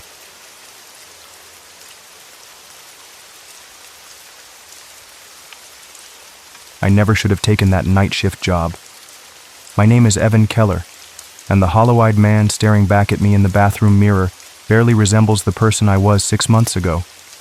At 34, I figured I'd seen enough of life to handle whatever came my way. Growing up in Trenville, population 5,973 according to the faded welcome sign, didn't exactly prepare me for what happened at Moontech Cold Storage. I remember how excited I was when I landed the job, a systems technician position that paid better than my previous gig at the local hardware store. Sure, the night shift meant I'd become practically nocturnal, but the extra pay seemed worth it, and I didn't have much of a social life to sacrifice anyway. My girlfriend Lisa had left me the year before, taking our dog and most of our friends with her. All I had was an empty apartment, crushing student debt from a degree I never finished, and a nagging feeling that life was passing me by. It's just monitoring cameras and checking temperature logs, my new supervisor, Harold, had explained during my orientation. Nothing to it, really. Most nights you'll just be watching Netflix and making sure nothing catches fire. Moontech Cold Storage sat on 20 acres of land about 15 minutes outside of town. The facility itself was a massive concrete and steel structure built into the side of Black Ridge Mountain. From the outside, it looked more like a military installation than a storage facility. 8-foot chain-link fence topped with barbed wire surrounded the perimeter. Security cameras pointed in every direction. Armed guards patrolled the grounds during the day, though at night it was just me and a single guard who spent most of his shift napping in his car. We store everything from frozen steaks to experimental pharmaceuticals, Harold had said with a dismissive wave of his hand. Some private research firms rent space for their stuff too. Don't ask what's in there. We don't need to know, and they don't want us to know. The surveillance room was my domain, A cramped office with 6 monitors displaying feeds from 128 cameras stationed throughout the facility. My job was simple: monitor the feeds, log anything unusual, maintain the digital access records, and perform monthly maintenance checks on the refrigeration units. The most excitement I'd had in my first 2 months was catching a raccoon that had somehow made its way into the employee break room. The monotony was almost hypnotic. Night after night, I'd stare at those screens showing empty hallways, sealed storage units, and frost-covered loading bays. Sometimes I'd bring a book or download a movie to pass the time. I started bringing a thermos of coffee laced with whiskey just to make it through the quiet hours between 2 a.m. and sunrise. That all changed on October 17th. I was halfway through my shift, eyes glazed over from watching nothing happen for 5 straight hours, when camera 9 flickered. Just a quick stutter in the feed, something that happened occasionally with the older cameras. But when the image stabilized, something was different. There was someone standing in loading bay B. My heart lurched in my chest. I sat up straight, coffee spilling over my hand as I leaned toward the monitor. The figure stood perfectly still in front of the heavy steel doors, bathed in the harsh glow of the overhead security lights. "What the hell?" I muttered, reaching for the controls to zoom in. The figure was tall and unnaturally thin, wearing what looked like a tattered long coat that hung limply from skeletal shoulders. Its head was tilted upward, as if smelling the cold mountain air. But its face, I couldn't make out its face. Not because the resolution was poor. The camera was one of our newest. The face was blurred, like when someone moves during a photograph, except this figure was standing completely still. I grabbed the phone and dialed our security guard, Rick. "Hey Rick, I've got someone at loading bay B. Can you check it out?" "On it," he replied, voice thick with interrupted sleep. I watched Rick's progress through the cameras as he made his way across the facility grounds, flashlight beam bouncing in the darkness. When he reached loading bay B, he swept the area thoroughly, flashlight illuminating every corner. Nothing. No one was there. "Keller, you seeing things?" Rick's voice crackled through the phone. "There's nobody here. No footprints in the frost either." "Check again," I insisted. "I'm looking at him right now on camera 9. Rick turned and stared directly into camera 9, waving his arms. "I'm standing exactly where you said. There's no one here but me." I looked back at my monitor. The figure was gone. In its place stood Rick, looking annoyed and cold. "Sorry," I mumbled. "Must have been a glitch or something." After Rick returned to his car, I rewound the footage frame by frame. 1 second, clear concrete. The next, there he was. No approach, no movement. He simply appeared between one frame and the next. And then, just as suddenly, he vanished when Rick arrived. I logged the incident as a potential system artifact and tried to forget about it. But something kept bothering me. I played the footage again, this time paying closer attention to the background details. That's when I noticed it. The footage was looping. The figure wasn't moving, but there was a subtle pattern in the background. A gust of wind lifting a scrap of paper, a flicker in the overhead light, even a bird flying through the upper corner of the frame. Every 12 seconds, the exact same pattern repeated. Somehow, a 12-second recording had replaced the live feed. But how? And why? And why would someone bother planting such a short loop? I didn't sleep well that morning when I got home. Dreams of that blurry figure standing at the foot of my bed jolted me awake every time I drifted off. By the next evening, I was groggy and on edge as I drove back to work. "You look like shit, Keller," Harold commented as I passed him in the hallway during shift change. "Didn't sleep well," I replied, not bothering to elaborate. "Well, pull it together. We're getting a shipment for Unit 3B tonight. Some research firm stuff. Very hush-hush." I nodded, not really caring. My mind was elsewhere, still trying to make sense of what I'd seen the night before. The first few hours of my shift were uneventful. I performed my regular checks, logged the temperature readings, and settled in with my coffee. Around 1 a.m., I noticed the indicator light for camera 47 in hallway C was blinking red, a sign that the feed was experiencing interference. I clicked on it and froze. There I was, standing in hallway C, wearing the exact same clothes I had on at that moment. my faded Metallica t-shirt and jeans. But I wasn't in hallway C. I was sitting at my desk, staring at a monitor showing me somewhere I wasn't. My blood turned to ice. I watched as the me on screen looked around slowly, shoulders tense, movements jerky and unnatural. Then, I looked directly into the camera, eyes wide and unblinking, and smiled. It wasn't my smile.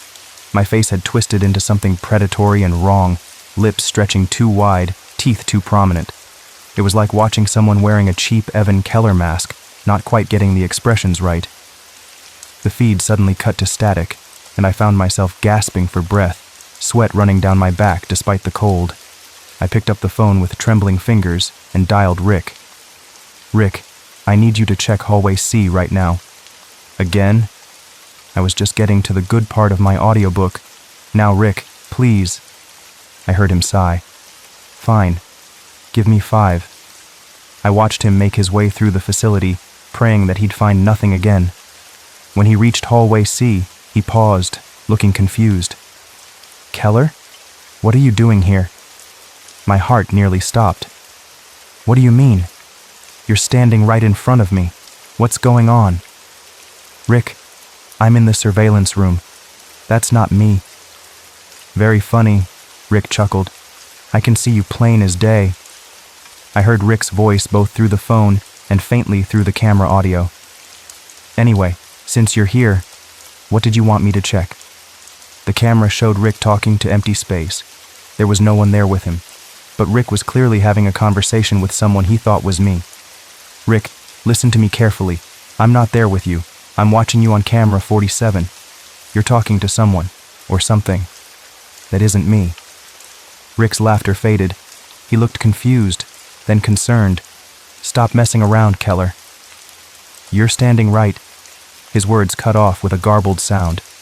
On my screen, Rick was alone in the hallway, looking around frantically. "Keller? Where'd you go?" His voice shook slightly. "Rick, get out of there. Get back to your car. Now." He didn't argue this time. I watched him hurry back through the facility, constantly glancing over his shoulder. When he reached his car, he called me back. "What the hell was that?" he demanded, breathing heavily. "I don't know," I answered truthfully. "But I was never in that hallway, Rick. I've been in the surveillance room this whole time. That's impossible. I saw you. I talked to you." "I know, but it wasn't me." Rick didn't finish his shift that night. He called Harold, claimed he had food poisoning, and left. I didn't blame him. If I could have left too, I would have. The next morning I reported the camera glitches to Harold. He barely looked up from his clipboard. "Old firmware," he said dismissively. "Moontech's upgrading everything next month. Just log it and forget about it." But I couldn't forget about it. That night, I came prepared. I brought my personal laptop and a portable hard drive. If anything strange happened again, I'd save the footage and have proof. Around 2 a.m., camera 19 went completely dark. This camera monitored the entrance to storage unit 3B. The one Harold had mentioned was receiving a hush-hush shipment. I tried rebooting the feed. Nothing.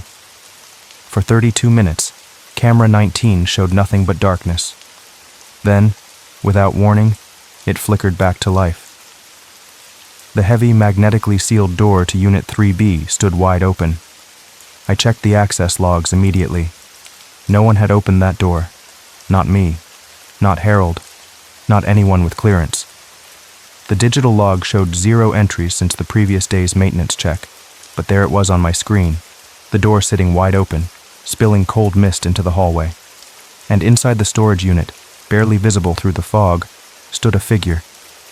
The same blurry figure from loading bay B, only this time it moved.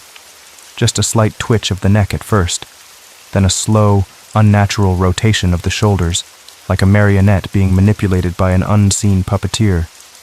Its face remained blurred, but now I could see its hands, long, pale fingers that twitched and spasmed erratically at its sides. I should have called Rick's replacement.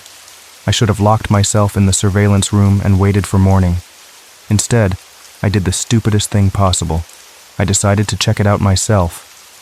The hallways felt different at night when you were actually walking through them instead of watching them on a monitor. The industrial lighting cast harsh shadows that seemed to move when viewed from the corner of my eye. My footsteps echoed loudly despite my attempts to walk quietly. As I approached the corridor leading to Unit 3B, the temperature dropped dramatically. Each breath produced a cloud of fog in front of my face.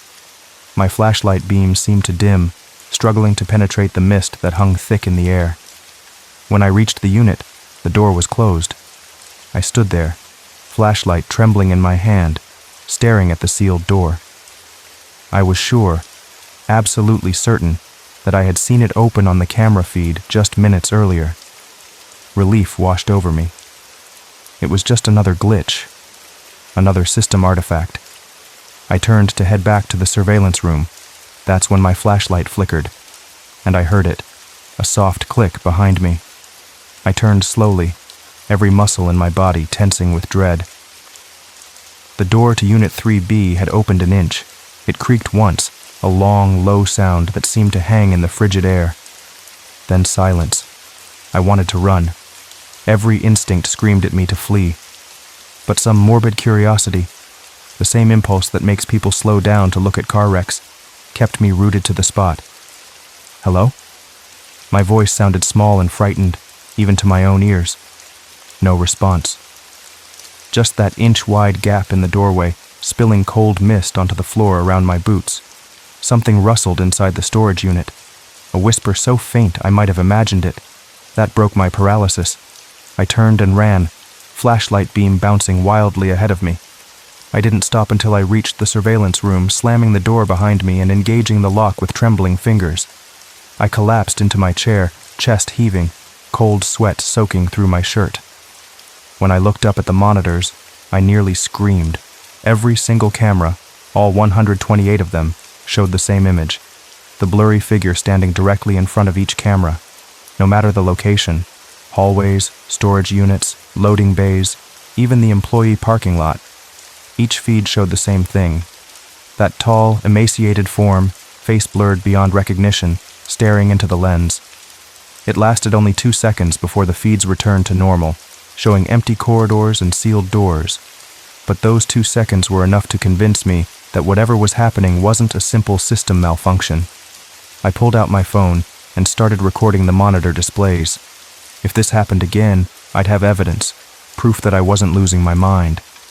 The rest of my shift passed without incident, though I didn't dare leave the surveillance room again. When 7 a.m. finally arrived, I practically ran to my car, desperate to get home and try to make sense of what was happening. As I drove, fatigue and fear battled for dominance in my mind. Had I actually seen what I thought I'd seen? Or was sleep deprivation causing me to hallucinate? Maybe Harold was right, just glitches in an aging system. I was still trying to convince myself of this when I unlocked my apartment door and collapsed onto my couch. I needed sleep, but my mind kept racing.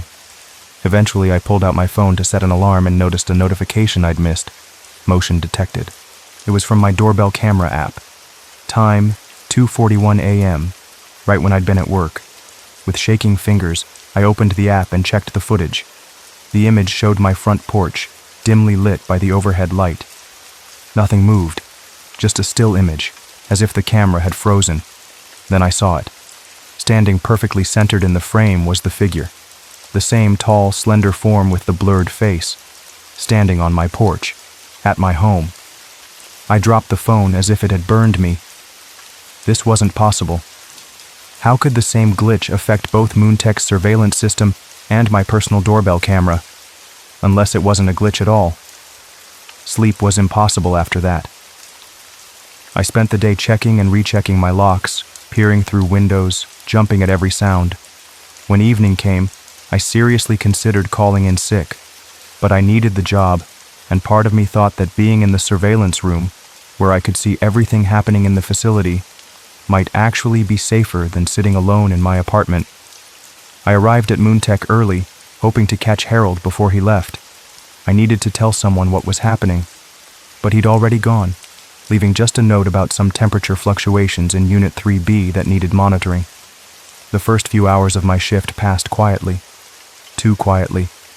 The normal ambient sounds of the facility, the hum of the refrigeration units, the occasional ping of metal contracting in the cold, seemed muted, as if the entire building was holding its breath. Around midnight, I noticed something odd on camera 42, which monitored the main freezer room. A puddle was forming on the floor near one of the shelving units, as if something was melting. I made a note to check it during my rounds. An hour later, on camera 28, I watched as a stack of boxes in storage unit 2A seemed to wobble, then collapse, spreading their contents across the floor. On camera 13, I saw myself walking through a corridor, clipboard in hand. I watched as I checked something on the clipboard, then reached out to adjust a thermostat on the wall. As my hand moved, it slipped, catching on the sharp edge of the metal casing. Blood welled from a gash across my palm, but I was still sitting in the surveillance room. I hadn't left my chair since my shift began. The realization hit me like a physical blow. The system wasn't showing real-time footage anymore. It was showing the future, things that hadn't happened yet. My hands trembled as I reached for my phone to record this. That's when camera 117 caught my eye. It showed the employee parking lot, where my car sat under the harsh security lights. A figure approached the car. It took me a moment to recognize Vera Martinez, another night shift worker who handled inventory in the West Wing. I barely knew her. We'd exchanged pleasantries a few times in the break room, but that was about it. I watched as Vera walked toward my car, keys in hand. Had she mistaken my vehicle for hers?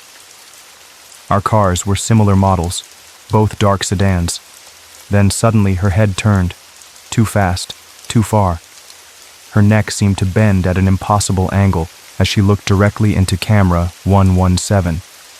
Her expression changed from confusion to terror in an instant. The driver's side door of my car swung open on its own. Vera took a step back, mouth opening in what must have been a scream, though the camera feed had no audio, and then, as if yanked by invisible hands, Vera was pulled inside my car. The door slammed shut. For several seconds, nothing happened. Then the car's interior light came on briefly, illuminating a spatter of something dark across the passenger window. The light went out. The car sat motionless in the parking lot. I fumbled for my phone, hands shaking so badly I could barely operate the screen. I found Vera's number in the employee directory and called. No answer. I tried again. Still nothing. This wasn't a glimpse of some distant future. According to the timestamp on the footage, this was supposed to happen in less than 30 minutes. I had to warn her. I tried calling the facility's internal phones, but none of the inventory department lines were picking up. I'd have to find her in person. For the first time that night, I left the relative safety of the surveillance room.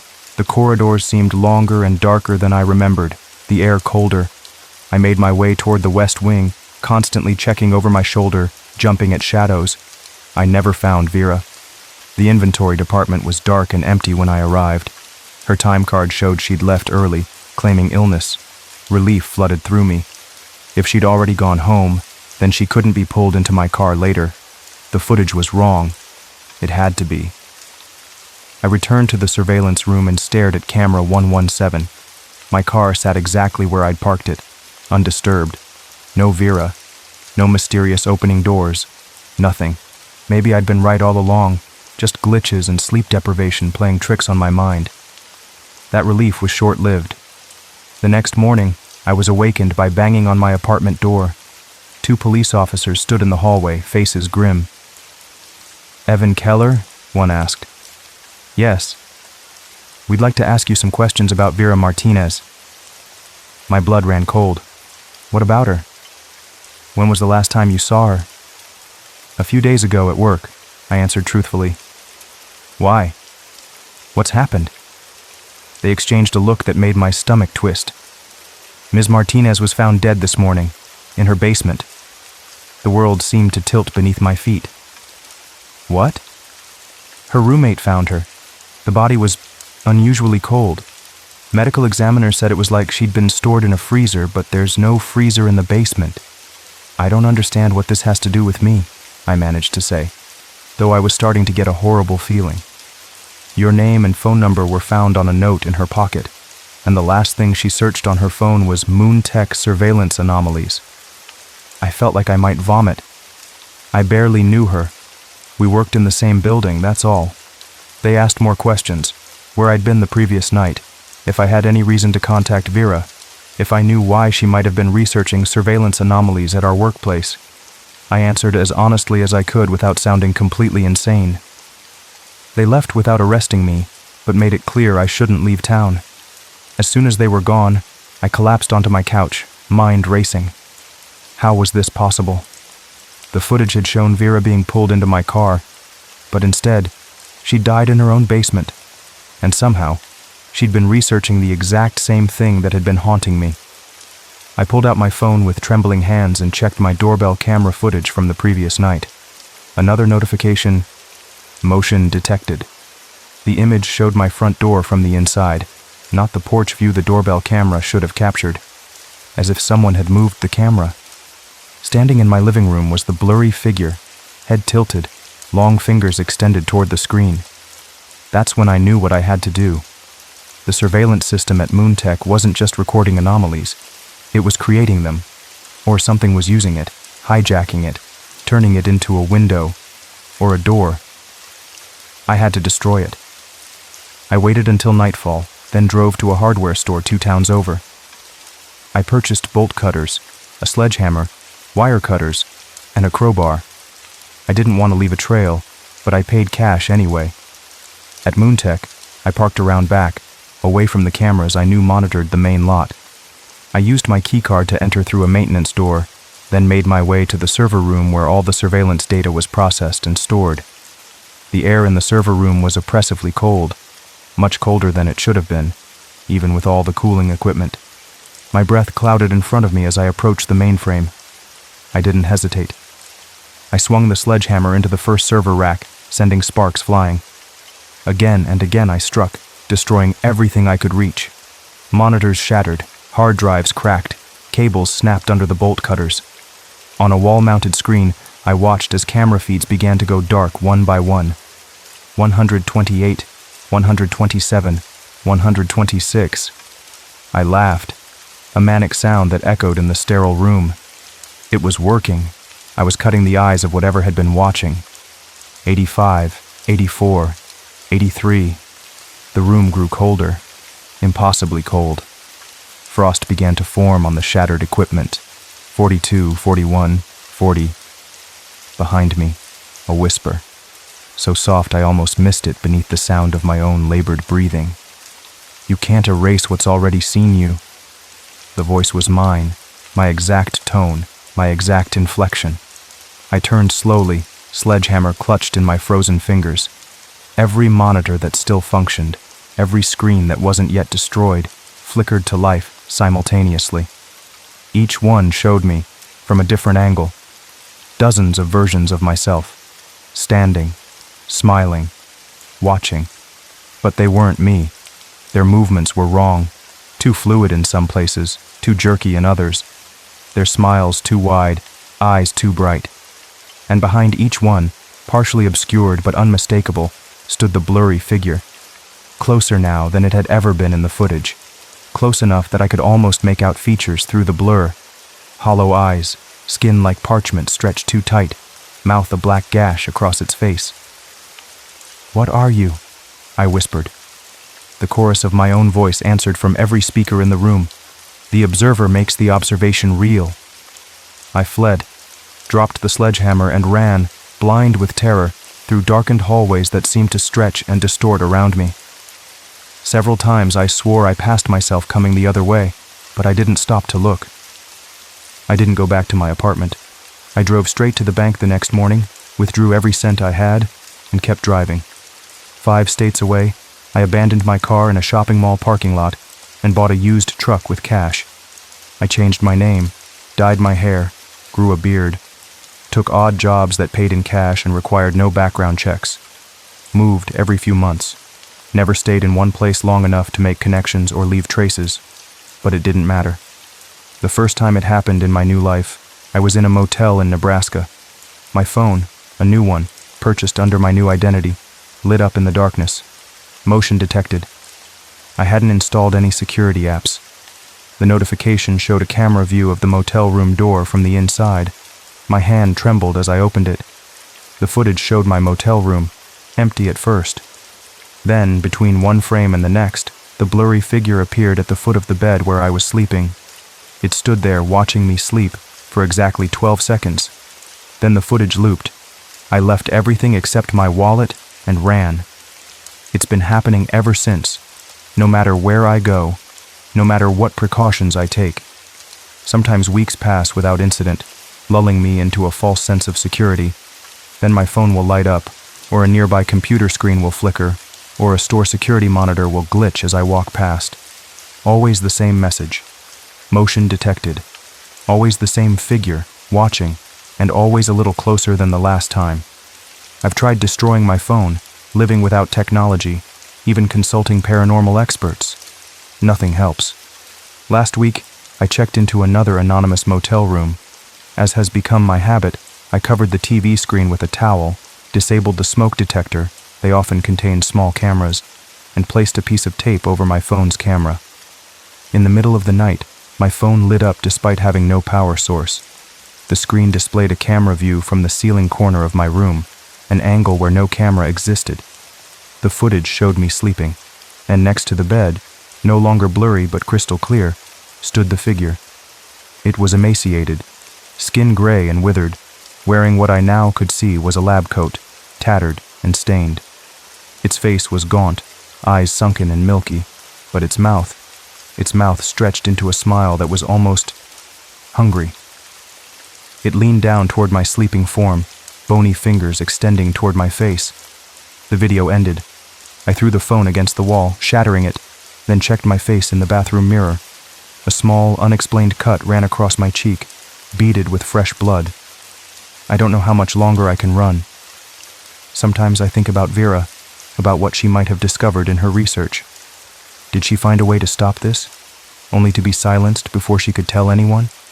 Or did she simply attract its attention, as I had? Sometimes I consider going back to Moontech, to Unit 3B, to find out what was really being stored there. What kind of research needed such secrecy and security?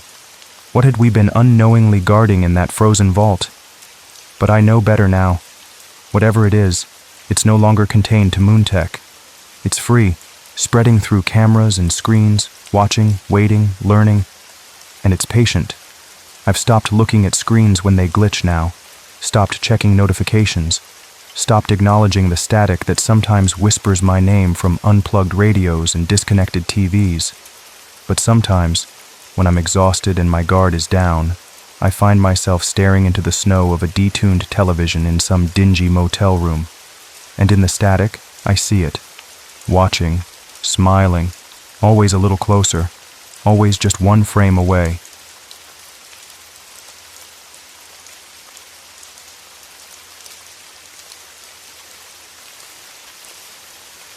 I've worn this badge for 16 years.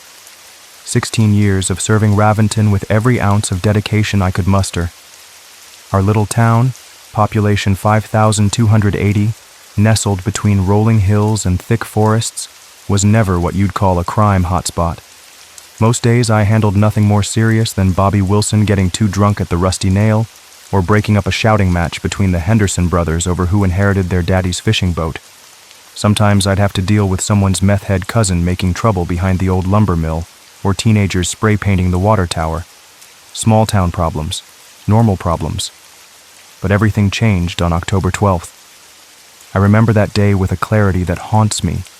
It was a Thursday, the kind of autumn day where fog rolls in thick as pea soup, clinging to the valleys and making the world feel smaller, more confined.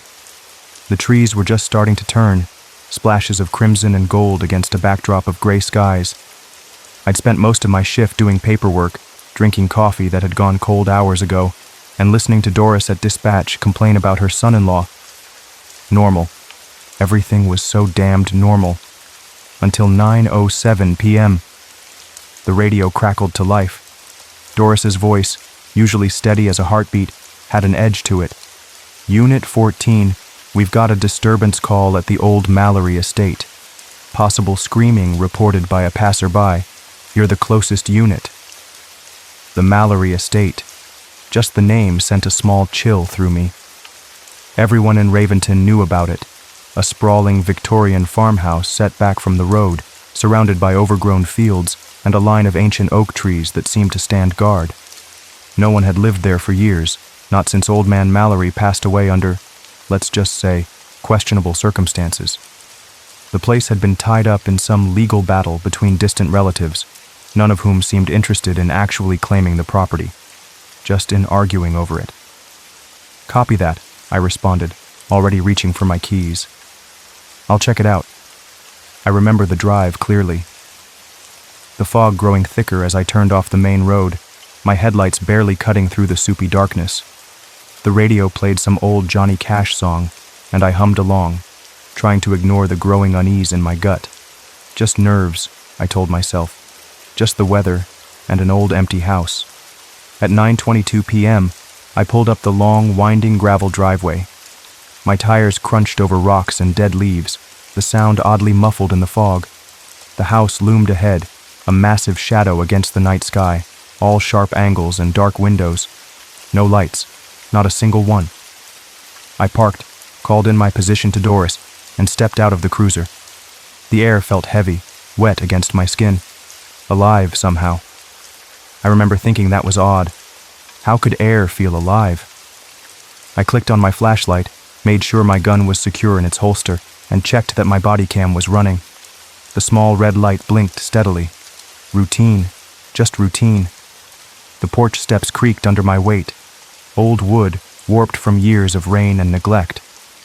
As I reached the front door, I noticed something strange. A small symbol carved into the frame. Not fresh, but not ancient either.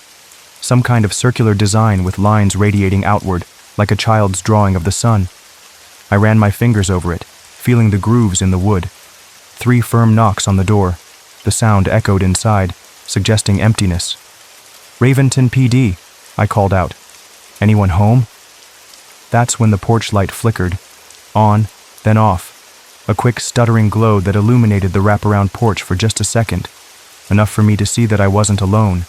A face. At the window to my left. Just a flash. There and gone. Small, child-sized, but wrong somehow. The proportions... off. My hand moved to my gun, instinctively. "Hello? This is Officer Jonas Mercer. If someone's in there, I need you to come to the door now." No response. Just the distant sound of wind through trees. I tried the doorknob. Unlocked. It turned easily under my hand, the door swinging inward with a long, low groan that reminded me of pain. "I'm coming in," I announced, following protocol even as every instinct screamed at me to turn around. Get back in the car. Drive away. Never look back. The entryway was cold, much colder than outside. My breath clouded in front of me as I swept my flashlight across peeling wallpaper and dusty floors. No footprints disturbed the thick layer of dust except... Wait. There were footprints, but they weren't leading in from the door. They were coming from deeper inside the house, leading toward the door, like someone had been waiting for me. I radioed in at 9:27 p.m. I know this because they told me later. "Dispatch, I've got signs of movement inside the Mallory place. Going to check the ground floor, then upstairs. Possible trespassing, maybe kids." And then, static, white noise, for a full minute. When the image cleared, I was standing in a room I didn't recognize. A small room with peeling wallpaper and a single bare bulb hanging from the ceiling. In the center of the room was a table. On the table was a book. Ancient looking, bound in what appeared to be leather, but wrong somehow. Too organic. My hand, my body cam was on my chest, so this was from my perspective. Reached out, touched the book, opened it. The pages were filled with symbols.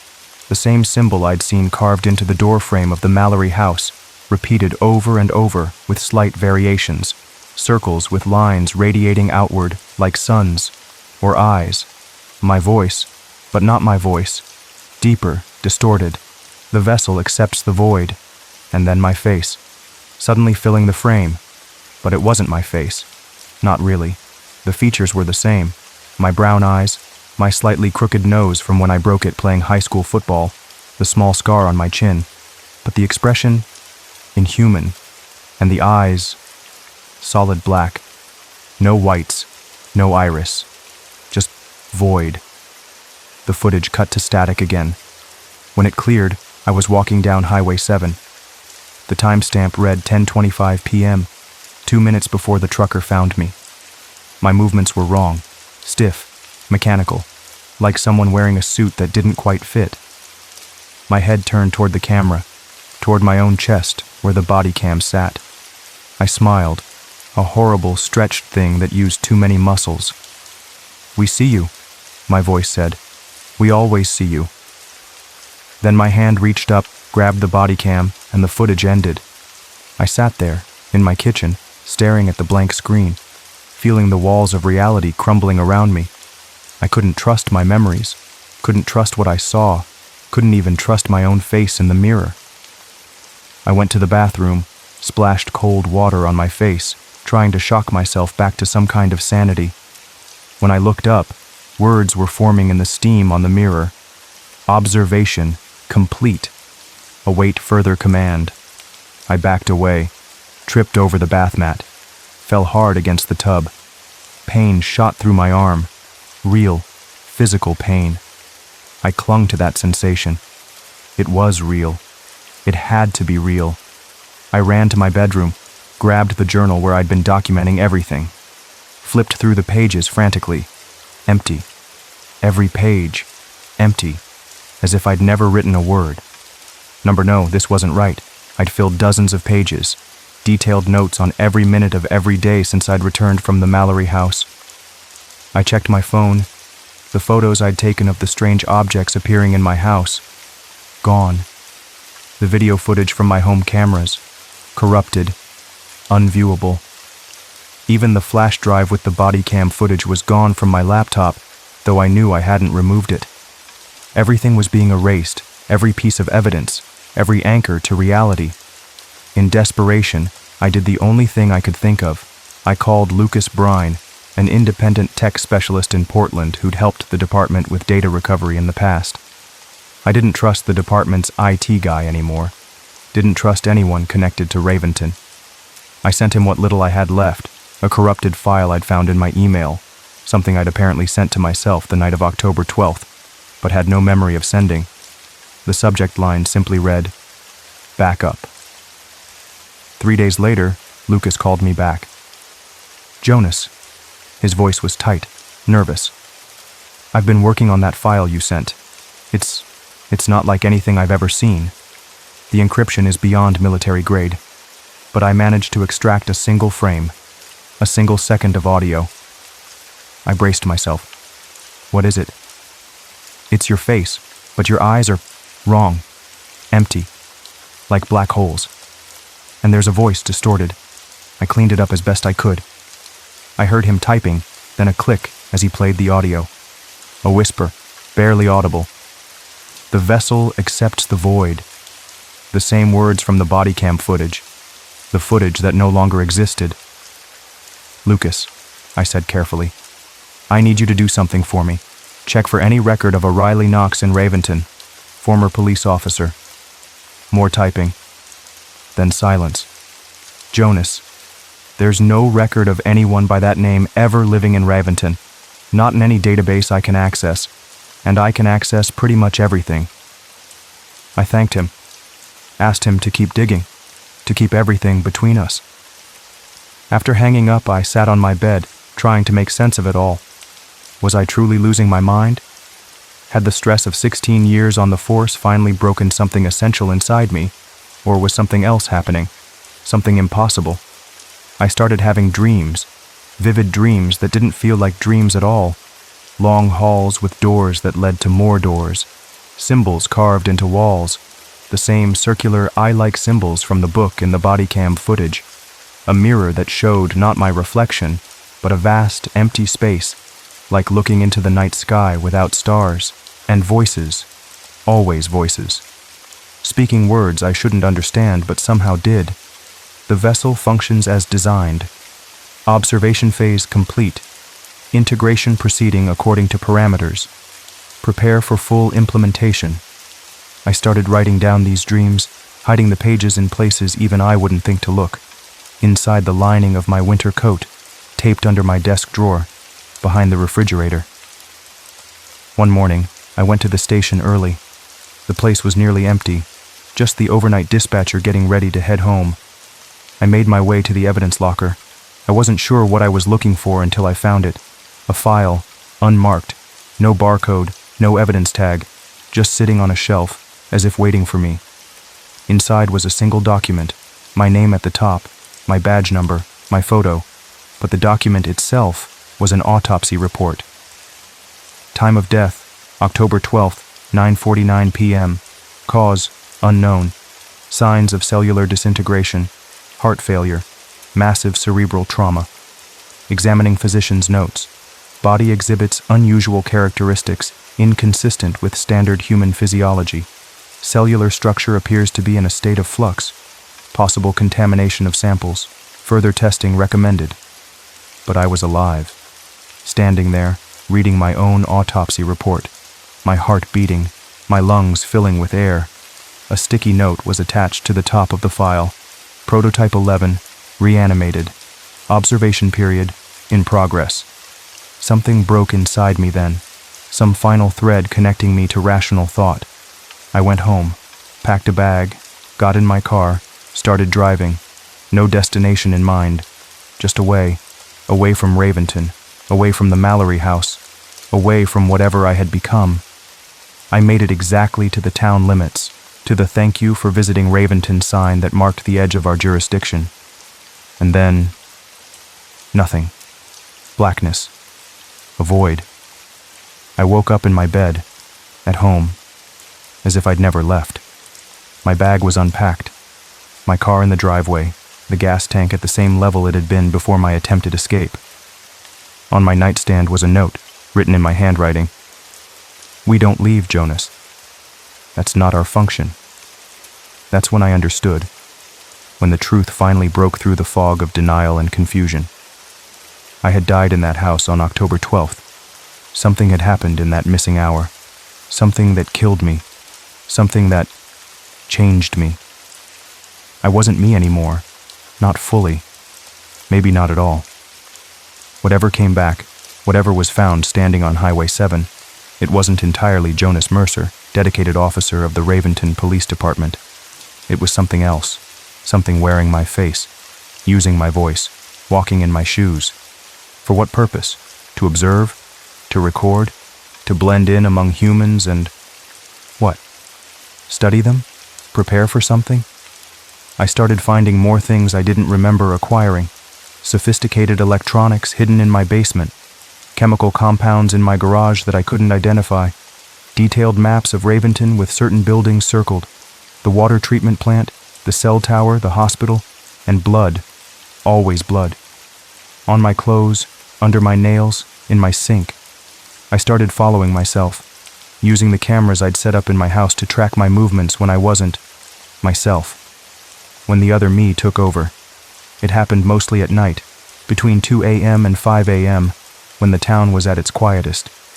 My body would get up, move with that same stiff mechanical gait I'd seen in the body cam footage, leave the house, return hours later, sometimes clean, sometimes covered in dirt or blood or other substances I couldn't identify. I tried to fight it, tried to stay awake through those hours, chained myself to my bed one night. I still left. The chains were intact when I returned, as if my body had simply passed through them, or as if they'd never been there at all. I went to the Mallory house once more, drove out there in broad daylight, thinking it might be safer. The house looked different in daylight, less menacing, more sad, abandoned, forgotten. But the symbols were still there, carved into the doorframe, into the porch railings, into every window frame. I didn't go inside, couldn't make myself cross that threshold again. Instead, I sat in my car and watched the house. Hours passed. The sun began to set, and as twilight gathered, I saw movement at one of the upstairs windows. A figure, child-sized but wrong, proportions off. It stood perfectly still, watching me. Then slowly, it raised a hand and waved. A friendly gesture made horrifying by the wrongness of its form. I drove away. Fast. Heart pounding. When I got home, There was a message scrawled into my bathroom mirror, though there was no fog, no condensation to write in. Did you think we wouldn't notice you visiting?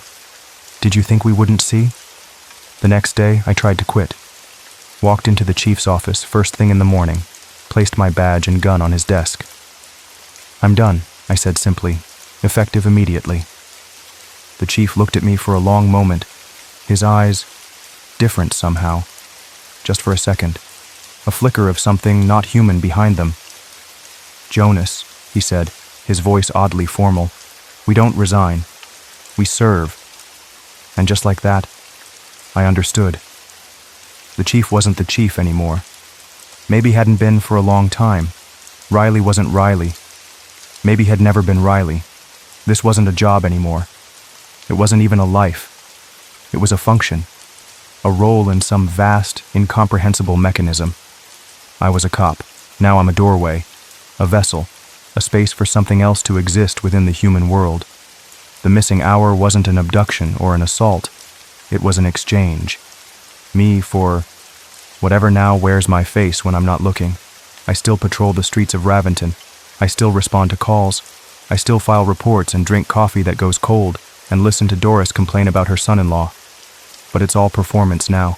A script I follow while something else waits for its cue to take the stage. Sometimes I catch glimpses of others like me. The postal worker whose smile never reaches her eyes. The elementary school teacher who sometimes speaks in a voice too deep, too resonant for his slight frame. The nurse at Raventon General who leaves perfect circular bruises on her patients that fade within hours. We don't acknowledge each other, don't speak of what we know. But sometimes, in passing, our eyes meet, and in that moment, I see the same emptiness I know is in mine, the same void. I've started leaving notes for myself, hidden in places I hope the other me won't find. Warnings, reminders, fragments of humanity I'm desperate to preserve.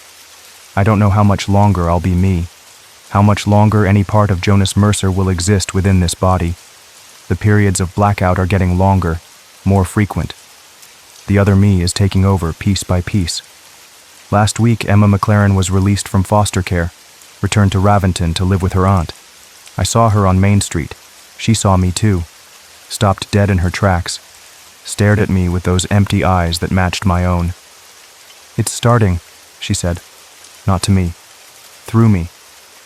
You're almost ready. I don't know what's coming, what we're being prepared for, but I feel it approaching, like a storm on the horizon, like a void expanding. So if you ever find yourself in Raventon, population 5,280, though I suspect that number isn't entirely accurate anymore, and you see a police officer patrolling the streets, waving like nothing's wrong, pay attention. Really look at him. If he keeps waving, keeps smiling, keeps playing human, you might be safe. For now. But if he stops, if his face goes blank and his eyes turn dark and empty, run. Run as fast and as far as you can, because it means the next phase has begun. And trust me, you don't want to be part of what comes next. I know, because I've seen it in my dreams. The dreams that aren't dreams. The town empty of true humans. The sky a different color. The air thick with spores that change whatever they touch. Doorways, not just me, but all of us who were changed, opening to let something through. Something ancient, something vast, something patient, something that's been waiting to come home for a very, very long time. I've worn this badge for 16 years, but I won't be wearing it much longer. None of us will be wearing our human faces much longer, and maybe that's for the best. Maybe what's coming is inevitable. Maybe resistance is not only futile but unnecessary. Maybe the void isn't something to fear, but to embrace. After all, they've told me it doesn't hurt. The final transition, the complete surrender of what little humanity I have left. They've promised it feels like falling asleep. And after 16 years of serving Raventon, after months of fighting this losing battle against whatever now shares my body, sleep sounds peaceful.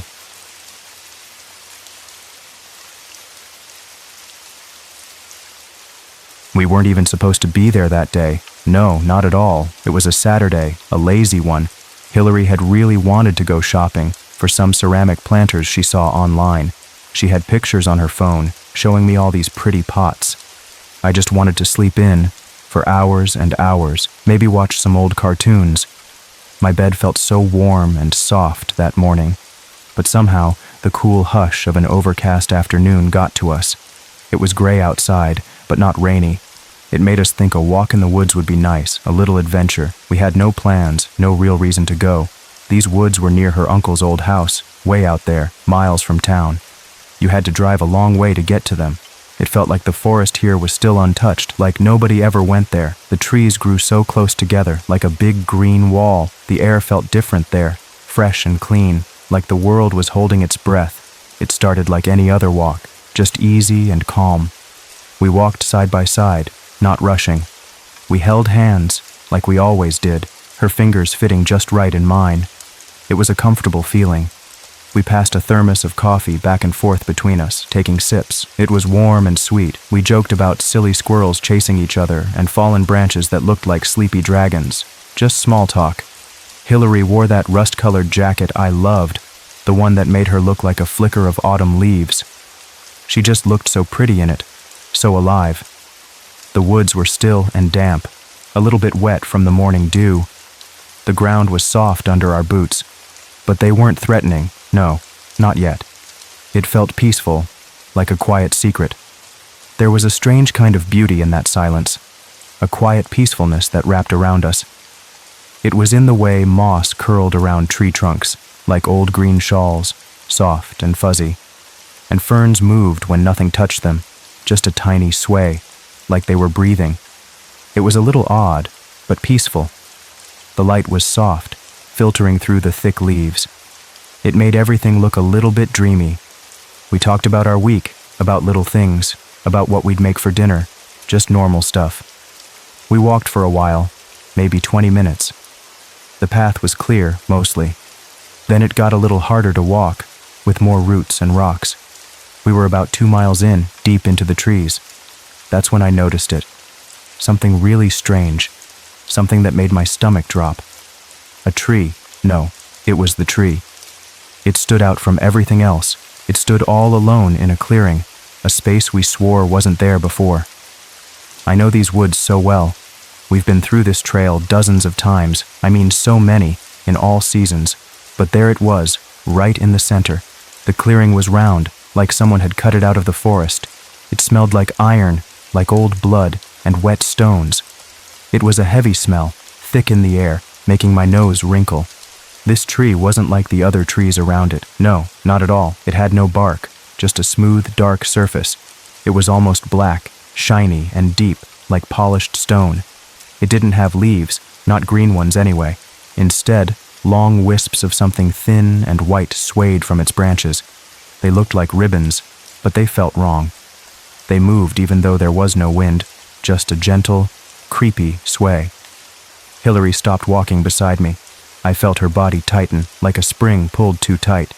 Her hand in mine went cold, all of a sudden. She squeezed my fingers. "What is that?"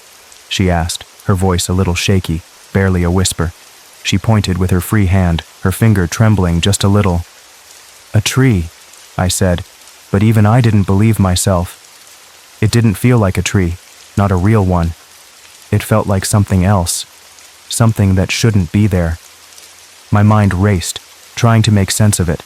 We started to approach it, slowly, one step at a time. My heart beat a little faster, a drum in my chest. I could feel Hillary's fear, like a cold wave coming off her. There was no sound in the woods anymore, no birds chirping, no squirrels rustling, not even the wind made a sound, just the crunch of leaves under our boots, loud in the quiet, too loud. It felt like we were the only things moving. The silence was heavy, pressing down on us. It felt wrong, like the woods were holding their breath too. Up close, it didn't look wooden at all, not like any tree I'd ever seen. The surface shimmered slightly, like skin, or maybe melted wax. It looked soft, but I knew it wasn't. And those white things, the ones I thought were ribbons? They weren't ribbons, no, not at all. They were strands of hair, long and fine, like a person's hair. It was pale, almost white. Human hair, just hanging there, swaying slightly, like it was alive. My stomach twisted. I felt sick. This was too much, too weird. "Let's go," I said, my voice low, a little hoarse. I felt a chill run down my back like icy fingers. I tried to pull Hillary away, but she didn't move. She just stared at the tree. But Hillary had already moved closer, like she was pulled by something she couldn't fight. She reached out her hand, almost hypnotically, like she was in a trance. Her eyes were wide. She touched the base of the tree, just lightly. Her fingers brushed against it. It happened so fast. I saw her hand touch the dark surface. That's when I heard the whisper, but not with my ears. No, not really. It was inside my head, like a thought that wasn't mine, a voice in my mind. It was soft, but clear. A single word, just one word, echoing in my skull. Stay. It wasn't a question, no. It was a command. It felt cold and deep. I yanked Hillary's hand hard, pulling her back from the tree with all my strength. She stumbled. Her fingers were cold, like ice, even colder than before. Her whole body felt stiff. Her pupils were wide, really wide, like she was trying to remember where she was or who I was. She looked lost, completely lost, like she had just woken up from a deep sleep. We left that place, fast, almost running through the woods. My heart hammered. We didn't say anything until we were halfway back to the house, breathing hard, our chests burning. The fear was a cold knot in my stomach. We just ran, not looking back. Only when we got home did we realize something was terribly wrong. Something big. It was dark outside, not sunset. Dark, no. It was pitch black night. The stars were out. Our walk had taken maybe 45 minutes, an hour tops, not long at all. We left in the afternoon, but the clock on the kitchen wall showed 9:37 p.m. It was impossible, completely impossible. Her phone had no signal, completely dead, no bars at all. Mine showed a battery percentage that hadn't moved since morning, still full. It was like time had stopped for my phone, but sped up for the world. It made no sense. Hillary didn't eat that night, not a bite.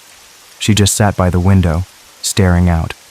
She looked toward the woods, like she was waiting for something to happen, or for someone. Her eyes were still wide, kind of blank. She didn't talk much, just shook her head when I asked if she was okay. I tried to get her to talk, to tell me what she felt, but she just mumbled. "It's cold," she said, over and over. So cold. I wrapped a blanket around her, but she still shivered. I felt a deep chill, too, just from looking at her. That night, I dreamed of the tree, but it wasn't the same. No, not at all. Not as it was when we saw it, no, but as it became. It grew taller, much taller, reaching for the clouds. And darker, so dark it seemed to suck all the light out of the world. The white hair on it writhed, like worms in a jar, moving on their own, twisting and turning. It looked disgusting, alive in a terrible way, and from its roots, something whispered to me, dozens of voices, all at once. They were crying, soft and sad, like little children. They were pleading, begging for something, for release. One of them sounded just like Hillary, her voice clear, calling my name. "Help me," she whispered. I woke up gasping, sitting straight up in bed, covered in sweat. My heart pounded like a drum. The bed beside me was empty, cold. Hillary was gone. My stomach dropped. I searched the house, every room, calling her name softly this time. "Hillary," I whispered, my voice shaking. No answer. I checked the backyard, then the road outside. My heart pounded in my chest, a frantic beat. The moon was bright, casting long shadows. It made everything look strange. And then I saw the trail, her boot prints in the damp ground, clear as day, just one set of prints. They headed back into the woods, right where we had come from, right towards that awful tree. I ran, my legs burning, not even thinking. I had to get her back. Branches scraped my arms as I pushed through them, tearing my skin. I didn't even feel it. The cold air sliced through my lungs, making them ache. It was so dark, so quiet. I didn't call her name. No, I don't know why. Some instinct told me not to, a deep gut feeling. Like saying her name would somehow feed the thing that had taken her, make it stronger, make it keep her. I just ran, following the faint prints. The woods felt different now, hostile. Every shadow seemed to move, every sound was a threat. My breath came in ragged gasps. The tree was there again, but different, even bigger now. It loomed over everything. It was taller, much taller than before, reaching for the sky, almost touching the moon. The strands of hair had multiplied.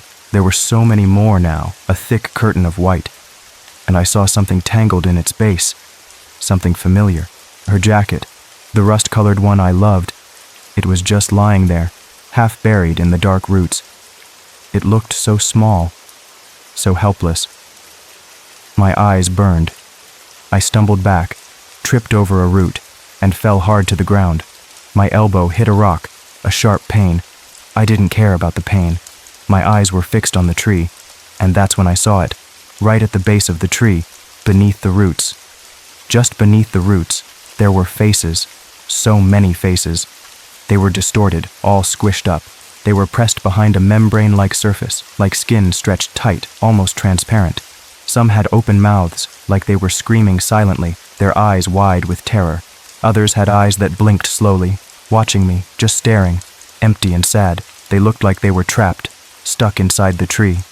One face stared right at me, my face, looking back at me. It was my eyes, my nose, my mouth. It was me, but not me. It was me from a moment ago, or a day ago. And then it smiled, a slow, wide smile.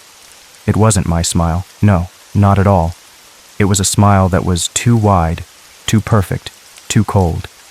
It sent shivers down my spine.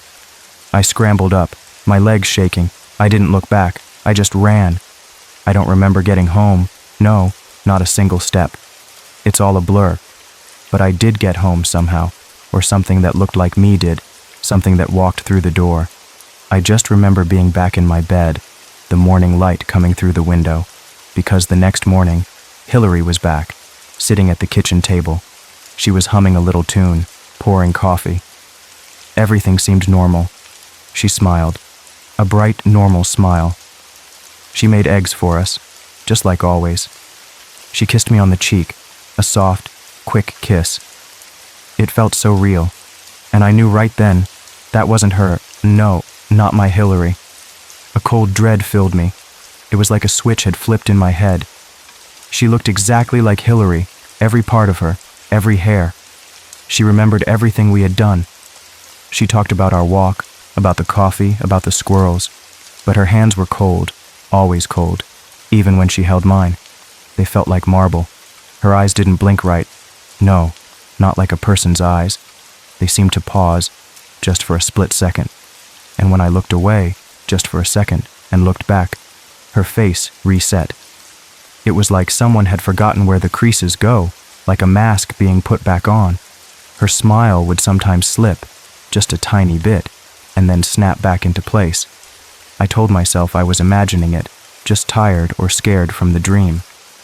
I tried to make excuses, to tell myself it was just the shock of what happened.